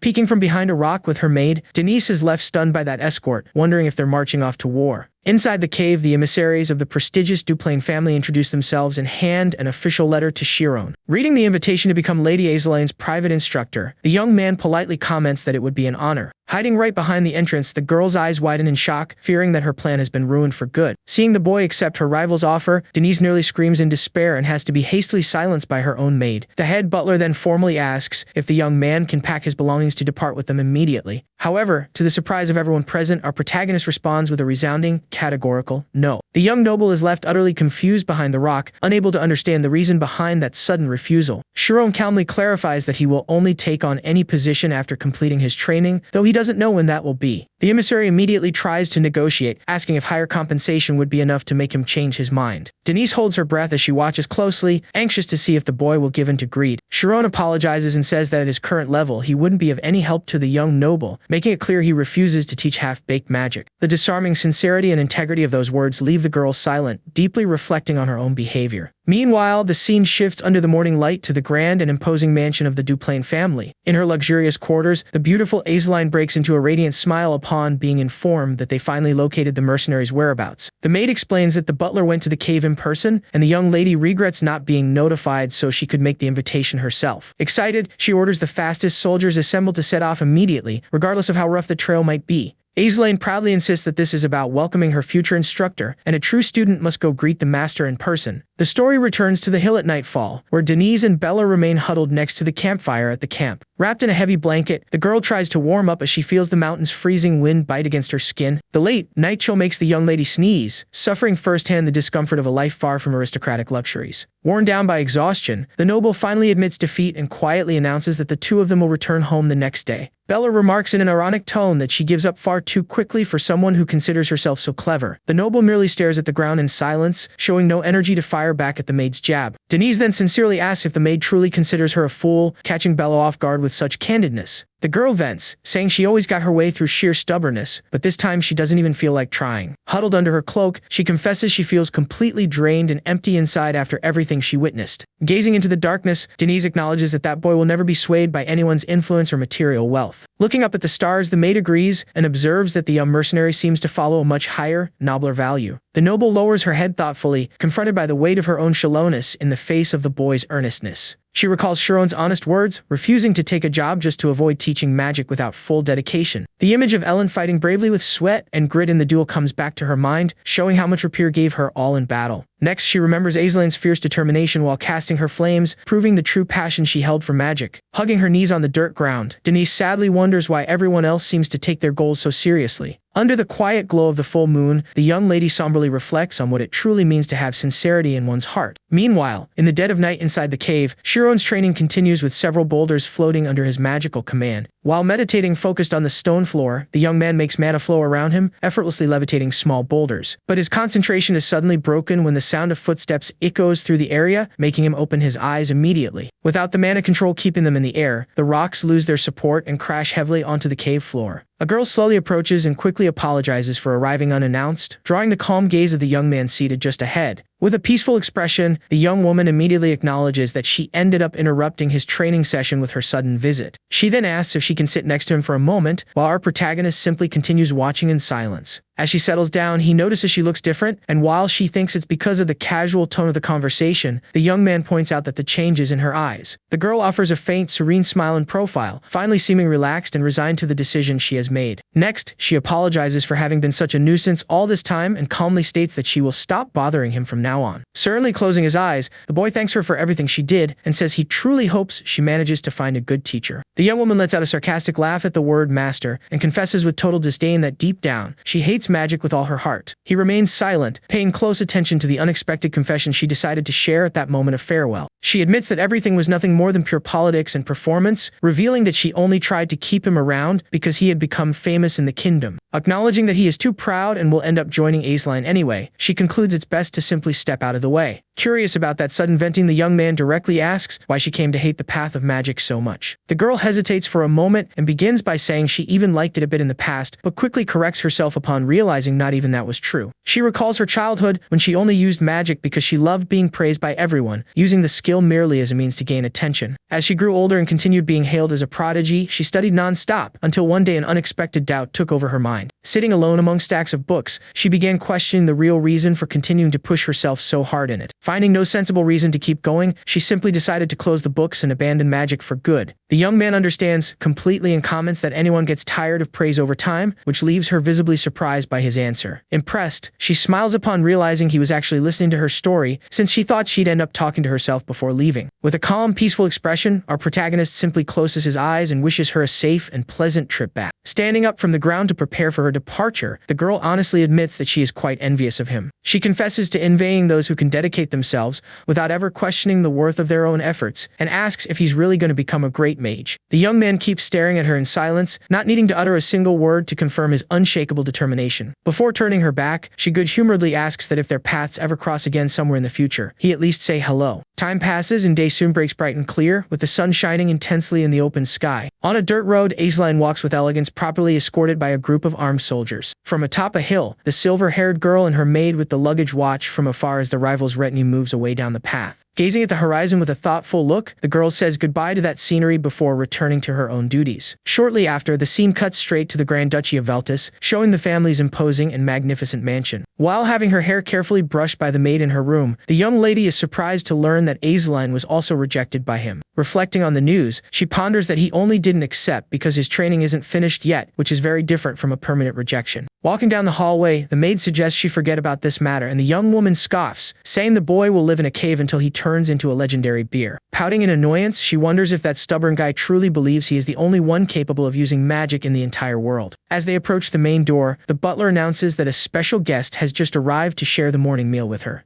Curious to see who decided to show up unannounced so early, the dining room door slowly begins to open before her. Entering the hall with a sweet smile on her face, she respectfully greets her father and wishes him an excellent morning. However, the moment she lifts her gaze and sees exactly who is sitting before her, her expression turns into complete shock. To her total surprise, the person sitting there calmly eating a fine cut of meat is none other than our protagonist. Seated at the table next to the head of the Veltus family, the young man looks completely at ease, enjoying the lavish morning meal. The girl freezes on the spot, utterly stunned and unable to understand how that stubborn boy ended up in her house. The shock is so great that she simply decides to close the door, pretending that was just a hallucination in her head. She takes a deep breath, opens the door once more, and repeats the polite greeting to her father, trying to act completely normal. But looking more closely at the corner of the table, the young lady realizes she wasn't dreaming and that the boy is indeed still there. The boy doesn't care in the slightest about her confusion and just keeps savoring his meal with complete tranquility. The bizarre scene repeats just as before, with the two men sitting across from each other having breakfast. Unable to process his presence after that dramatic farewell in the cave, Denise is left completely speechless. To understand what happened, the story flashes back to the previous night, showing the secluded cave where the young man was training. Inside, the boy was fully focused on meditation, channeling an absurd amount of blue energy around himself. Breaking into a cold sweat from the physical strain, he kept his mind focused to control the turbulent flow of mana coursing through his body. He feels that the magical energy is finally aligning, needing just one more push to solidify the power. Concentrating all the accumulated mana into a single point, the young man forces maximum compression of the technique to break through the limit. The blue aura glows with full intensity around the boy, reacting directly to the sudden breakthrough in magical power. The moment he reaches the pinnacle of concentration, he suddenly opens his eyes and releases the accumulated impact into the ground. Slamming his palm against the rock with full force, the young man discharges the devastating wave of blue mana straight into the foundation of the area. The magical impact detonates throughout the entire cave, unleashing an impressive blast of energy that lights up the entire dark space. When the dust and rock fragments finally settle, the boy falls to his knees on the ground, completely exhausted from the exertion.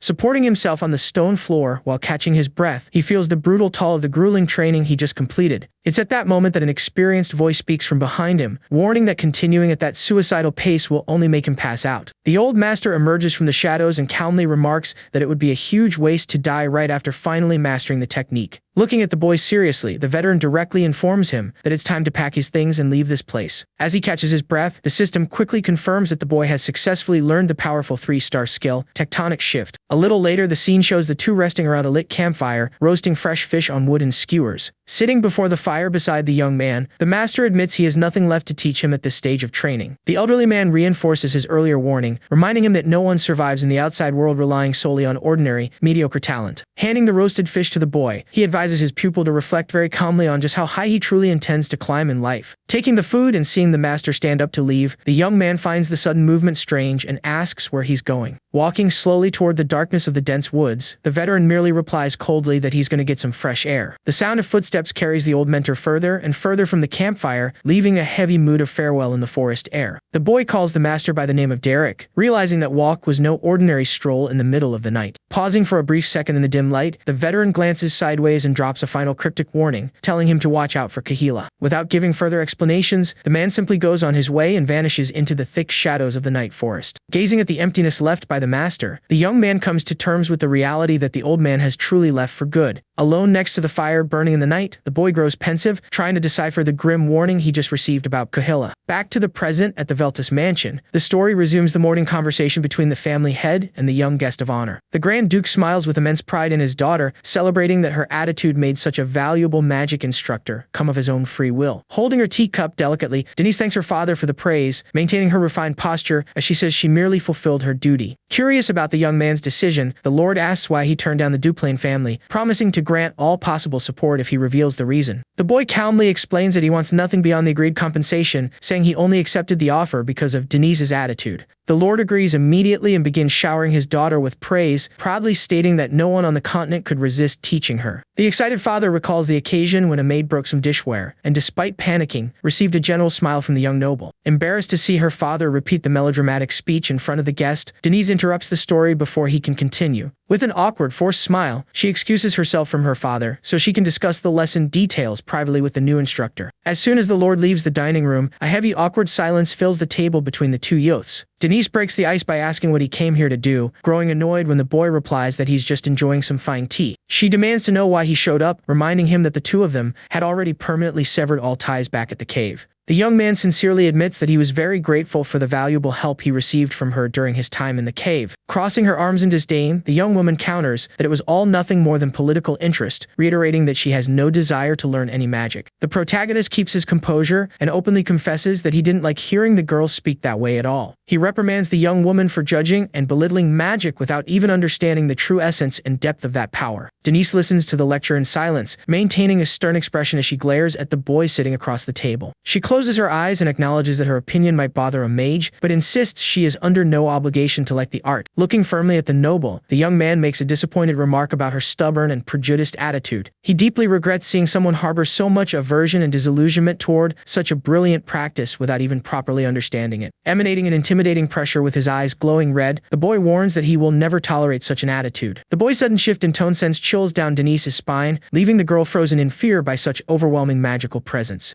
Feeling the suffocating weight of the energy in the air, she immediately regrets provoking that monster without considering the consequences. The scene then shifts straight to the elegant noble district of Abulstein, where the residence of Aislin's family is located. Inside a quiet room, the young aristocrat spends her time sitting alone in front of a huge, sunlit window. Aislinn looks down with a sad, melancholic expression, clearly shaken by the recent conversation she had at the cave. Her memory flashes back to the moment she stood before the boy, escorted by her guards, trying to recruit him as her master. On that occasion, the young man politely turned down the offer, clearly stating that she had absolutely nothing to learn from him. The young man explained that her magical foundation was already too rigid and that it would be more fruitful to study under masters of the same formal lineage. The boy bowed formally to apologize for the refusal, making it clear he wouldn't change his mind about her training. The girl received the news with immense surprise, left speechless by the sincere and decisive rejection of that young prodigy. Those words weighed heavily on the noble's pride, having never expected to be dismissed so casually by another mage. Back in the present, Aislinn laments his final decision, realizing that the boy's justification was far from a compliment. She slowly brings her hand toward the clear glass of the window, feeling the weight of high nobility's demands and rules upon herself. The young woman realizes she had always blindly believed in traditional standards, only now discovering how much that limited her own perspective.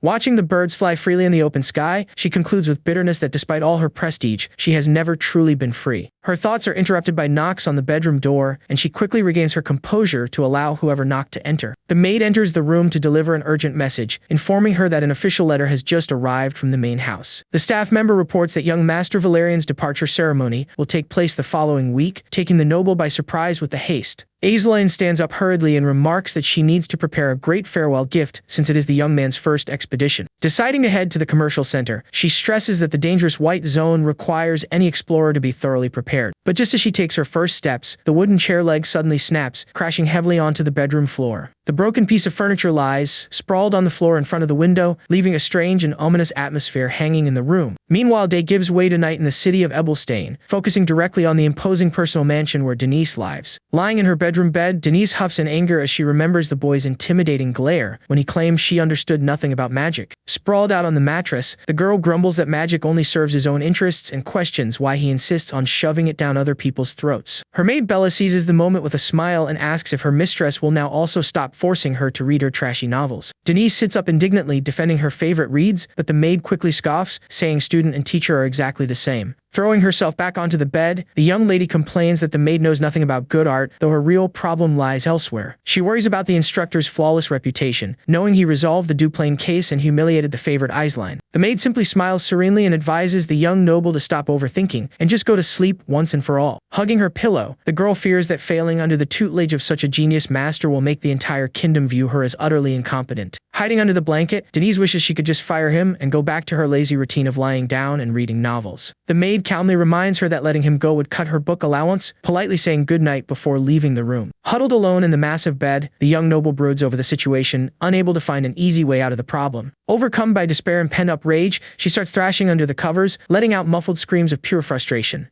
After venting her stress, she slowly pulls the sheet up to her eyes, silently staring at the bedroom ceiling. Denise sighs in defeat, realizing she won't be able to escape the hands of that ruthless instructor so easily. The narrative then cuts back to the night by the campfire, revealing the strategic conversation the protagonist had with his former master. The veteran advised the young man to maintain good relations with the kingdom's 3 great noble houses to ensure his safety. However, the old man made sure to emphasize that he should never pledge blind loyalty or serve the interests of any one of them. The master's recommendation was clear: walk a tightrope between the 3 families, keeping them all eager to win him over so he could protect himself. The young man listened to the advice with full attention, burning every detail of the strategy that would dictate his next moves with the nobility into his memory. Back in the present, the next morning breaks bright and sunny over the luxurious estate of the Veltus family. Inside the bedroom, Denise is still fast asleep, snoring away as she hugs her pillow with zero intention of getting up. Suddenly, a deafening metallic clatter of a pot being banged echoes through the room, shattering the peace. The noble jolts awake in absolute shock, jumping out of bed while screaming in terror from the sudden racket. Opening her eyes only to see the boy holding the frying pan with utmost calm, she demands to know if he has completely lost his mind. Completely unfazed, the young man calmly replies that the sun is already high and that he only made noise because she wouldn't wake up for anything.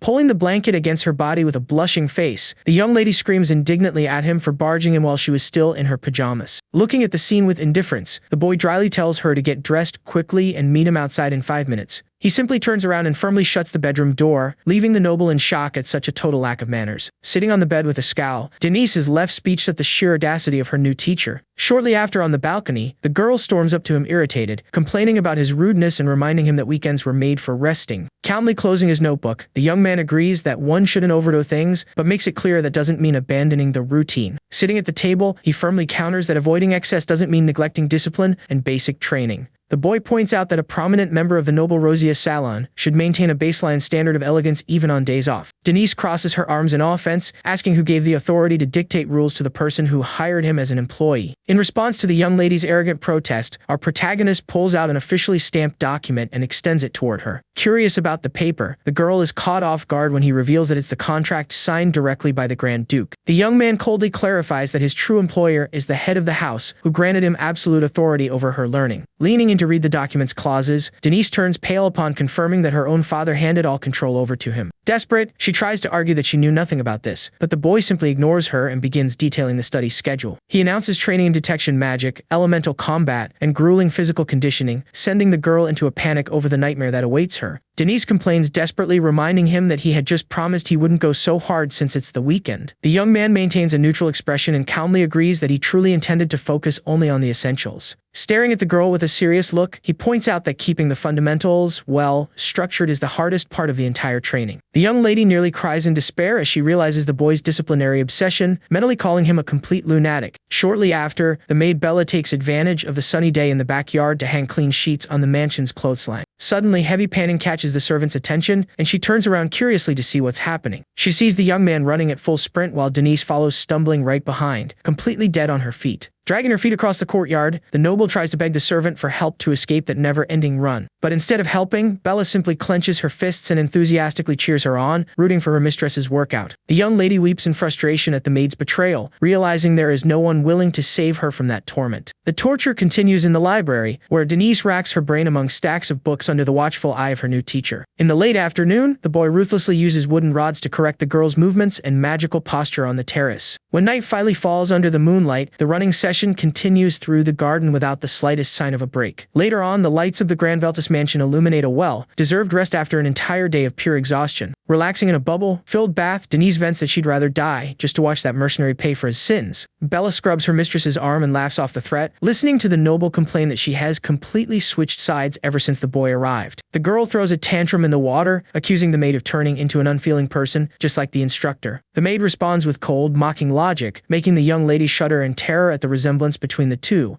Denise laments that the contract signed with the Grand Duke prevents her from firing the boy on her own. With a glimmer of hope, the girl suggests lying to her father, claiming the boy is useless in order to force his dismissal. Bella simply gives a polite smile and instantly refuses to take part in her young mistress's absurd scheme. The noble stares at the maid with a deflated, defeated expression, realizing the plan didn't even get off the ground. The servant sensibly points out that the entire kingdom covets that young man's talent and that the Grand Duke would never agree to let him go. Denise swallows her pride and sadly agrees, knowing the maid is completely right about the boy's worth. Sinking into the warm water, she acknowledges that her father is understanding about almost everything, except when the family's honor is at stake. Slow-slippered footsteps echo down the quiet hallway of the mansion as the young lady leaves the bathroom. Wearing only a bathrobe and a headband, Denise, exhausted, celebrates that she will finally be able to lie down and read her romance novels. But her joy is short-lived when she bumps right into the young man leaning against the hallway wall, getting startled out of her wits. In shock, the noble demands to know what he is still doing there, terrified by the fear of having more training ahead. The boy finds her outburst strange and says there's no reason to overact, while she furiously snaps back that she has already suffered more than enough. He tries to explain the early morning routine for tomorrow, but Denise covers her ears and screams for the guards to kick him out of there. The next day dawns bright and clear, bringing a fresh start to the bustling routine at the noble family's mansion. Sprawled face down on the large bed, the girl stares into space, completely drained of any trace of strength or spirit. Sitting in front of the mirror, Denise weeps, claiming 3 years have passed, only to be quickly corrected by Bella that has only been 3 days. The maid announces that there won't be any lessons today because of the social gathering at the Rosia Salon, instantly brightening the girl's face. Overwhelmed with temporary relief, she rushes around the room to get dressed before the teacher can invent another task. All dressed up in an elegant gown and hat, she gets another massive fright upon finding the young man standing right at the hallway exit. Maintaining his usual calm, the boy begins outlining the theoretical schedule and physical training plan for that time. Denise cuts him off immediately and announces that today is the day of the social gathering, emphasizing how sacred that commitment is for the nobility. The young instructor understands the importance of the event and calmly informs her that he will wait at the mansion until her return. Maintaining his usual calm, the boy simply wishes that she enjoy the event peacefully and without rushing back. The noble finds the easy dismissal strange, suspicious that the young man knows full well she only went out to kill time. The young man stares at her with a mysterious, unshakable look, showing no intention of stopping his student from leaving. Relieved to be free of the grueling routine, Denise quickly turns around with her maid, celebrating that the social event proved very useful. Our protagonist silently watches the pair leave down the hallway, keeping his own thoughts about the noble's behavior to himself. Later that afternoon, the Veltas family carriage returns along the road under the golden glow of the setting sun. Inside, the girl collapses onto the seat with a worn-out expression, feeling the weight of exhaustion and boredom from the entire trip. The servant good-humoredly remarks that her mistress seemed full of energy at the party, but now looks like she's on her way to her own funeral. Denise grumbles exhaustedly that the terror resumes once she gets back home, cursing the new instructor with every name she can think of. Suddenly, the noble's eyes light up as she comes up with a risky idea to try and escape future training sessions.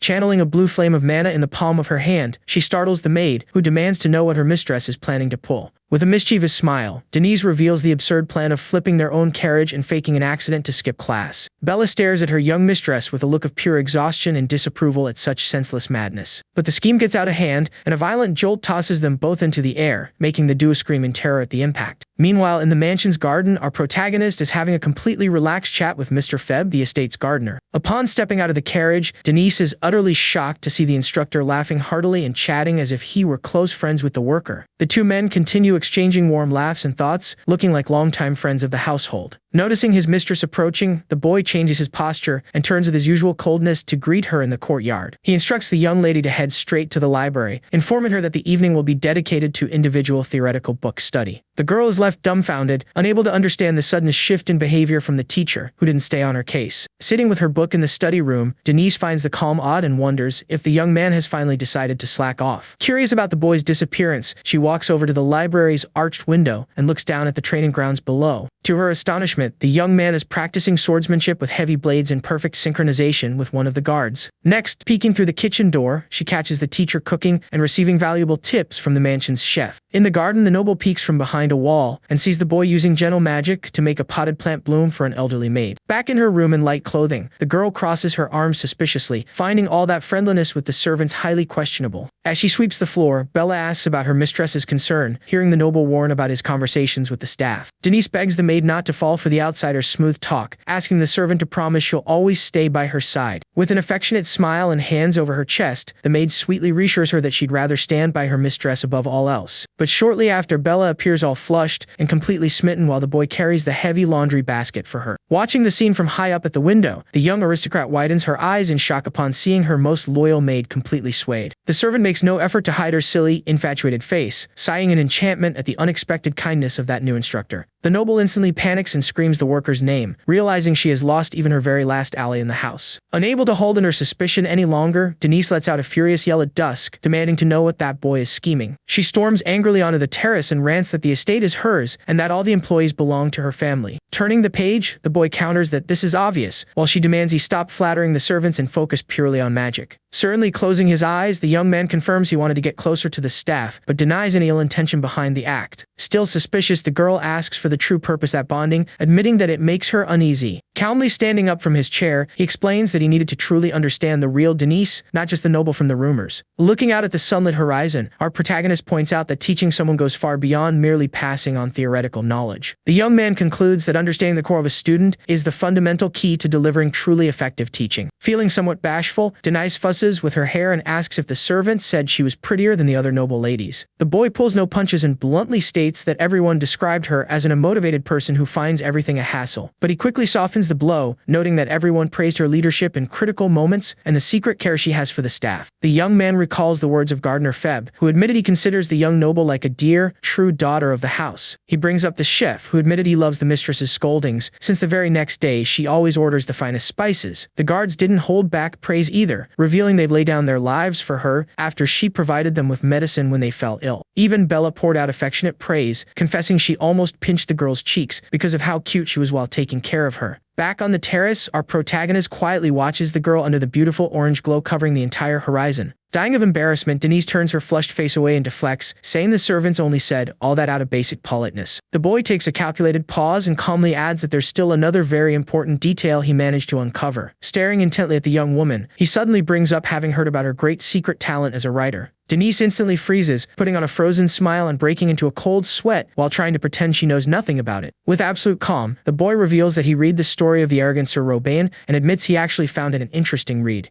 The noble bursts into spontaneous combustion from shame, desperate to find out who leaked her biggest secret to the instructor. Our protagonist continues analyzing the work with academic seriousness, praising the heroine's backstory while criticizing the hero's over-the-top nature. He highlights that the novel dedicated 7 entire pages to the hero's wild masculinity with descriptions that were far too bold. Unable to endure the colossal embarrassment, the girl lets out a shrill shriek and runs away with her hands covering her bright red face. Watching his student's desperate retreat, the boy reflects to himself that he didn't lie once about the work. He cracks a subtle smirk, satisfied with having found the best way to reach his pupil's emotions. The boy knows that using the girl's passions and weaknesses will be the perfect key to motivating her in training from here on out. The following morning, punctual knocks on the door announce yet another unexpected visit to the young aristocrat's bedroom. The new instructor steps into the room saying good morning, finding the noble sitting with her back turned at the vanity with Bella. With complete shamelessness, he asks if she spent the night writing and recommends she go to bed early so she doesn't lose focus. Denise plays dumb, but the boy casually brings up the title of the book, asking if she had already forgotten it. He even makes sure to comment on the steamy balcony scene in Volume 9, sending the girl into an absolute panic of embarrassment. Desperate to shut the boy's mouth, Denise grabs him by the hand and rushes off to practice magic without a single complaint. The young teacher puts on a triumphant look, seeing that the psychological leverage worked far better than expected. Time passes and the scene shifts to the late afternoon 10 days later, showing the elegant facade of another noble mansion. In the lavish tea room, the red-haired Ellen welcomes Denise to chat about her recent routine with her new private teacher. Gracefully holding her cup, Ellen curiously asks how she's been adjusting to the strict methods of her new master. With deep dark circles and an expression of pure defeat, Denise replies with a strained smile that it feels like hell itself. Noticing her friend's evident suffering, the young redhead takes a sip of tea and silently laments the burden of that brutal routine. Ellen sets her cup down delicately on the table and decides to change the subject, asking if Denise has heard the recent news. With an expression of total exhaustion, the silver-haired noble listlessly asks what's going on. Her friend shares that Lady Diala's debutante ball is approaching and that she'll be taking part in the official meeting with Aisline. Denise scowls in disdain upon hearing the name, recalling the useless reputation that surrounds the girl from the Duplain family. The scene cuts to a grand night at the majestic residence of the Grand Duchy of Duplain, under the calm light of the stars. Sitting on the library floor among stacks of books, the young blonde Yahello asks with boredom why she should even go to the Rosea salon. The official butler respectfully reinforces the order, explaining that next week's gathering is a vital part of her social debut. Lost in thought, the girl reflects for a few moments on the proposal she just received. Yahello decides she will accept the invitation, especially since there's someone specific she wants to meet there, a young lady named Denise. The scene then shifts to an elegant mansion surrounded by beautiful gardens under the daylight. While enjoying tea outdoors, Yahello remarks that she still doesn't understand why she is forced to participate in the Rosea salon. With her arms crossed, she complains that aside from her companion, Lady Alent, and Denise herself, the other people there aren't worth much. Her companion smiles gently and disagrees, assuring her that there are many cultured and charming nobles attending the place. Yahello puts on a suspicious face, remaining completely unconvinced by the answer. She leans over the table and confesses that while she is curious about the outside world, she has zero patience for noble flattery. The young lady across from her merely observes in silence, understanding the girl's frustration completely. Calling Yahello's attention, she decides to explain things from a much more mature perspective. The woman reminds her that because they carry the prestigious Duplain name, their entry into high society has always been guaranteed. However, she makes sure to emphasize that for those without such a privileged standing, being part of the salon is a golden opportunity. Feeling ashamed, Yahello reflects on the scolding and agrees that she shouldn't look down on a privilege she received without any effort. With a warm smile, the woman reinforces that the salon is a great experience precisely for meeting people from different walks of life. Seeing that her friend is right, Yahello relents a bit and promises she will give the matter some more thought. Deep down, the girl was already planning on paying at least one visit to the salon anyway. Curious about the girl's sudden shift in attitude, the young woman stares at her, waiting for what she'll say next. Yahello sets her cup onto the saucer and takes the opportunity to bring up a topic that genuinely interests her. She asks if now that she has completed her basic education, she will be entitled to her own mansion in Ebelstein and to hire her own servants. Upon receiving confirmation, Yahello's eyes sparkle with a very convenient idea in mind. Without wasting any time, she asks if she could hire that mercenary from the village to be her private magic instructor. The companion laughs nervously and reminds her that Derek is already teaching Denise and that it would be impolite to try and steal another house's employee. With a mischievous smile while sipping her tea, Yahello plays it off and says she was just thinking out loud. The woman simply stares with a sweat drop, knowing full well that the little girl hasn't given up on the idea that easily. Meanwhile, the scene cuts straight to Denise's imposing mansion in the noble district of Ebelstein. In the garden, the silver-haired young woman is completely sprawled on the grass, panting and covered in sweat after an intense training session. Derek praises his student's progress, acknowledging that her performance has improved considerably. The young man explains that she should now be capable of intercepting attacks, even if they come from outside her field of vision. Derek closes his eyes for a moment, taking a deep breath as he connects with his own mana. He slowly breathes out, demonstrating absolute focus and controlling the energies around him. Suddenly, our protagonist opens his eyes with a terrifying red glow and asks if magic isn't the most fun thing in existence. Denise immediately goes into shock upon seeing the bizarre, intense expression on the boy's face. In the background, the maid Bella cheerfully raises her teacup, instantly agreeing that magic is pure fun. With a sinister shadow in his eyes, Derek steps closer and insists that feeling mana shift down to the smallest detail is a sensation too incredible not to be enjoyable. Totally obsessed, he claims with an unsettling smile that training man to achieve true freedom and control is simply wonderful. Terrified by the young man's fanaticism, Denise starts breaking into a cold sweat, concluding that her master is completely terrifying. Oblivious to her mistress's despair, Bella flashes a cheerful thumbs up with utmost delight. Outraged, Denise turns to the maid and demands to know what part of that inhumane training could possibly be considered fun. With the utmost casualness, the maid gives a double thumbs up and replies that for someone just watching from afar, it's guaranteed entertainment. Denise is left completely indignant at the servant's audacity, unable to believe the shameless response she just heard. Noticing his student's complaint, Derek pauses thoughtfully, leaving Denise curious about what he's going to say. The young man puts a hand to his chin and concludes that she still hasn't understood the true fun behind magic. Completely battered on the grass, Denise snaps back, asking how anyone in that state could feel any joy whatsoever. Derek then admits his mistake and agrees that the intensity of the training wasn't appropriate, making the girl's eyes sparkle with hope. But, emanating an intimidating energy, our protagonist announces that he will increase the training load so she can feel a sense of fulfillment. Right then, Denise's expression turns into sheer terror upon realizing the situation has gotten even worse. Desperate, she panics and shamelessly pretends that she loves magic more than anything in the world. Ignoring the act, Derek mentions he needs to hurry, while the girl throws herself forward, trying to grab onto his leg. He walks off determined to create a much heavier exercise routine, leaving Denise screaming in pure rage on the ground. The scene then shifts to the sunlit garden of the Rosia Salon with its beautiful statues and peaceful atmosphere. Around the area, several young noble ladies take advantage of the afternoon to catch up on gossip and talk about the young men of high society. Gathered around tea tables, they lively discuss works of art and recent events. Watching everything with crossed arms, Yahello maintains a firm stance and shows no patience for that environment. She makes a disgusted face, hating to see the other girls putting on airs and pretending to be refined. The young woman walks bored across the courtyard, looking for someone who is actually worth her attention. Suddenly, Yahello's eyes brighten upon spotting the exact person she was looking for. Denise is sitting and chatting with a gentle, graceful smile, maintaining all the etiquette required in the salon. Seeing that image of a perfect lady, Yahello merely glares at her from afar with a look full of suspicion. She lets out a heavy sigh of disdain and resolves to march straight up to the table to get the story straight. Arriving arrogantly, Yahello asks in a firm tone if she is Lady Denise of the prestigious House Veltus. Without losing her haughty demeanor, the blonde girl immediately introduces herself as Yahello from the influential House Duplain. Denise remains silent for a moment, assessing the bossy attitude of that unfamiliar girl. With great politeness and a hand over her chest, she replies that it's a pleasure to meet her and notes that she already knew who she was. Cutting through the pleasantries, Yahello bluntly states that the introductions are over and that she wants to ask a question. Forcing a friendly smile while a vein of anger pops on her forehead, Denise says she will answer to the best of her ability. Without beating around the bush, the little blonde gets straight to the point and asks if it's true that Derek is working with her. Denise gets internally annoyed by the obvious question, but calmly confirms that Derek is her private tutor. Upon hearing the answer, Yahello simply clicks her tongue with an expression laden with frustration. Denise seethes with anger on the inside, unable to believe the audacity of that ill-mannered brat clicking her tongue right in front of her. Yahello then sizes Denise up and down, dropping a snide remark saying that she seems to be doing very well. Confused, the silver-haired noble wonders if the girl is blind to think that anyone in such a state of exhaustion is doing well. But staring at the girl's irritable expression, Denise suddenly begins putting the pieces of the puzzle together. Her eyes light up with excitement upon finally understanding the reason behind all that provocation. Denise realizes that Yahello is dying of jealousy simply because she has Derek by her side. In a matter of seconds, Denise's mood completely shifts as she notices the golden opportunity in her hands. Resting her cheek on her hand with a mischievous smile, she concludes that this girl isn't a brat, but an angel sent to save her. Denise cheers in her thoughts that Yahello came determined to steal Derek, which would finally free her from that hellish training. Thinking she's intimidating her rival, Yahello warns that Derek is unpredictable and could very well change his mind at any moment. Yahello flips her hair with full confidence, convinced that she is putting the other noble in her place. And Denise, desperately hoping to be cast aside, clasps her hands together with the sweetest smile in the world and fully agrees. Yahello is taken aback by Denise's calm, unable to understand how she can be so sure she won't lose Derek. Trying to rattle her rival, the girl sneers and asks what would happen if House Duplain made a better offer. To the girl's surprise, Denise clasps her hands together radiantly and says it would be wonderful if Derek went to teach Yahello. Yahello starts breaking into a cold sweat from pure frustration, unable to believe the other noble wasn't fazed by the provocation in the slightest. Denise even cheerfully offers to set up a meeting with Derek, but Yahello cuts the conversation short, totally irritated. Humping in anger, the young lady from House Duplain storms off, promising that this matter won't end here. Watching her rival walk away, Denise rests her face in her hands, blushing with happiness and mentally begging that little angel to come save her soon. A short while later, night finally falls over Denise's elegant mansion. In her quarters, the silver-haired girl sits on her bed with a determined look, ready to change her fate. A cunning smile spreads across Denise's face as she schemes the perfect way to rid herself of that hellish training. Aware that she and Yahello want the exact same thing, the girl crawls across the bed to grab paper and a pen. With a sly little smirk, she thinks that her savior will never be able to turn down the proposal she's about to send. In the letter, Denise is straightforward. She admits she wants to dismiss Derek and acknowledges that Yahello wants to hire him at all costs. To resolve the standoff between the two families, she formally proposes holding a magic duel. Denise wagers Derek as the stake and plans to lose on purpose, leaving her house with no choice but to hand him over. With great class, the young woman signs off the message as Denise of the prestigious House Veltus. Meanwhile, in another part of the city, a bespectacled noble asks his knights about their progress in the White Zone. The armored female knight reports that the subjugation will take some time, but the expedition has secured important results. Pleased with the progress, the man rests his hands on the table and asks what kind of prize they brought back. The warrior beside her reveals that they found a magical weapon inside a labyrinth, prompting the leader to decide to inspect it personally. However, the man shows a hint of apprehension before providing further details about the discovery. The female knight then seriously explains that the retrieved item is a large staff used for necromancy magic. The noble takes off his glasses with a grim expression, going on high alert at the mention of death magic. The next morning breaks with heavy rain pouring outside the mansion. Inside the bedroom, a hand desperately grips the bedsheet amidst heavy, ragged breathing. Denise writhes in bed in agony, begging in her sleep for Derek to stop the training before she dies of exhaustion. In the middle of the nightmare, she despairs upon feeling that all her mana has been completely drained by the instructor. The girl grits her teeth in a cold sweat, reliving the full trauma of that grueling training. With a start of pure terror, Denise wakes up screaming, ordering that bastard to stop the training immediately. She sits on the bed taking deep breaths, still in shock from the intensity of that nightmare. Wiping the sweat from her face, the young woman wonders how a mere dream could have felt so terrifyingly real. Denise walks down the hallway in her nightgown and asks the maid Bella why she wasn't woken up at the usual time. Panicking at the thought that Derek will punish her for oversleeping, Denise is quickly reassured by the servant. Bella explains that Derek requested an urgent leave because the commander of the mercenary corps was wounded in battle. Denise freezes in silence for a second as she processes the most wonderful news of her entire life. Without a second thought, she spins around on her heels and announces that she's skipping breakfast today. The girl slams her bedroom door shut, leaving Bella utterly confused in the hallway. Alone in her room, Denise throws her fists up, screaming with all her soul in celebration that she is finally free. She flings herself onto the bed, ecstatic to enjoy an entire day without being tortured by her master. Hugging her pillow with the biggest smile in the world, she relaxes in the room's cool air, relishing the perfect moment of peace. Denise happily stretches on the bed, wondering if she should read some of the many books piled up in her study. She concludes that she won't be able to concentrate this morning and considers the idea of writing her own story later. Meanwhile, under heavy rain in Ebelstain's commercial district, a hooded figure arrives at the Belden's tier establishment. Upon entering and pulling back the hood, we see that it is our protagonist Derek paying a visit to the place. The boy walks silently through the empty room, heading straight toward the back quarters. Derek opens the door to the private room and is met with a rather delicate situation. A familiar voice cordially greets him from the bed, revealing a severely injured and bandaged arm. The mercenary commander greets the young man with a wary smile, accompanied by his young female subordinate. Derek stares at the veteran with a serious, grim look, assessing the severity of the wound. The man tries to lighten the mood, commenting that not even in the Dawn War did he get hurt this badly and that he must be getting old. Derek finds the incident strange, stating that the dangers of the White Zone shouldn't be enough to bring down an experienced warrior like him. The commander agrees with the logic and reveals that he never expected to run into a sandworm in that place. Intrigued by the appearance of such an unusual monster in that region, Derek asks for more details about the encounter. The veteran explains that he had seen plenty of creatures during the war, but the beast's sudden ambush caught him completely off guard. He jokes that trading an arm to sever the monster's head was a fair deal, earning a scolding from his companion beside him. The man warns that other nobles are sending exploration requests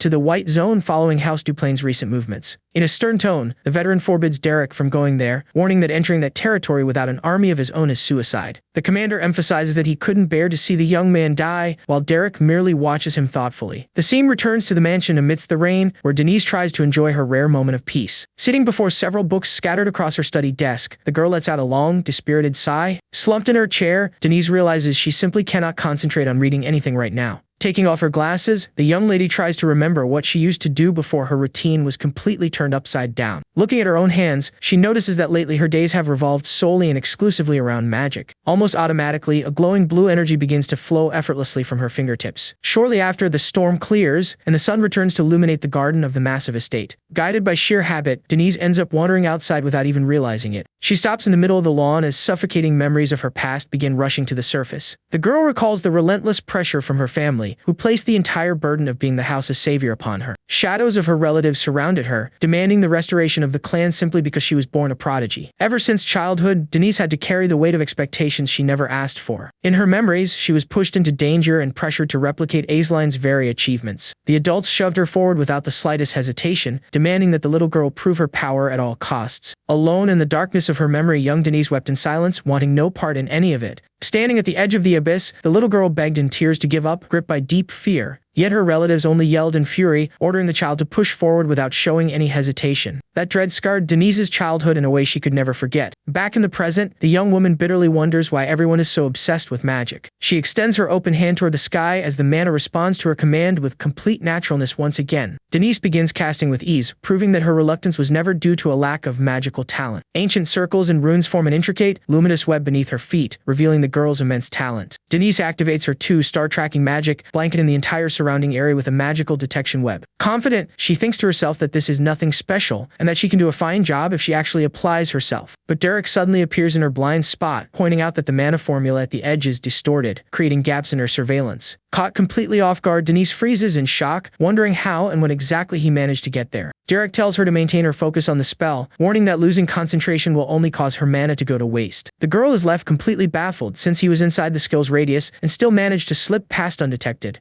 With a calm and resolute expression, Derek prepares to demonstrate and practice how the technique truly works. He begins manipulating the mana threads surrounding the field, ready to interfere with the structure of her spell. Clenching his fist firmly, Derek tugs on the mana threads, shattering the magical flow that sustained Denise's spell. The shockwave hits Denise suddenly, instantly throwing her off balance from the abrupt disruption of her mana control. He explains that tracking mages clash constantly on the battlefield, as warfare is ultimately a battle for information. Derek adds that whoever possesses the superior detection magic wins the engagement, and immediately announces that their training is about to begin. Denise struggles to endure the heavy pressure, experiencing firsthand how difficult it is to maintain her magic under his interference. He guides her to learn how to shield herself from such disruptions, assuring her that doing so will ensure no one ever underestimates her magic again. Determined not to be left behind, Denise accepts the challenge on the spot, telling not to regret facing her at full strength. She flares her mana fully, generating a brilliant aura to reinforce her magical framework against any outside attack. Intending to sever his connection once and for all, Denise decides she has no need to hold back and charges in with everything she has. Derek keeps his gaze firm and focused, ready to draw out her full potential without pulling a single punch. Meanwhile, the scene shifts to an imposing noble mansion beneath the city's clear skies.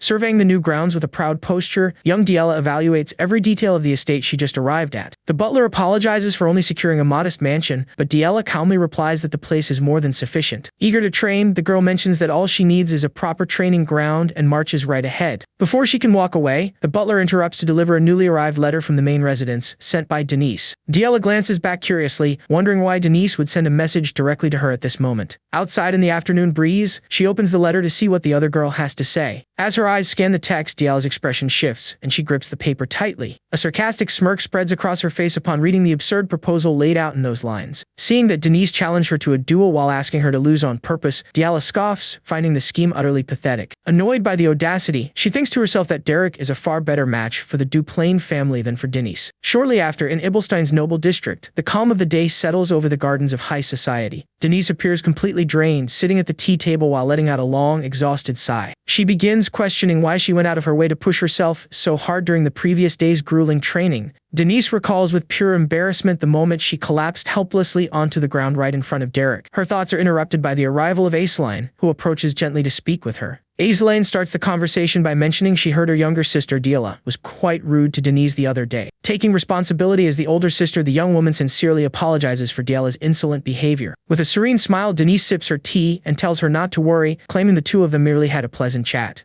Aislinn presses on, explaining that while Yahello can be hot-tempered at times, she has a good heart and deserves forgiveness. Denise flashes a polite smile and says everything is fine, while internally celebrating Yahello as a true angel of salvation. Even so, Aislinn shows concern, admitting she fears Yahello won't be able to fit in if she enters the Rosia salon acting that way. Aislinn looks at Denise with a cautious expression and timidly asks if she could ask her for a favor. Caught off guard by the sudden request, Denise is puzzled about what the girl wants and asks her to repeat it. Meanwhile, Yahello inspects the hallway of her new residence and mentions she will have her paintings brought over to hang there. Assuming the move is already complete, she asks if she can go train now, but the butler informs her they will soon receive guests. He warns that she has meetings scheduled with merchants in the Magic Society, prompting the girl to complain and tell him to dismiss them. The butler then mentions that someone from House Veltus will be arriving before lunch, and Yahello immediately refuses to receive them. But upon seeing her refusal, the butler calmly clarifies that the person on their way is none other than Derek. In that very instant, Yahello's composure crumbles entirely, leaving her frozen and flushed with embarrassment at the mention of that name. Panicking completely, the girl starts freaking out at the butler for giving her such short notice about the visit. In utter desperation, she bolts down the hallway, ordering the maids to bring all her makeup kits to her room. Meanwhile, Derek arrives at the mansion and stops before the gates, ready for the visit he just scheduled. The young man appears calm as ever, completely oblivious to the widespread chaos his arrival has caused inside. In the hallways, Yahello is overjoyed, repeating Derek's name while running like mad to get ready. In her frantic rush, the noble trips over her own dress and takes a hard tumble right in the middle of the hallway. But not even that dampens her excitement. She springs right back up and keeps sprinting toward her room. The scene then cuts back to the previous conversation, where Aislinn gathers the courage to speak privately with Denise. With an embarrassed air, Aislinn mentions she heard that her sister Yahello was rather rude during their last encounter. Speaking as an older sister, she makes a point to offer sincere apologies for her younger sibling's brash attitude. but Denise simply smiles gently and assures her that none of that is necessary, as their conversation went wonderfully. Still worried, Azeline explains that her sister may be hot-headed, but she has a good heart, asking her to forgive her. Denise pretends nothing happened, but on the inside she is thrilled, viewing Diala as a true savior angel. Azeline confesses her fear that her sister won't be able to adjust if she joins the renowned Rosia Salon with such a difficult temper. Given this concern for the girl's future, she finally resolves to gather her courage and make a request of Denise. Denise is left curious and surprised, wondering what kind of favor the young noble could possibly want to ask of her. Back at the mansion, Diala inspects the empty hallway, planning to bring over her paintings from the main house to decorate the place. Eager to go train now that she has organized her things, she is stopped by the butler, who warns of the imminent arrival of visitors. The staff member lists the day's appointments with merchants and mages, but Diala insists he send everyone away. Upon hearing that a member of House Veltus will also be visiting before lunch, she complains furiously and demands they turn the guest away. But her haughty posture collapses when the butler reveals that the visitor from the Veltus family is, in fact, Derek. Hearing his name makes the young woman's face instantly burn with embarrassment, leaving her in complete shock. She completely freaks out at the butler for not warning her sooner and panics over not being properly dressed. In a panic, Diala runs through the halls, hastily ordering the maids to carry all makeup supplies to her room. Shortly after, Derek appears before the grand gates of the estate, calmly walking toward the entrance. Our protagonist maintains a serious and focused expression, unaware of the chaos his visit is creating. Inside, Diala can barely contain her euphoria knowing that the boy she likes has come to visit her in person. In her wild rush, she ends up slipping and crashes straight onto the floor, sprawling across the hallway carpet. Without wasting a single second on the pain of the fall, she jumps up and resumes running like lightning, shouting his name. Meanwhile, the exterior view displays the grand mansion, where all this romantic commotion is unfolding. Walking through the interior of the mansion alongside the butler, Derek confirms he came to try and persuade the rebellious Diala. He explains that Azeline asked Denise for help to send him there, though the butler doubts even he can convince her. The butler explains that despite Azeline's persistent requests, Diala always dodged the topic, saying she would think about it. Derek listens attentively to everything and replies that, either way, it doesn't hurt to try speaking with her in person. Meanwhile, in the parlor, Diala waits anxiously and visibly restless on the sofa for the boy's arrival. Her nervousness is so great that she can't sit still, constantly fidgeting her feet and adjusting her shoes. With her heart racing and her cheeks flushed, the girl can barely control her excitement at being about to see him. She nervously fixes her hair, trying to stay calm to make the best possible impression during the reunion. But upon hearing knocks on the door and Derek's voice announcing his arrival, she ends up letting out a startled shriek. Outside, the young man finds the noise strange, making the girl panic even further as she tries to cover up her embarrassment. Dying of shame from the ridiculous sound she made, she stammers for him to come in while mentally berating herself. As the door opens and Derek steps into the room, Diala's eyes sparkle with pure admiration and nervousness. Greeting her in a polite and respectful manner, the young man cordially asks if she has been doing well lately. Charmed just by looking at him, the young noble replies with a radiant smile and bright red cheeks. The two then sit across from each other to have tea and finally discuss the reason behind that unexpected visit. Derek calmly takes his teacup, preparing to steer the conversation in a subtle and diplomatic manner. Bringing up a topic somewhat awkwardly, she remarks that he seems to have grown quite a bit, and Derek admits that perhaps he has, just a little. Looking into her eyes with complete sincerity, the young man adds a straightforward compliment, saying she has grown even more beautiful. The comment hits Diala right in the heart, leaving the girl completely melting with happiness as she cups her own face. Derek simply stares at her exaggerated reaction with a completely neutral expression, not understanding the fuss. Realizing she was embarrassing herself in front of him, she startles herself and tries to regain her composure. Playing dumb, she jokes that he's learned how to flatter, but Derek reaffirms that he only spoke the truth. Pretending to sip her tea casually, Diala savors every second of that moment with a silly grin on her face. Next, the young man decides to get straight to the point and reveals that he came because he needs to ask an important favor of her. The girl pays attention immediately, curious to know what kind of request the boy could have for her. Without beating around the bush, Derek asks if she would consider accepting entry into the Rosia Salon. The question catches Diala off guard, making her wonder why he too is pushing that very same topic. He explains that her debutante ball is approaching, and that joining the salon will bring significant advantages for her future. Pouting slightly, the young woman looks away and retorts by asking what business he has with the decisions of her life. Derek answers in a firm and warm tone, saying he wishes to see her reach much wider horizons. With a gentle gaze, the young man fondly recalls that she was, after all, his precious first student. Hearing those sincere words deeply moves Diala's heart, and she gazes at him with eyes brimming with emotion. Sometime later, Denise and Azeline meet with another noble lady from the salon, completely stunned by what they see. On the table lies Diala's official application form, confirming her request to join the Rosia Salon. The girls can hardly believe the rebellious girl's sudden turnaround, wondering what could have made her change her mind. Aislinn breaks into a relieved smile, noting that her sister never listened to anything she herself said. Denise is left utterly perplexed seeing how easily that troublesome girl gave in to someone else's requests. She grows intrigued, unable to understand who Derek really is to make everyone act so differently for his sake. At the end of the social gathering in the garden, the ladies bid each other a friendly farewell and arrange to meet at the next gathering. Denise is being assisted by her maid as she gets ready to leave when an unexpected figure appears to stop her. Standing tall with crossed arms before her servants, Yahello shows up on the spot to confront her. Without mincing words, the noble wishes her well, but immediately follows up by laying down a direct challenge to a duel next week. Caught completely off guard by the sudden declaration, Denise is left speechless and asks the girl to repeat what she said. Yahello explains that for the Grand Duke to accept a duel wagering Derek, she must also offer something of immense value. The young woman asks if their mansion still possesses a very specific painting called the Chorus Barn. She then proposes that should she end up losing the duel, she will purchase that exact painting for an exorbitant price. Hearing that unexpected condition, Denise is left deeply thoughtful and shocked by the bold proposition. Shortly after, a carriage rolls through the city streets, taking Denise back to her residence at sunset.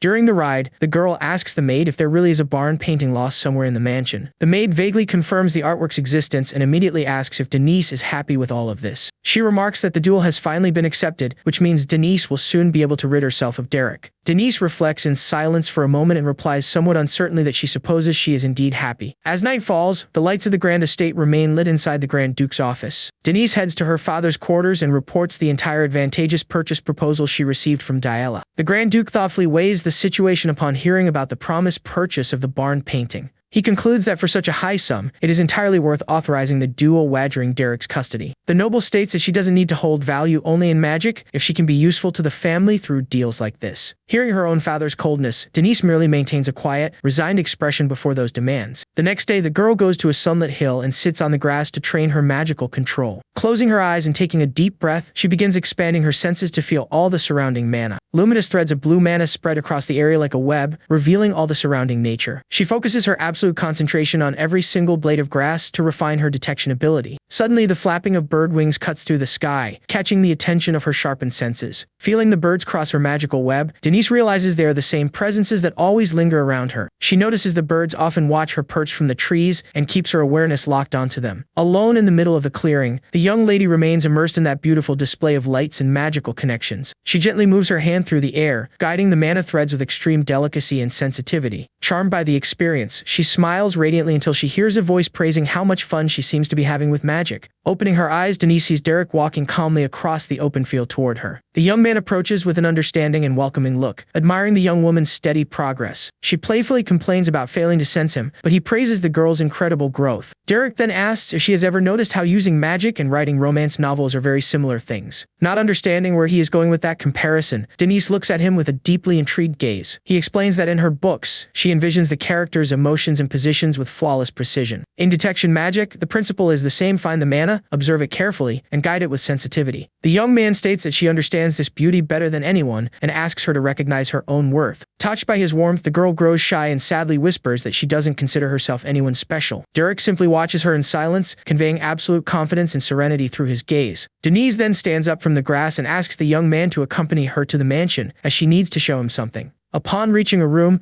she points to a frame on the wall and reveals that this is the painting Yahello wants to buy. Looking at completely blank canvas, Derek is confused and questions if he's the one who understands nothing about art. With a sarcastic look, Denise reveals that the painting only exists in records, is merely a fraud used for tax evasion. Denise remarks with admiration on how sharp Yahello was to uncover the family's weakness and know exactly how to manipulate the Grand Duke. With a dejected look, she vents that her father never cared about her magic, only about her usefulness to the family. Derek listens attentively to every word, while the girl's expression reveals a deep, pent-up sorrow. With tears in her eyes, Denise gives a bitter smile and concludes that she is nothing more than a mere pawn on her own house's chessboard. But Derek directly questions her, asking if her family's cold perspective is truly the only thing that defines who she is. He reminds her of how she is always kind to the servants and of the unique sensitivity she displays when writing her stories. The young man further highlights how her eyes sparkle with a genuine smile whenever she is practicing and learning magic. Looking into her eyes, Derek states that he doesn't care about the Veltas family, as he is rooting solely for the girl named Denise. He openly declares his wish wish for her to win tomorrow's duel and finally find true happiness. Completely moved by those comforting words, the young woman is left speechless as tears of relief stream down her face. The next day dawns with a clear sky over the grand mansion, bringing the decisive moment of the long-awaited showdown. While watering the plants, the maid Bella friendly remarks that Denise will soon be free of Derek after today's defeat. Sitting near the window, the young noble asks if someone empty like herself truly has the right to dedicate so much to magic. With an affectionate smile, the servant wisely explains that all people are born empty and spend their lives filling that space. Denise listens to the words carefully, feeling the weight of that reflection deeply touch her heart. Bella reveals that she has read all of her stories since the very first chapter and cheerfully confesses that she was the one who told Derek everything. The maid praises the noble, stating that she has a heart full of empathy, thoughtfulness, and wonderful sensitivity. With a warm smile, Bella assures her with all the certainty in the world that Denise is already a complete and valuable person. Hearing such affection makes the young noble view her own reality from a completely different perspective. Feeling a new strength blossom in her chest, the girl's eyes widen as she finally realizes what her heart truly desires. Hesitant, Denise calls out to the maid and asks what she should do now that her feelings have changed. Hugging her own knees with renewed determination, she confesses that she no longer wants to lose tomorrow's duel. Witnessing this beautiful display of courage, the loyal maid flashes a proud smile and encourages her to fight for victory. The flag bearing the falcon crest flutters proudly in the wind, marking the official arena where the contest will take place. In the combat arena, Diela is already positioned with arms crossed, flaunting her usual confident and challenging demeanor. Denise enters the arena with calm steps and a steady posture, dressed in attire suited for a magical confrontation. Taunting right off the bat, Diela says she thought she would run away in fear from having to fight inside the other family's territory. The blonde maintains her mockery, snapping that Denise would be nothing more than a helpless girl without her family's name and power. But instead of being shaken by the insults, Denise merely replies with an incredibly serene and confident expression. She calmly counters, saying that Diela doesn't need to act aggressive on purpose, just to hide that she is already strong enough. The reply strikes right at the noble's pride, leaving Diela visibly unsettled and annoyed at being disarmed so easily. High up on the balcony, the butler asks if Derek isn't going to watch closely, but the young man prefers not to cause distractions. Looking at the courtyard, he states that he wants a clean and fair duel, focused exclusively on the merit and effort of each girl. The referee raises the bell in the middle of the grounds and officially declares the start of the anticipated clash between the two nobles. The metallic chime of the bell rings throughout the estate, signaling the immediate start of the battle. Without wasting a single second, Diela begins casting spells at high speed to try and end the fight in one shot. Multiple magic circles open in the air around her, conjuring dozens of sharp projectiles ready to fire. The young prodigy unleashes a massive barrage of glowing attacks toward her rival without hesitation. The torrent of energy surges across the field with overwhelming speed, blanketing almost the entire arena floor. But Denise channels glowing wind mana into her feet, ready to dodge the attack with astonishing agility. Propelling her body with wind magic in her shoes, Denise executes a spectacular leap to evade the enemy's assault. Mid-air, the girl maintains absolute focus as the gust of wind whips through her long silver hair. With impressive flexibility, she pulls off a flawless acrobatic flip and evades all the magical projectiles. In the audience, the servants and the butler watch open, mouthed at the ease with which she dodges the violent attack. Furious to see her opening move fail completely, Diela grashes her teeth and prepares to ramp up the offensive. Denise twists her body gracefully mid-air, smoothly gliding between the deadly trajectories of glowing energy. 4 large magical stakes converge at high speed from different angles to try and corner her. The girl dives swiftly to the side the exact moment one of the lances collides and shatters the arena's stones. The energy blasts continue sweeping across the floor, but Denise drifts like a leaf in the wind without taking a hit. She rides the backdraft of the air currents to gain even more height and control the distance with total safety. Razor-sharp projectiles graze past her face by inches, yet her gaze remains steady without the slightest hesitation. Landing lightly on the stone floor, she dispels her wind aura and steadies herself without suffering a single scratch. Diela is left completely breathless and stunned upon realizing her entire barrage was utterly useless. From the balcony, Derek mentally praises the delicate and efficient wind-control Denise used to escape the bombardment. He notices that the girl didn't even need to look directly at the incoming strikes, relying purely on her precise mana perception. Feeling the heat of battle and the adrenaline rushing through her body, Denise realizes that her training truly paid off. A genuine, radiant smile spreads across the girl's face upon realizing just how much fun she is having in this fight. On the other side, Diela sneers in irritation, mocking her rival for running away frantically after promising she would lose on purpose. But Denise maintains her serene posture and offers a sincere apology to the noble, calmly admitting that she lied earlier. A confident smile forms on the young woman's lips as her magical power begins pulsing with even greater strength. Cloaked in a gorgeous aura of wind and mana, she firmly and resolutely declares that she came to win the fight. Hearing that declaration leaves Diela in shock, overtaken by uncontrollable rage at the opponent's boldness. The spoiled girl furiously snaps back, claiming with disdain that Denise won't win just by spouting pretty words. Tired of that flawless defense, Yahello demands she drop the cheap tricks and start fighting seriously once and for all. She ramps her energy to the absolute limit and casts nature root magic, shouting that she will take Derek back. Enormous roots with sharp thorns violently burst from the ground, accompanied by a massive hail of projectiles. The attack surges forward in a straight line with tremendous destructive power, aiming straight for Denise's chest without mercy. Completely unbothered, the girl calmly turns down the taunt and positions herself for the next dodge. Denise leaps nimbly over the giant roots bursting from the earth, using the shattered terrain to her own advantage. Yahello continues chanting complex incantations at a rapid pace, desperate to land a single decisive blow. Watching from above, Derek notices the rival is using the chaotic and destructive magic typical of the wild school. Continuous blasts of energy rip through the courtyard like gunfire, unleashing a true storm of destruction. Denise rolls across the floor between craters and debris, maintaining absolute calm amidst all that crossfire. With her eyes glowing with pure mana, the young woman focuses her senses and realizes she can predict Yahello's every move. She analyzes every one of her rivals' ticks, the furrow of her brow when releasing mana, the twist of her hips, and her footwork before the next spell. With this flawless read, she leaps under twisted branches and dodges spells with surgical precision. Gliding through the air with elegance, Denise completely grasps the essence and rhythm of her opponent's movements. Even though he's impressed by her reading of the match, Derek knows that merely defending and dodging won't guarantee her victory. Stepping onto the ground after another sequence of evasions, the girl begins calculating her next offensive maneuver. She concludes that she needs to use mana vigilance with incantations, but worries about creating a fatal opening during the chant. Denise knows her rival will show no mercy, and if even a single grazing blow triggers her protective pendant, she will lose. Bracing her hand against the ground, the young lady balances herself and mentally prepares to pull off a risky maneuver. A subtle, fearless smile appears on her face as she devises the perfect plan to turn the match in her favor. Calculating the trajectory mid-air, she identifies 4 specific projectiles that have a near certain chance of hitting her. With impressive reflexes, Denise dodges the first lethal attack as it whizzes past her body. Twisting her torso with millimeter precision, she successfully evades the second mana projectile. She swiftly leaps over the third blast, keeping full control over the rhythm of her evasion. The fourth attack strikes the ground and explodes in a cloud of dust right where the girl lunged. Seeing the explosion engulf her opponent, Yahello flashes a triumphant smile, firmly believing she has won the duel. A thick cloud of smoke and debris rises at the impact site, completely concealing the young noble's condition. High up on the balcony, Derek widens his eyes apprehensively upon noticing that something unexpected just happened. Yahello waits confidently for the dust to settle, certain that her opponent's protective magic barrier was triggered. But as she strains her eyes through the gray mist, the girl notices something very strange and grows confused. She is absolutely sure her attack landed, but cannot understand why the protection spell failed to go off. The blonde goes into complete shock as her rival's silhouette emerges intact, standing upright amidst the rubble. Denise appears with her hand raised, firmly holding the protective pendant she ripped off herself before the impact. Even with her face bruised and bleeding from the grazing blow, the girl remains firm and unshakable in the center of the courtyard. Yahello is left flabbergasted upon realizing that Denise removed the safety item on purpose to avoid disqualification. With an intimidating, confident glare, Denise reminds her that since the protection never triggered, the fight is still on. Seeing the girl's extreme determination and boldness, Derek is left dumbfounded and visibly impressed. Overcome by desperation and rage, Yahello lets out an enraged scream and begins unleashing all the remaining mana in her body. Denise then expands her mana vigilance technique, spreading a massive web of glowing lines across the arena. The entire courtyard is covered in radiant threads of mana, flawlessly mapping out every single inch of the stage. At the center of that magical network, Denise monitors the flow of energy and anticipates all of her opponent's intentions. She detects ice spears, magic arrows, flash freeze, and multiple briars being prepared all at the same time. Yahello gathers so much energy that she doesn't even seem to care if she faints from exhaustion after delivering that final strike. Denise recognizes that she will lose if the spell is completed, but resolves to risk everything before that happens.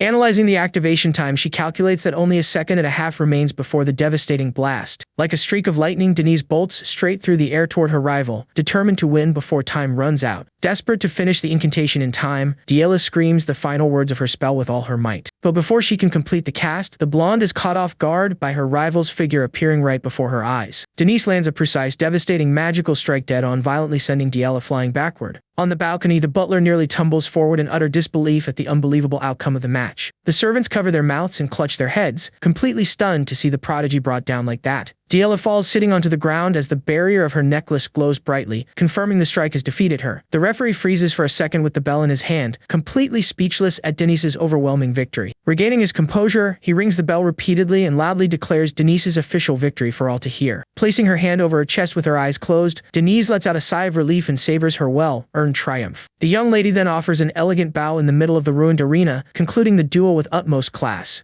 Yahello remains silent with her head lowered, staring at the ground as she takes in the weight of her bitter defeat. Yahello remains in absolute silence, letting a few tears fall as she tries to swallow her wounded pride after the defeat. Meanwhile, late afternoon bathes the grand estate in a soft, warm golden light. Nearby, the family carriage waits patiently for the young noble's return following the conclusion of the duel. The coachman and the maid Bella talk worriedly, finding the delay and the loud noises they heard from afar strange. Suddenly, a cheerful shout calls for Bella, making the maid turn around immediately to see what it is. Denise comes jogging happily through the garden toward the servant, holding a paper in her hands and waving ecstatically. But looking closely at her mistress, Bella gets a massive shock, widening her eyes in pure concern. Even with bandages over her eye and around her legs, the young woman arrives skipping and proudly raises the signed document. The maid panics upon seeing the injury on her face, anxiously asking if the defense spell failed. Denise laughs cheerfully and explains that she took off the amulet on purpose, displaying the official certificate of her great victory. Overflowing with excitement, she shakes the maid by the shoulders and recounts how she managed to dodge all of Yahello's attacks. Bella tenderly holds the girl's shoulders to calm her down, looking at her with a gentle, understanding gaze. In a sweet, sincere voice, the servant asks if Denise is finally feeling truly happy. The noble is caught off guard by the question and remains silent for a few seconds, taking in that emotion. With tears of pure joy welling up in her eyes,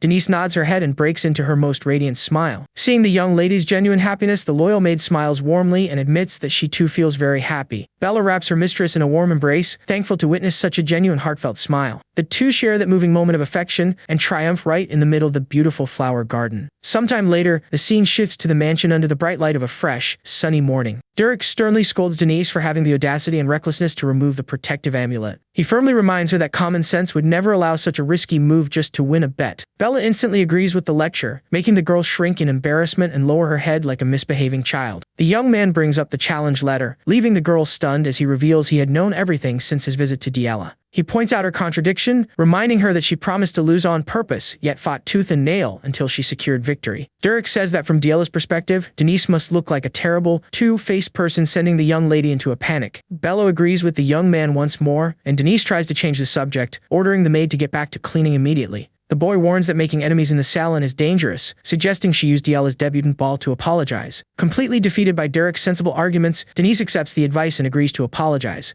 Shifting the topic, she excitedly asks if he saw how she used that wind magic all on her own during the fight. But Derek instantly rains on her parade, coldly stating that she would have been crushed had Yahello unleashed her full power from the start. Hearing the harsh reality leaves the girl devastated, whimpering over not receiving even a single compliment from her teacher. She turns to the maid for support, complaining that Derek is being far too cruel about her accomplishments. But Bella turns to her angrily and asks if she is truly reflecting on the crazy stunts she pulled in the arena. Denise enters a comical panic, seeing that even her most loyal servant has turned against her in this argument. As the girl begs for the maid's affection, it becomes clear that Denise has finally moved past a long, painful emotional winter. Derek watches her with a serene, proud look, knowing the extent of the dormant potential she carries. He realizes that when this young woman finally begins to shine, she will glow brighter than anyone else. Elsewhere, the scene focuses on the grand mansion of Yahello's family during a sunny afternoon. Slumped carelessly in a garden chair, Yahello rests with a sulky and depressed expression. Restless and frustrated over the defeat, the girl huffs and blows at her own bangs, stewing over the outcome of that duel. Yahello is sitting alone when someone approaches, saying she must be quite frustrated with the result. Looking back, the girl realizes it's Aisline, who arrives with a calm and friendly expression. Surprised by the unexpected visit, Yahello comments that she didn't even mention she was coming, but Aisline explains she was very curious about the duel. With a gentle smile, Aisline says that despite the loss, she showed incredible magic and is happy to see her growing so fast. Still shaken by the showdown, the young girl dejectedly replies that a loss is still a loss. On the verge of tears, she confesses that her true goal was to win so she could bring Derek back. Trying to cheer her up, Aisline asks her to focus on what she learned and reminds her that her brothers would also be proud. The comforting words leave the girl pensive as she tries to process everything that happened.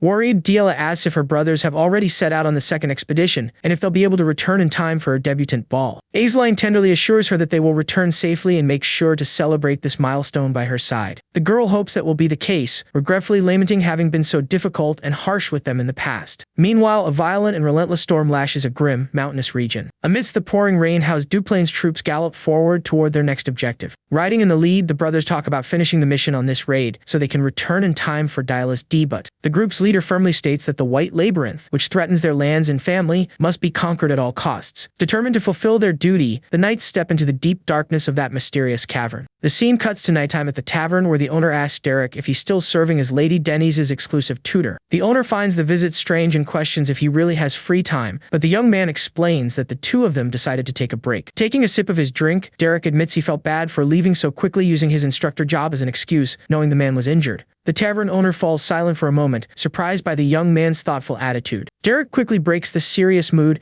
asking if the man has been bewitched to speak so melodramatically about him. The man gives a confident laugh, assuring him there's no need to worry and that running a tavern is a piece of cake. Just then, Pelin storms in carrying a heavy barrel, immediately calling him out and shouting that she's the one doing all the hard work. The man plays along, pretending he hadn't even seen her there, while the girl angrily complains about the teasing. As the tavern owner bursts out laughing at the situation, Derek remains thoughtful at the counter. The young man recalls a conversation with his master about the dangers of the labyrinth and the Duplain family's involvement with a man named Valerian. The memory reveals that Valerian is the eldest son of the renowned House Duplain. In the memory, the old master gravely warns that before Derek reaches adulthood, that noble will become corrupted by necromancy. The gravity of that prophecy left the young man completely stunned at the time. To make the burden of destiny even heavier, the old man's final order was direct Derek will have to kill Valerian with his own hands. Back in the present, the protagonist pieces the clues together and begins wondering if recent events have any connection to what was foretold. He considers that it might all just be a coincidence, since the warning stated the tragedy would unfold before he came of age. Under the night sky, the full moon shines on the horizon, illuminating the darkness. An oar cuts through the calm surface of the water in a smooth, steady rhythm. Alone in a small boat, a hooded figure navigates peacefully across the lake at night. It is Derek's master who laments the fated path, thinking he had no other choice but to act that way. He reflects that if he revealed every detail to the boy, he would try to intervene prematurely, which would only bring more tragedies in the future. With a heavy heart, the old man merely hopes Derek will one day understand that this was the best possible decision. However, the scene shifts to the interior of the dungeon, where Valerian enters total panic and screams desperately for his soldiers to retreat. Suddenly, a colossal and terrifying worm bursts from the ground, swallowing the men and spreading absolute chaos throughout the labyrinth. Completely horrified by the massacre, Valerian can barely breathe before the horror he just witnessed. The blood-stained ground and the remains of his men leave the night in deep despair. Seeing his brave soldiers being swallowed alive by the creature, he grieves the loss of his men in pain. His brother rushes to hold him back, begging him to regain his senses and flee from there as soon as possible. Making a desperate decision, Valerian shouts at the top of his lungs, ordering an immediate retreat for everyone. As they flee in desperation, multiple colossal monsters emerge from the earth, and the noble feels completely helpless. Fleeing through the dungeon corridors, he realizes with dread that the labyrinth's power is increasing with every passing moment. Anguished, the leader clenches his eyes in pain, remembering his oath to protect his family and territory. Running toward the exit, he is consumed by the bitter feeling of not having enough power to do so. The next day at the mansion, a messenger arrives with news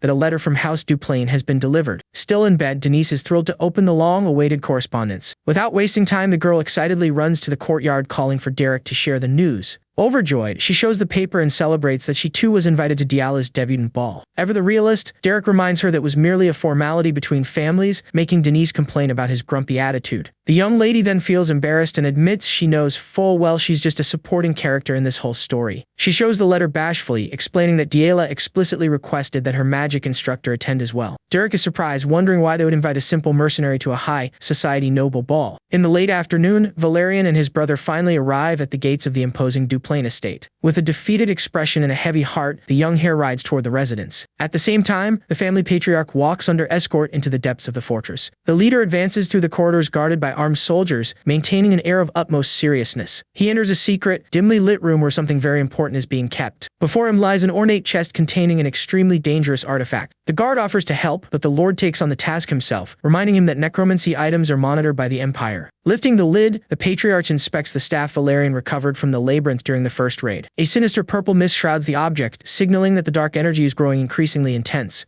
Examining the piece, he recognizes the legendary shape of Rosin's staff, which he knew only from ancient tales. The man finds it strange that the relic of a great summoner mage is radiating such evil necromantic mana. Unable to find immediate answers to the mystery, the patriarch closes the box with evident concern. He concludes that his investigations have reached their limit and that the help of a 6-star mage will be required. The lord then orders a message sent to the imperial court, requesting the presence of advisor Kahila. The formidable imperial mage Kahila is the only specialist capable of unraveling the true origin of that curse. A soldier interrupts the meeting to report that young Master Valerian has just returned from the expedition. Night falls over the Duplain family palace as tension grips the entire estate. In the main hall, Valerian kneels before his father, completely shaken and overwhelmed by humiliation. With a choked voice, he confesses that the mission was a complete disaster, cost many lives, and that he had to flee. Consumed by guilt, the eldest son declares he is ready to pay for his failure with his own life. The extreme declaration terrifies the younger brother, who fears the punishment the heir might receive. The patriarch stares at his son in absolute silence, maintaining a rigid, unreadable posture. Showing no weakness, the leader breaks the room's tension and firmly orders the young man to stand up. Valerian rests his hand on his armor and slowly begins rising from the floor. Still gripped by shame, the young man stands before his father's steady gaze. Instead of a harsh scolding, the patriarch embraces his son in a warm, comforting hug. In a gentle voice, the leader expresses his relief and gratitude that the young man made it back alive. He then extends his hand to Rhaeg, telling the younger son to stand up as well. The father mentions that Diala is at the mansion preparing for her debutante ball and tells the brothers to go congratulate her. Deeply moved by the patriarch's compassion, Valerian cannot hold back his tears. Walking down the hallways, the noble reflects on how his father, usually so strict, treated him with such affection. The young man feels a pang in his chest, believing he didn't deserve such kindness, being so weak and incompetent. Arriving at the studio door, he knocks gently, calling out his little sister's name. When no one answers right away, the young man finds it strange, since they had said she would be there. Valerian slowly pushes the door open and quietly steps into the room. Looking inside, his eyes lock with curiosity onto the scene before him. At the tip of a careful paintbrush, strokes of paint give shape to a special portrait. DL is intently working on a giant painting featuring the face of our protagonist, Derek. The girl paints with total devotion, wearing a silly, love-struck smile on her face. When her brother calls her unexpectedly, she gets so startled that she nearly sends the paints flying through the air. Valerian cannot hold back a laugh at the girl's over-the-top, adorable reaction. Seeing who it is, she breaks into a wide, joyful smile and opens her arms to greet him. Relieved by his safe return, the young girl tries to run in for a hug, while the noble maintains his composure. Completely bashful, she says she is so happy to see him safe, and Valerian thanks her for the warmth. The brother notices the canvas and remarks that it must be Derek, making the girl instantly freak out from embarrassment. Bright red, she tries to cover it up by shouting that the painting is just a gift for the instructor. Valerian plays along with a knowing smile, saying that Derek is a benefactor of the family and will love the portrait. The comment leaves the young girl even more flustered, not knowing where to hide her face. The brother then apologizes for the fright, asking with concern if he made her ruin an important brushstroke. Diela bends down to pick up the fallen brush and calmly replies that it was nothing major. She explains that a crooked line can easily be covered by other layers and corrected with the right colors. Returning to touch up the canvas, she philosophizes that mistakes can always be fixed. In a teasing tone, Valerian asks if that also applies to the time when she treated everyone horribly. Flustered by the reminder, Diela laughs nervously, while her brother concludes that feeling embarrassed about her past proves she has matured. With genuine warmth, the eldest son wishes the girl success in finishing her beautiful piece of art. The girl responds with a sweet look, radiant with happiness at seeing the family reunited once again. Leaving the room, Valerian reflects that if he feels so ashamed of his own failures, it is his duty to become a better person. His expression hardens with grim determination, swearing to himself that he must become far stronger. The scene shifts to the outside of the mansion, where Derek raises his hand and channels a gentle breeze of wind magic. Denise begins levitating into the air, propelled by the breeze, completely disoriented by the spell. Floating several meters off the ground, the girl keeps her eyes tightly shut out of fear of heights. The protagonist calmly tells her to open her eyes and check the spell's progress. But looking down and realizing how high up she is, Denise panics and lets out a desperate scream. Derek leaps nimbly and catches Denise in his arms before she hits the ground. Holding the girl in his arms, the protagonist calmly points out that her control still falters when her mana increases. Opening her eyes and noticing the boy's close proximity, Denise turns completely red and freezes in shock. The maid Bella wastes no time teasing the scene, while the noble screams in embarrassment, telling her to stop. Once set on the ground, Denise complains about his boldness, and Derek dryly replies that he will keep his distance from now on. Changing the subject, she asks if the instructor really isn't going to Diala's debutante ball. Derek explains that a noble event makes him uncomfortable, and that his presence would be looked down upon by others. Denise clasps her hands, begging for company to apologize to Diala, but he counters that he isn't a babysitter. That's when the girl gets a spark of inspiration, remembering that all the nobles and students will be gathered at the party. She uses this as leverage, asking if he isn't curious to see the magical progress of his former students. Derek reflects on the idea and admits to himself that he really would like to see how much they have improved.